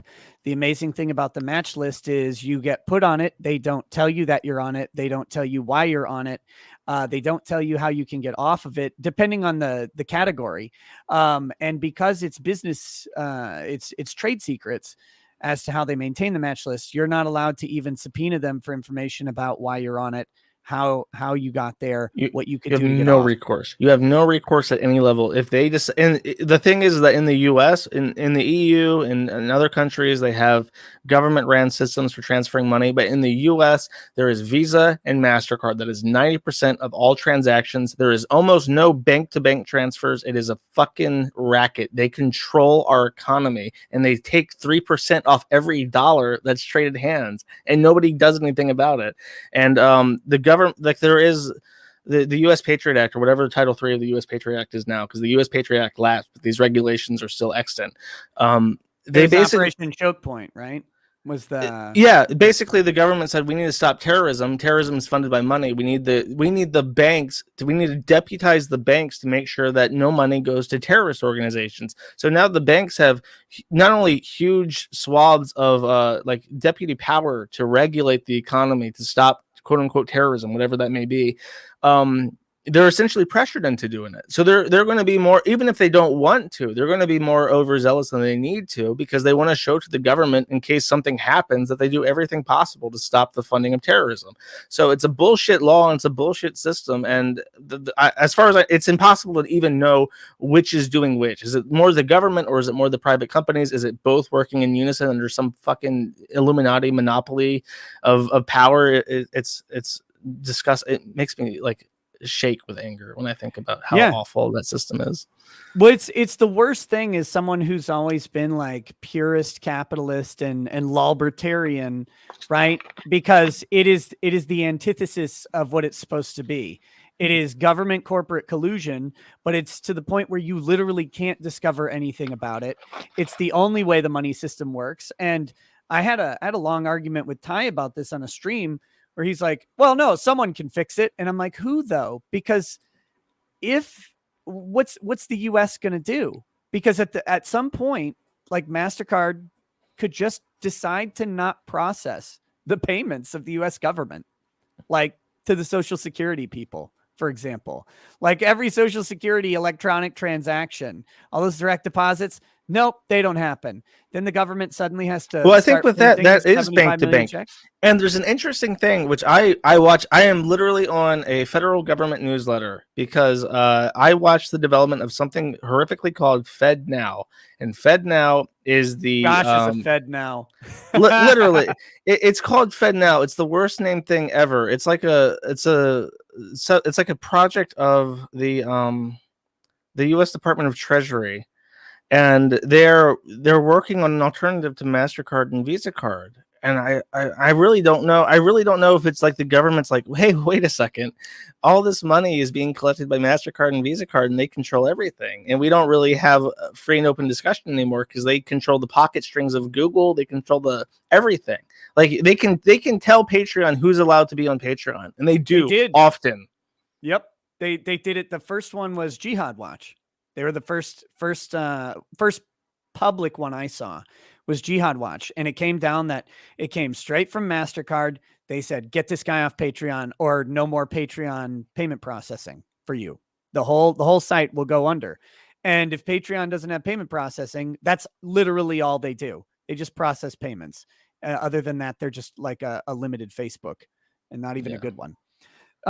Did you see the new thing in the budget bill, where the government is going to monitor $600 transactions? Anything over 600? Anything over 600. Really? You know, it used to be cash transactions over 10,000 had mandated reporting, right? Yeah. So now mandated reporting is 600. And it's not cash. It's all deposits of $600 or more, which of course would lead you to the obvious conclusion that would necessarily have to include lesser than 600 amounts from the same source over multiple occasions. So that would aggregate to 600. So basically they're going to cover literally all of them. Good luck. Like- I mean, I guess they have AI now, so they don't really need luck. They're gonna, Yeah. So whatever. And we're sure gonna have to pay fucking TurboTax and the tax attorneys to file our taxes, even though the government knows exactly how much Like- we need to pay. And if we get it wrong, we go to jail. Here, David Gleason says, no, it's every transaction for any account that has a balance of more than 600. So there you go. Even worse. Attorney Tom says he's over 4'9", so he's watching. You know what's great? Attorney Tom is taller than Legal Eagle, and that is enough for me. That made my entire day. How tall is he? Is he like super short? Attorney Tom? Either of them. It seems to be a thing. Attorney Tom is not super short, but Legal Eagle looks super short. Let's see. Not applicable says PPP's voice is a war crime. Oh, people in glass houses. Spectre 06 Gaming says Ralph is going to trial on the revenge porn charges January 5th. His arraignment was September 10th. So there you go. There you go. We'll have to see if that's live streamed. Oh, that'd be great. I should just email Virginia. I'll help set it up. I'll set up the live streaming for your courts in Virginia. Just let me get the Chris Chan trial and the Ralph trial, please. I'll come over and set it up for you. That's the one thing that'll get Josh back to the States. Crusader says, Nick, do you really not waste time disavowing people you vaguely know on the internet? Where's your shame? Where's your shame in the face of Allah? Kajel the Third says, as someone who is literally in the to make a murderer town, it's actually really just boring as hell. So he disagrees with you. That guy on YouTube says, question for Josh, how to stop becoming a weirdo troon? Stop watching anime. Damn. Mr. Biggles says, just sending a shout out to all the boys that have 4'8" schlongs and shorter that couldn't watch this episode. Nick, you've set that bar so high, bro. Mario Carter says, amazing atheist had more dignity. Matt Field says, quick, someone Photoshop Tub Ralph with his audio. No. They're talking about the Tub Girl picture, but Photoshopping Ralph in. That's disgusting. Oh, that'd be vile. Please don't. Xenomancer says, so do we get to attachment 11 yet? No, we talked about it, but we didn't read through it because reading through things with a person on stream is boring. Eldon Bainling says, yeah, if you could call Ralph's wife a pedo again, that'd be great. In fact, call her that twice. Facts need to be reiterated and frequently. Shadows King 101 says, I disagree. How could you guys hear a fart through all the books Ralph has to sit on to reach his desk? Oh. Vilma Betancourt O'Day says, I came for a lesson on legal matters. Instead, I hear a farting maniac. That's what you get on this show. Hi Derp X says, Josh, how do you know so much about Ralph, even to him wearing no underwear? I mean, I've been following Ralph's drama for a while now. I was really hoping that, God, I can't remember what it was. Can't remember what it was, but I was really hoping after the revenge porn tape, I really thought that Ralph would calm down a bit and collect himself after that drama, and he really didn't. He like doubled down. I was like, okay, fuck it, I have to make a board for him now. I kept waiting for an opportunity to get off and to stop watching Ralph and to stop waiting for the next thing to happen, and he kept coming at just doing stupid shit all the fucking time. So it's his fault, really, is what I'm saying. It's his fault that I know that he doesn't have underwear and he shits directly into his jeans. It's his fault. That's beta maneuver. If you're 24-hour streaming, you got to be naked from the waist down. Batcoat sent $1. Thank you. Supreme says Ralph burns more bridges than calories. Trivia aficionado says, hey Nick, it's books. I'm sending you money to spite Ralph, and because you deserve it. Love the painting your wife got you. Oh, thanks, books. Super Iron Bob says, imagine thinking being in court more than a lawyer is a win. Viking Poodle says, this shart freak out is the exact same thing as Chris Chan's I am straight freak outs. Lamau, thanks for the great stream. Well, it's also the same as Chris saying in IRC chat years ago. I have numerous pairs of dirty crap briefs, but in this case, it's a jean shorts because he doesn't have any underwear. Gross. It's a Virginian thing. You wouldn't understand. Thank Christ I don't. Hi Derp X says, do you stream on any other site that does not censor so much? I'm considering multi-streaming to Odyssey. I have to check. I have to try it. Like, I'm just lazy. I try it too. I don't like their administration. The guy that owns it is very weird. He's like a New Hampshire. He runs the New Hampshire Libertarian account that made weird tweets about like child labor laws and shit. He's a weirdo, and I don't trust him. Jeffrey Kaufman. Yeah. I don't know. But if his platform doesn't censor, it might be. I used to stream me. The underlying technology is very promising, and I have a lot of optimism for it. And it's just a shame to see management issues where there shouldn't be any. And I feel bad for the guys that work really hard on the protocol and the application, because I think that the CEO does a disservice to them and their hard work. Someone says, you think he's weird? Come on, man. You got wrecked. Says, why can't I just watch shows without this gay stuff? I just want to watch entertaining shows, bros. I don't know. Because that's what I like to do, is just make entertaining stuff. And I don't know why. There's always some dummy who has to go ahead and try and ruin that over a fart joke. It was a fart joke. It wasn't even a good fart joke. It was just a little fart joke. It was pretty good. Sika Lothar said, "Yeah, but I didn't do anything to make it good." That's what I mean. Yeah, that's what makes it funnier. Is that it's just him shitting himself. Sika Lothar says, "Notice that Ralph declares enemies on people who don't even want to undermine him, all because they laughed at him. His loss, losing guests and viewers." Richard Grubber says, "Life is a race, and I am the racist." Hioka, thanks for the donation. Bravery Bruh says, "Are you really that tall?" Yeah, I'm about 6'2" to 6'3", depending on time of day. It's foolish. I hover in there. Tall people. Hyderp X says, "Are the things he is saying about you not considered defamation? Also, why your chat has me censored so much?" YouTube does all the censoring. I don't have any censored words or anything like that. It's just whatever YouTube doesn't want.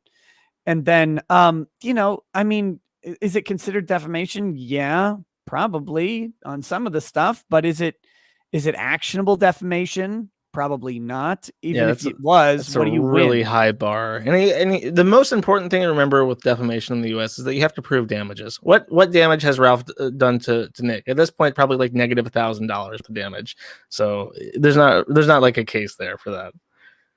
Yeah, my damage is I'm making money off of his weirdness. So. But yeah, and the other thing is, even if there were damages, like let's say he severely damaged my reputation, what am I going to do? Take his 1-bedroom cottage in Virginia from him? Like that wouldn't do me any good. Rent it back to him. A bunch of fucking moon runes. I don't know what that even says. Nick, what do you think about Ralph's front butt, aka his GUNT? Ralph has 2 butts. Does anybody need to say anything else about it than that? That sums it up perfectly. The question is, which one farted? Oh, God. It could have been a GUNT fart. We don't know. Hyderbeck says, "Poop Natch, not sure why, but answer you, so I give Nick money." Okay. Hioka says, "Say what you will about Ralph, but his outraged Sam Kinison impression is spot on." No, he does the yelling, the fat yelling thing good. His fans love it, and it's great content. He should scream incoherently about people more often. He should do it all the time. I think this might be. It was said to me by a person. I was relayed this information by a third party who I consider reliable. That at several points Ralph would be looking like he's nodding off during that 24-hour string he's very proud of, and he would kind of like lean off the camera a bit. And then he would come back and he would dare go with the cocaine route. And then he'd be like, "Kill stream, baby," and he'd be like yelling into the camera and shit. And now the day after, very ornery, very, very ornery and sensitive. It's just strange things I'm noticing. I'm not implying anything at all. I love the cocaine. Slagless says, "Ralph is hurting emotionally lately. First, Flamenco goes his own way and Ralph can't get over it. And now you hurt him, Nick. Why would you do this? I'm just an evil bastard, I guess." The Quartering says, "I'm still curious to hear the fart that launched 1,000 shits." We played it. Nightmare FD3S says, "Hey Boomer, did you know that there's a new season of Baki now on Netflix?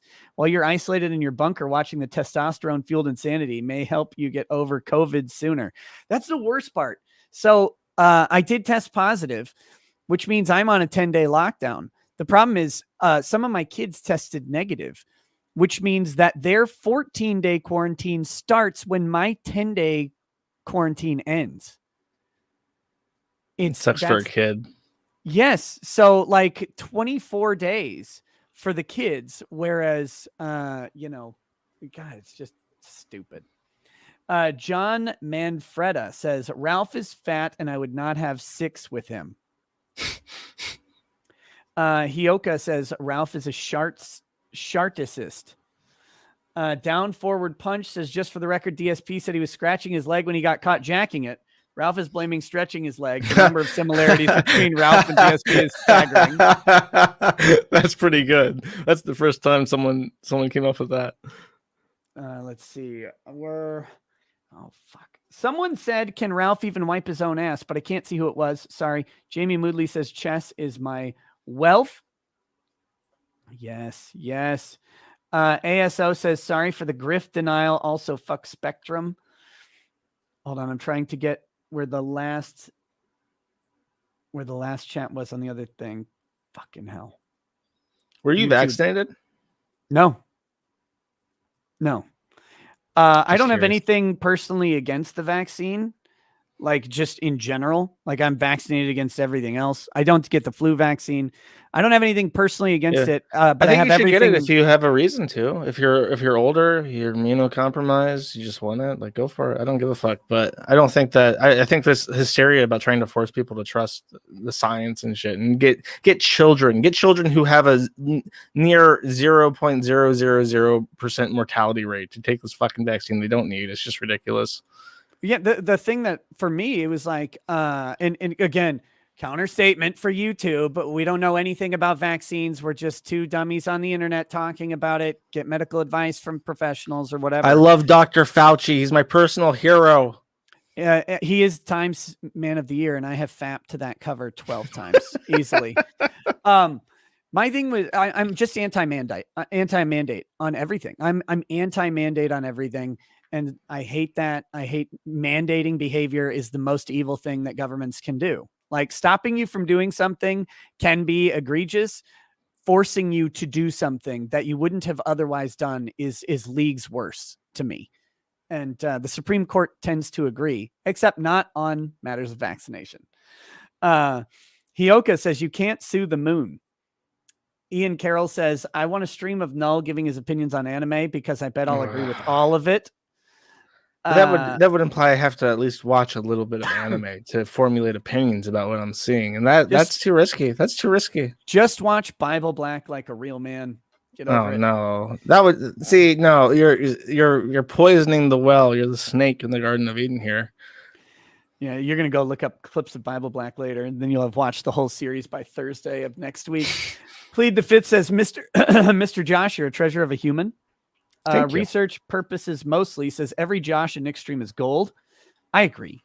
Hako says tested positive for the coup myself on Tuesday. I'm tired and achy and can't stop coughing. Get well soon, rackets. I'm doing better. Phil Anselmo says, Inshallah, may Ralph spread his seed far and wide so we may have ample cannon fodder for the Civil War. Oh, come on. Someone's got to load the cannons. Someone's got to do the logistics. Not every soldier can be a hero. Some people just got to get the bullets from point A to point B. Kumpala1 says, Ralph is afraid of being soy-filled, yet what difference does it make when he's already corn-filled?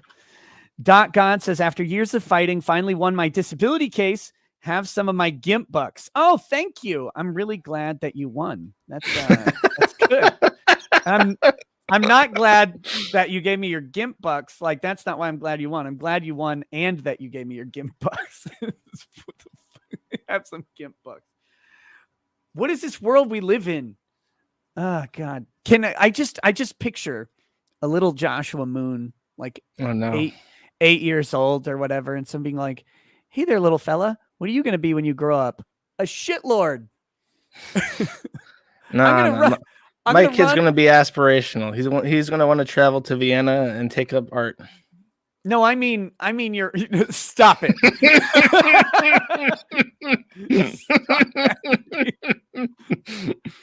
But could you imagine, like, back when you were 8, someone's like, what do you want to do when you grow up? And you're like, I want to run a website that gets me thrown out of the country of New Zealand. Yeah, no kidding. The Bruisinator says, Ethan, Ralph, it's me, Gator. When will we ever get back the Rackets Null crossover show? You can call yourselves the blackface lawyer and his racism dog. Racism dog. I like that one. I've never heard that one before. Kumbala1 says, if Ralph goes to jail, do you think he'll send Gator a letter from jail so he can send the message to Josh? Also, Josh, what do you think it will say? Dude, I swear that what they should do if he goes to jail is that Ralph should read the newspaper in prison and then write a letter to Gator. And Gator will do the show just going off of Ralph's notes from prison. Every day. As much as possible. I don't know what the delay is, but just do it once a week even. Keep the show going so that people don't forget. That's unironically, that's great advice. That's fucking funny. Ralph can give some anecdotes from jail and shit. It'll be great. Just do that. That would be a tremendous show. Like, without a joke. That would be hilarious. Yeah, because it'd be like 3 weeks behind for the jail mail to come out. And so everything would be like just way delayed on stuff. It'd be like, hey, I'm in here just chilling in with Chris Chan as my cellmate. He's spilling all the deets on that fucking pedophile Josh Moon. I was playing poker tonight. I'm not as good as Atlantic City or Las Vegas, but I won 3 Snickers. I'm 3 Snickers up right now, boy. Can't keep me down. Killstream always wins, baby. I was down a roll of toilet paper earlier, but as we know, I don't really need that. I just fart into my pants. Evan Horns. The laundry boy gave me some lips, so I shit extra hard this time. Clean it up, Jan. Mop it up, Jan, you fuck. You think you owe loyalty to me? Evan Hornstein, Ralph says, I had to find out my daddy dissolved into the ancestral Ralph family plaid couch via Kiwi Farms. He didn't even bring me to his funeral. Hope my mama is okay. Scott D86 says, the way Ethan talks reminds me of Tonka at the height of blood sports, like a pro wrestler trying to maintain kayfabe in his story angle. Yethna P says, Josh, your thoughts about disagreements with Styx? I think that Styx is a grifter, and if he's actually trying to invoke political change, he's not very good at it. There you go. Succinct. Michelle Naif says, Terminator 2 is one of the best movies ever made. You should watch it, Null. Adam Davidson says, Josh played by Seth Rogen playing Donkey Kong. Your buddy Brady says, the sad thing is if Ethan had any semblance of humility, he could have worked with this. But no, instead of saying, lol, I just farted, he has to be such a sourpuss about it and scream about it for hours. The funny thing is he spent his opening salvo was about how much he wouldn't have cared if he farted. That was dude. He opens up that stream by saying that he would shit all over himself for money. That is content. That is the funniest shit that could ever come out of his mouth. That's great. Yeah, that's something that's unreal. You show a normal person that clip, and they're gonna think it's a joke. They're gonna think it's a joke. It's a comedy skit from fucking some movie or something. There's no way that a human being out there could be talking about shitting on himself live on camera for super chat money. He should have just done that. He should have made that like the first hour of his show, just talking about like that and running with the joke. But the crazy thing is, like, in all of the funniness of that, he was actually mad. Yeah, like that's what doesn't jive. Like, why are you actually mad about this? That's I keep saying that. It's he is a sourpuss. He's a sourpuss. He takes funny stuff and he gets angry about it and he sours it, and it makes it so that even his wins, when they come in at random, he just gets dealt a free win. He's sitting down at the table and he gets dealt a fucking blackjack, free win, free money, and he doesn't like. He takes it and he's like bitter about it. And it's like, dude, come on, lighten up. Heyoka says, I have a Mazda card and it is accepted by all ethnic establishments. Capitalism rules. Michelle Naif says, Switzerland automatically takes your taxes. How do you like it now? Look, I've never liked Switzerland. I'm just going to throw that out there. Fuck them. And the thing is that the U.S. government could automatically take your taxes, but they've made such a convoluted tax code that it's basically impossible for them to get it right. They just they depend on you to get it right, and then they'll tell you that it's wrong. I got audited. I got audited a couple years ago, and they, because I had my income from my law firm, and they determined that I didn't make any of my money. They audited me and said I didn't make my reported income, and I'm like, what do you fucking mean I didn't make the money that I'm like? I reported my income to you. Why would I? It was the dumbest thing. They're so, oh god. Just say okay. No, Okay. no, because I Bye-bye. have kids, so like there's an earned income credit. So if I didn't make the money, I would have actually had to pay back. Oh, those earned fuckers! income They knew what credit. they were doing then. Yeah, but it was so dumb because it's like this is my income, and so then I had to provide them all of the bank statements from my from my bank account or my business bank account showing all of the accounting for all of the dollars that came in. Shockingly, the amount of money in was the exact amount of money that I reported because I'm not a tax fraud. And it was like, what the fuck are you doing? Oh my god, it was such a shit. Andrew War Snowboard says Lamar Jackson and Marlon Humphrey of the Baltimore Ravens have received backlash for rejecting the tax the rich narrative. Detractors say that it's the people writing his checks they want taxed. Okay. H. Plefty says this is way better than Jerry Springer ever was. Baron Sky says small peens aren't bad. You can wear short skirts. Trek Rider says how much for Josh to go on a date with Commie D girl? You two would be cute. I'll pass. No offense. No offense. Just it's inappropriate to go out on a date with a fan. I'll put it like that. You can't have a workplace relationship like that. Exactly. Especially since we're talking about Ralph, right? Apaka Typical says, I haven't watched a full stream live in months because of a newer, better job. This is a lot of fun. Thank you both. Hey, thanks, buddy. Caden Culp says, YouTube DL got sued and then GitHub, now owned by Microsoft, helped put up a legal defense for them and create a defense fund for developers. One of the few good things they've done. Was genuine. It was and I think it's one of those things where they're like, this is easy, good PR. And it's like, not only is it good PR, but it's something that benefits us. If these fuckers win, we're gonna have to have like a DMCA system like YouTube has, and fuck that.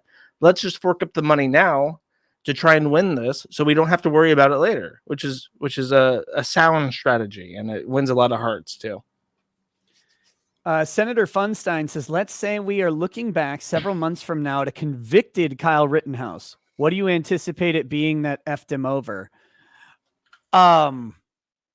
If he gets convicted, it's legitimately a miscarriage of justice. It goes against every notion of self-defense that exists. The only thing would be if they somehow convince a jury that he provoked the fight. But even if he did, he actually acted in a way consistent with the law of self-defense after you've provoked a fight. So I mean, they would have to. He'd have to have texted a picture of Hitler to his mom, right? Because that's what got he shot James them Field. on back foot, didn't he?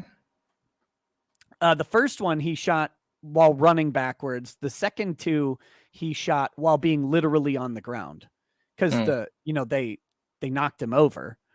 I mean, if he gets off, that's going to be like a riot. That's a riot for sure. And I think that was part of what happened with Chauvin, is that those people were all from Minnesota or Minneapolis, whatever the fuck, and they were like, we don't want to deal with this for the next year. We're over this. Sorry, dude. It sucks that it's your life, but it's ours too. So bye-bye. Good luck on appeals. Bye-bye. I missed a chat from Super Iron Bob. He was clarifying when he said, I was just going to leave that behind. It was you saying you have no warrants out for you for now. For now, huh, Josh? Maybe they're holding it. Maybe they're holding it. They're not going to put a warrant out until I'm back in the U.S. Maybe. Hioka says Rekieta Law versus the Moon should be a weekly feature. This is golden. Well, I haven't had you on because of your court cases, because I know I would want to talk about them, and I just didn't want to. I didn't want to do anything that could possibly compromise the case, especially with Melinda getting her temporary win via default. It was like, okay, Yeah, this that's got and, serious. and you know what I think happened with that? The reason why I think she even won her default is that the judge who was the same judge from all the other ones who just threw those out, mentioned that when a person sues the government, then they are extra lenient. So she coincidentally sued the Wise County Department of Social Services along with me, and simply because I was attached to that, and because her suing a government entity is considered especially favorable towards her in regards to filing pro se and stuff, he gave it a pass because of that, which sucks for me, really does. Yeah, it sucks for you, especially because like the service was facially inappropriate, but Yeah, it was bullshit. It's I mean, she represented that she served you appropriately. That's the weird thing. Our courts operate on an honor system because it's adversarial. So since there's supposed to be another person saying, no, you fucking didn't, the one person gets to say, yes, I did. And it works out some of the times, and other times it's just shit. Skeleton says, hot damn, Nick is streaming in an hour. People are actually awake. It must be my lucky day. Also, how much for that sad cat painting, Nick? It's not for sale. It's not for sale. Master Blaster says, how many white trash holes is Ralph going to put his poison seed into, do you think? Hopefully no more seeds of Ralph will be sprouting outside of the bonds of marriage. I'll say this because I like to hypothesize about what people are thinking. That's always been the fun thing to me when it comes to like the forum. Even before I hosted it, when I was just like a random user on the Quickie forums before I took over, I like to think about what were they thinking. And May is someone who I really don't understand. I understand that Faith Vickers is someone who really wants to get back at Daddy. I don't know what the fuck is happening with May. I thought that she had some sort of weird plan to like hop from E-celeb into E-celeb to E-celeb until she's dating the biggest E-celeb of them all, right? But she got pregnant, so that's not the case. And now I'm stuck here thinking, like, is she just like an idiot? Is she just like really stupid? And so I really don't know what to expect with May. They could break up like next week. They could like stay together for forever, just out of spite. So because they both hate me, and that like joins them together in unholy matrimony. So I really can't even speculate. But if they break up, I think Ralph will just get like some sort of detachment syndrome, where it's just like, well, I've already been divorced twice, so I might as well like fuck it. They're all just holes to me now. I might as well just keep going. See, I don't want that to happen to him. I really think that if you pair someone up with the right person, it can stabilize them. And I don't know anything about May and Ralph or their relationships. I'm not saying she's the right or wrong person. I don't know. Right. But when they're together, it just feels so fake and strange. I don't know if she hems it up for the camera or what, but there's like a clip of them together in the car after the Chris Chan stuff. And Ralph does like a big hearty, like he calls it his Joker laugh. He does like a Joker laugh, but then she follows it up with like a anime witch cackle. And it's like Ralph stops making any noise because it's like scary. Her fucking laugh. She's weird. She's super weird. So I can't even place bets on her. Yeah. Well, if she's the kind of person who can stabilize him, I think it's good. I think Ralph was in a better place when he was married to Nora. Oh, yeah, for sure. And I think that I think that women can be, they're not always, but they can be a stabilizing force in dudes' lives. And I know my wife's kept me in check on plenty of shit.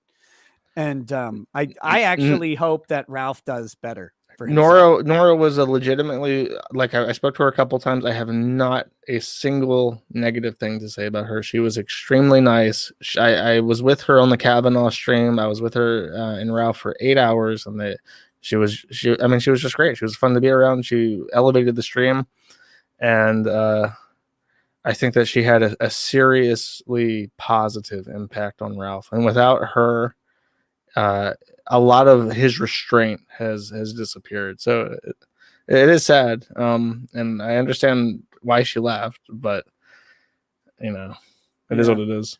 The denialist says if there's a modicum of real justice, the prosecutor would be charged for how they're handling Kyle, but government agents are rarely held to account. Yeah, there's no way.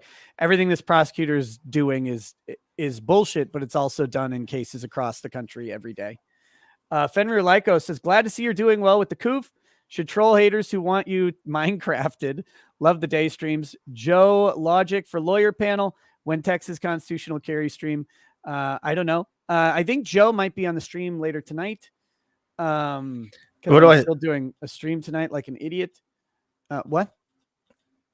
Sorry, I was reading this chat where someone says, what do I think of Joe Biden? Was that the one you just read out? No, I'm about to read it. Guns Down in Hale says, Josh, what do you think of Joe? Better or worse than Trump? Joe's not a real president. He's like a puppet. I mean, I had my gripes with Trump. My thing with Trump is he did. I think he started strong. He ended really poorly. His blaming of Section 230 instead of addressing banking stuff is a huge issue I have with him.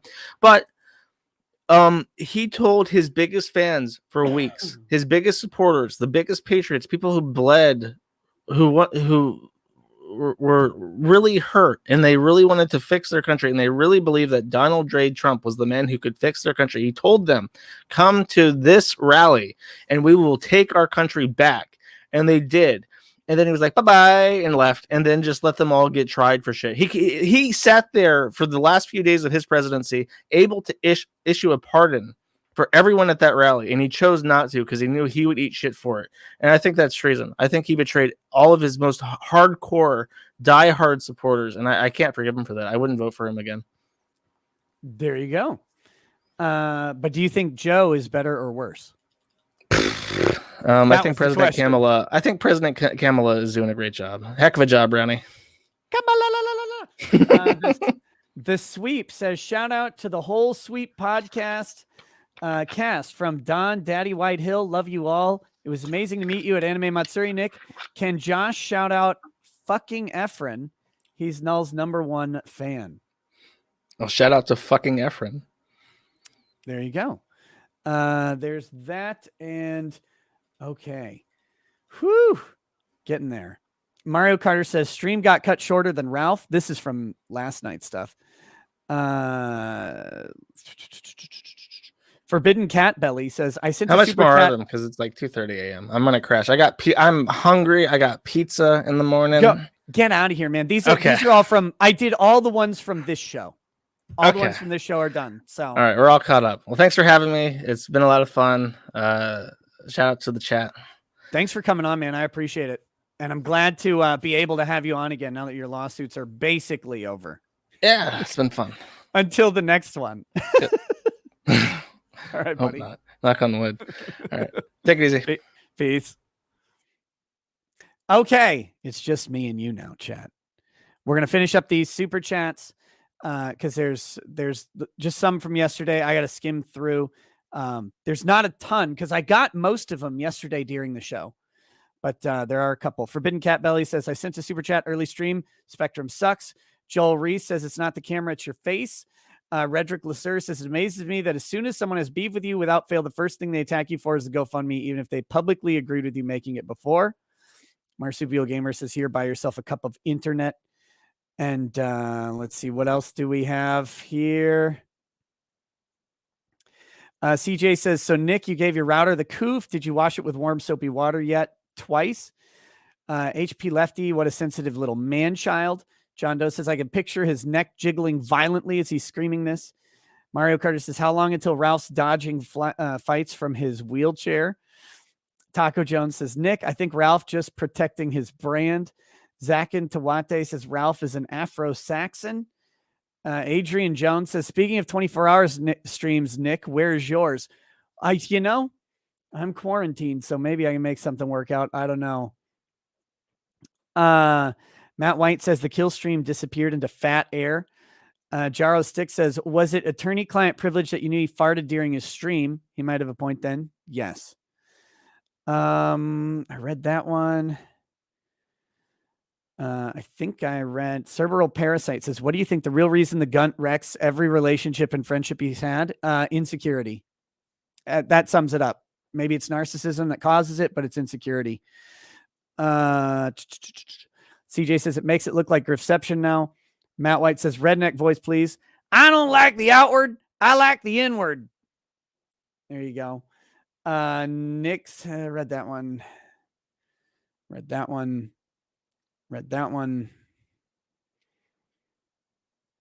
Wolf Runner says a $5 to be nice. Backout says I'm getting sick of giving you money. Much love. There are worse things to be sick for than that. I think this is actually it. I think DeWall says, you lie. You're a lawyer. You've done way more offensive things. You just cover them up better. If this is a GRIFT stream, will there be a vest goal from Tina? Mike Hunt says, I recently dumbbell curled 48 pounds. I can do it because I'm only 5'7". Bitch, short privilege. Will you address the lawsuit of Rotkill versus Low Tier God? Would love to hear a lawyer's take on it from So Nope Grapher. Yes, I'd love to look into that. I think that's it, guys. I think that is all of the chats that did not get read, except for Mike Hunt says Fireball clears up sore throats. Not even joking, which is disgusting. Which is absolutely disgusting. There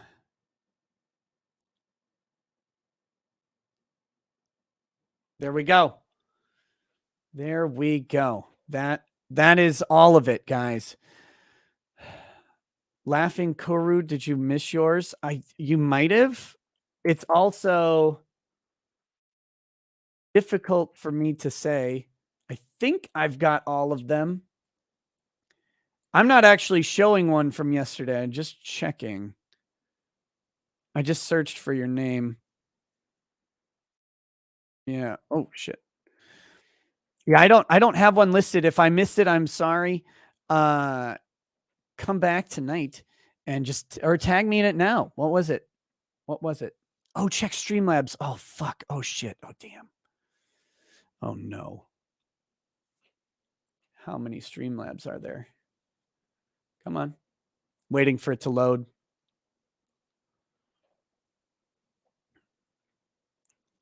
Oh, load. I have to go to the bathroom so bad. Here we go. Streamlabs. From yesterday. Guess what, guys? I'll be right back. Just a second. Here, let me play a little clip for you. Let me go ahead and play a little clip for you. Just some interlude music. System, the company store, the paradigm of absolute control. And that's why we're just out here doing simple things, pointing out that we're meant to be in nature and be natural. And this is where we find the source that God made to transcend the New World Order. And that's why they want to try to keep us out of it. I'm angry. I've had enough of these people. They're a bunch of Christian murderers scum. They're on giant death factories keeping babies alive and selling their body parts. What more do you need to know about these people? I go out and face these scum. They literally crawl out from under rocks. They have green looking skin and they run around screaming, we love Satan, we wanna eat babies. I have them on video. Hillary's in the creepy weird sick stuff, man. She sleeps in the same room with that creepy weird woman whose mother wears a hood over her head. What the hell? That woman number one is ugly. Imagine how bad she smells, man. I'm told her and Obama just stink. Obama and Hillary both smell like sulfur.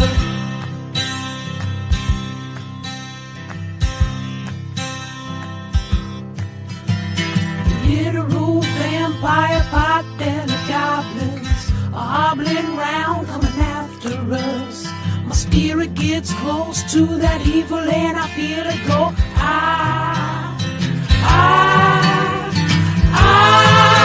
We're such self-centered crap. We don't even notice hell itself rising up against us. Millions of Pointing people of the very worst type, and I'm so pissed. We're gonna stab your daughter at the mall. Oh, oh, oh. We're gonna stab your wife, your son. Ooh. We're gonna stab you with a butcher knife, and then the police chief is gonna say, we love our Somalis, we love our Muslims. Oh, they're so good, oh, they're so sweet. I was watching Fox News as I worked out this morning. There we go. Perfect timing. I just got back. Oh, I love that song. I love that song so much. Okay. Here we go. John Cena evil, John Duna evil. Very clever. Sent a big donation yesterday. I didn't see it. Sorry. Says, sending this because I like your show and want to bless you. I also want to piss off Ethan, who loves to brag about how much money he makes in the most pathetic way. He spent more on spilt liquor than you have on shoes, you snake. You snake. Some person says, safety is the new mafia. Yes. Yes. Thank you, John Cena evil, John Duna evil. I appreciate it very much. Make Simps Great Again says, this is what I will say to Ralph. Hey, Ralph, how is your friend with the Trap Boys going? Zidane? Oh, no. Zidane says, God damn it. Brap. Brap. Gator. I didn't shit myself, Gator. Brap. Tell him, Gator. Brap. It's just a leg cramp. Not noise, Gator. Brap. Tell him it's not poo. Brap. It's not poo. That was from Zidane. Impreza says, please watch Reformed Stoic on YouTube. IP2 always wins. So there you go. Gator Time says, Ralph is back to pill stream days. You could hear the pill bottle in a recent stream. He keeps ducking away for a minute or so, coming back super energized like he just did a line. Your friend is killing himself literally every night for super chats. Well, that is stupid of him. That is on him. That is on him. Gator Time also says, oh boy, there's just so much. There's just something about Puerto Rican women that just they're really nice and you have a great time, but then it's like you're just sitting there one day and someone comes over and flips the switch from loving to murderbot 5,000. I don't know what that means. Hey, Rigsby, congrats. Congrats on getting a better job, man. That's awesome.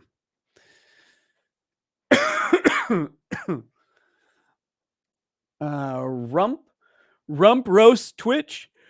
Rump roast witch says, I can't punt the gunt with all this harvested corn. Laughing Kuro says, saw Peggy the Spreader Poulter trying to side with Vito. Lol. Also, I still got the DMs of Vito justifying the false allegations against Vic. Want me to send them? If you want, Vito is even less important to me now than he was before. My Gator lore is weak. That is true. That is true. That one guy says, some fat, angry Ralph sock puppet is in the chat named Kelly Miller. She claims to be a Twitch streamer. You should have her on to scream about why fat shaming makes people fatter instead of skinnier. It might be Gator pretending to be a fat mad. Hilarious. I don't think that would be Gator. I really don't. Gator Time says, oh boy, wait. It's the same thing. Oh boy, there's something about Puerto Rican women that just, they're really nice and you have a great time, but then it's just like you're just sitting there one day and someone comes over and flips the switch from loving to murderbot 5,000.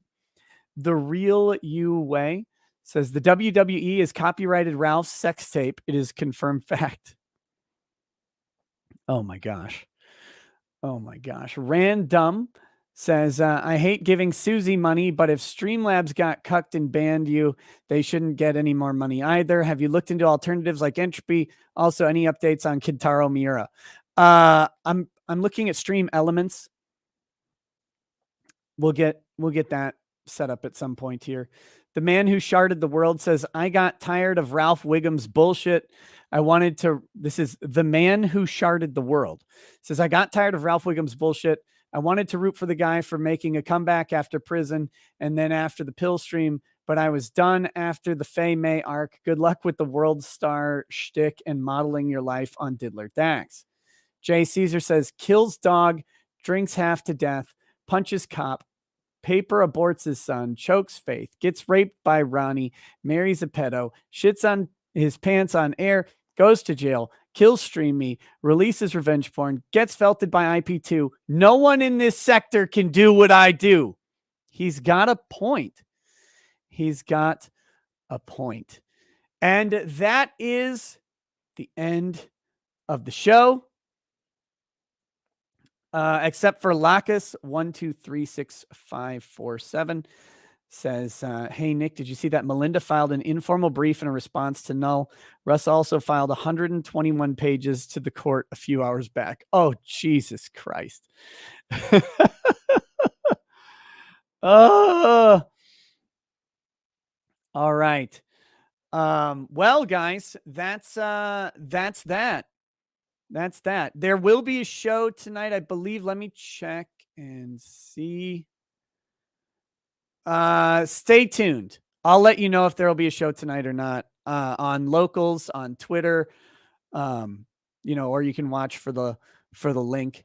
I hope you guys enjoyed this. I always enjoy having Null on. I wish I could have done the stream yesterday.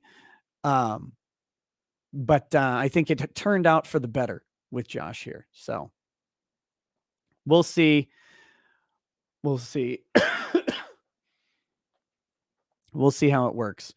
All right, guys. If I don't stream tonight, I'll catch you tomorrow. I will be on Friday Night Tights tomorrow. I may be on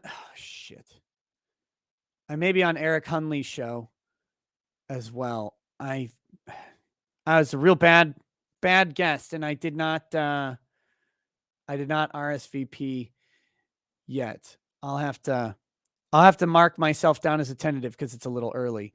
But I will be on Friday Night Tights tomorrow, and then my stream like normal. I will catch you guys later. I don't have an outro.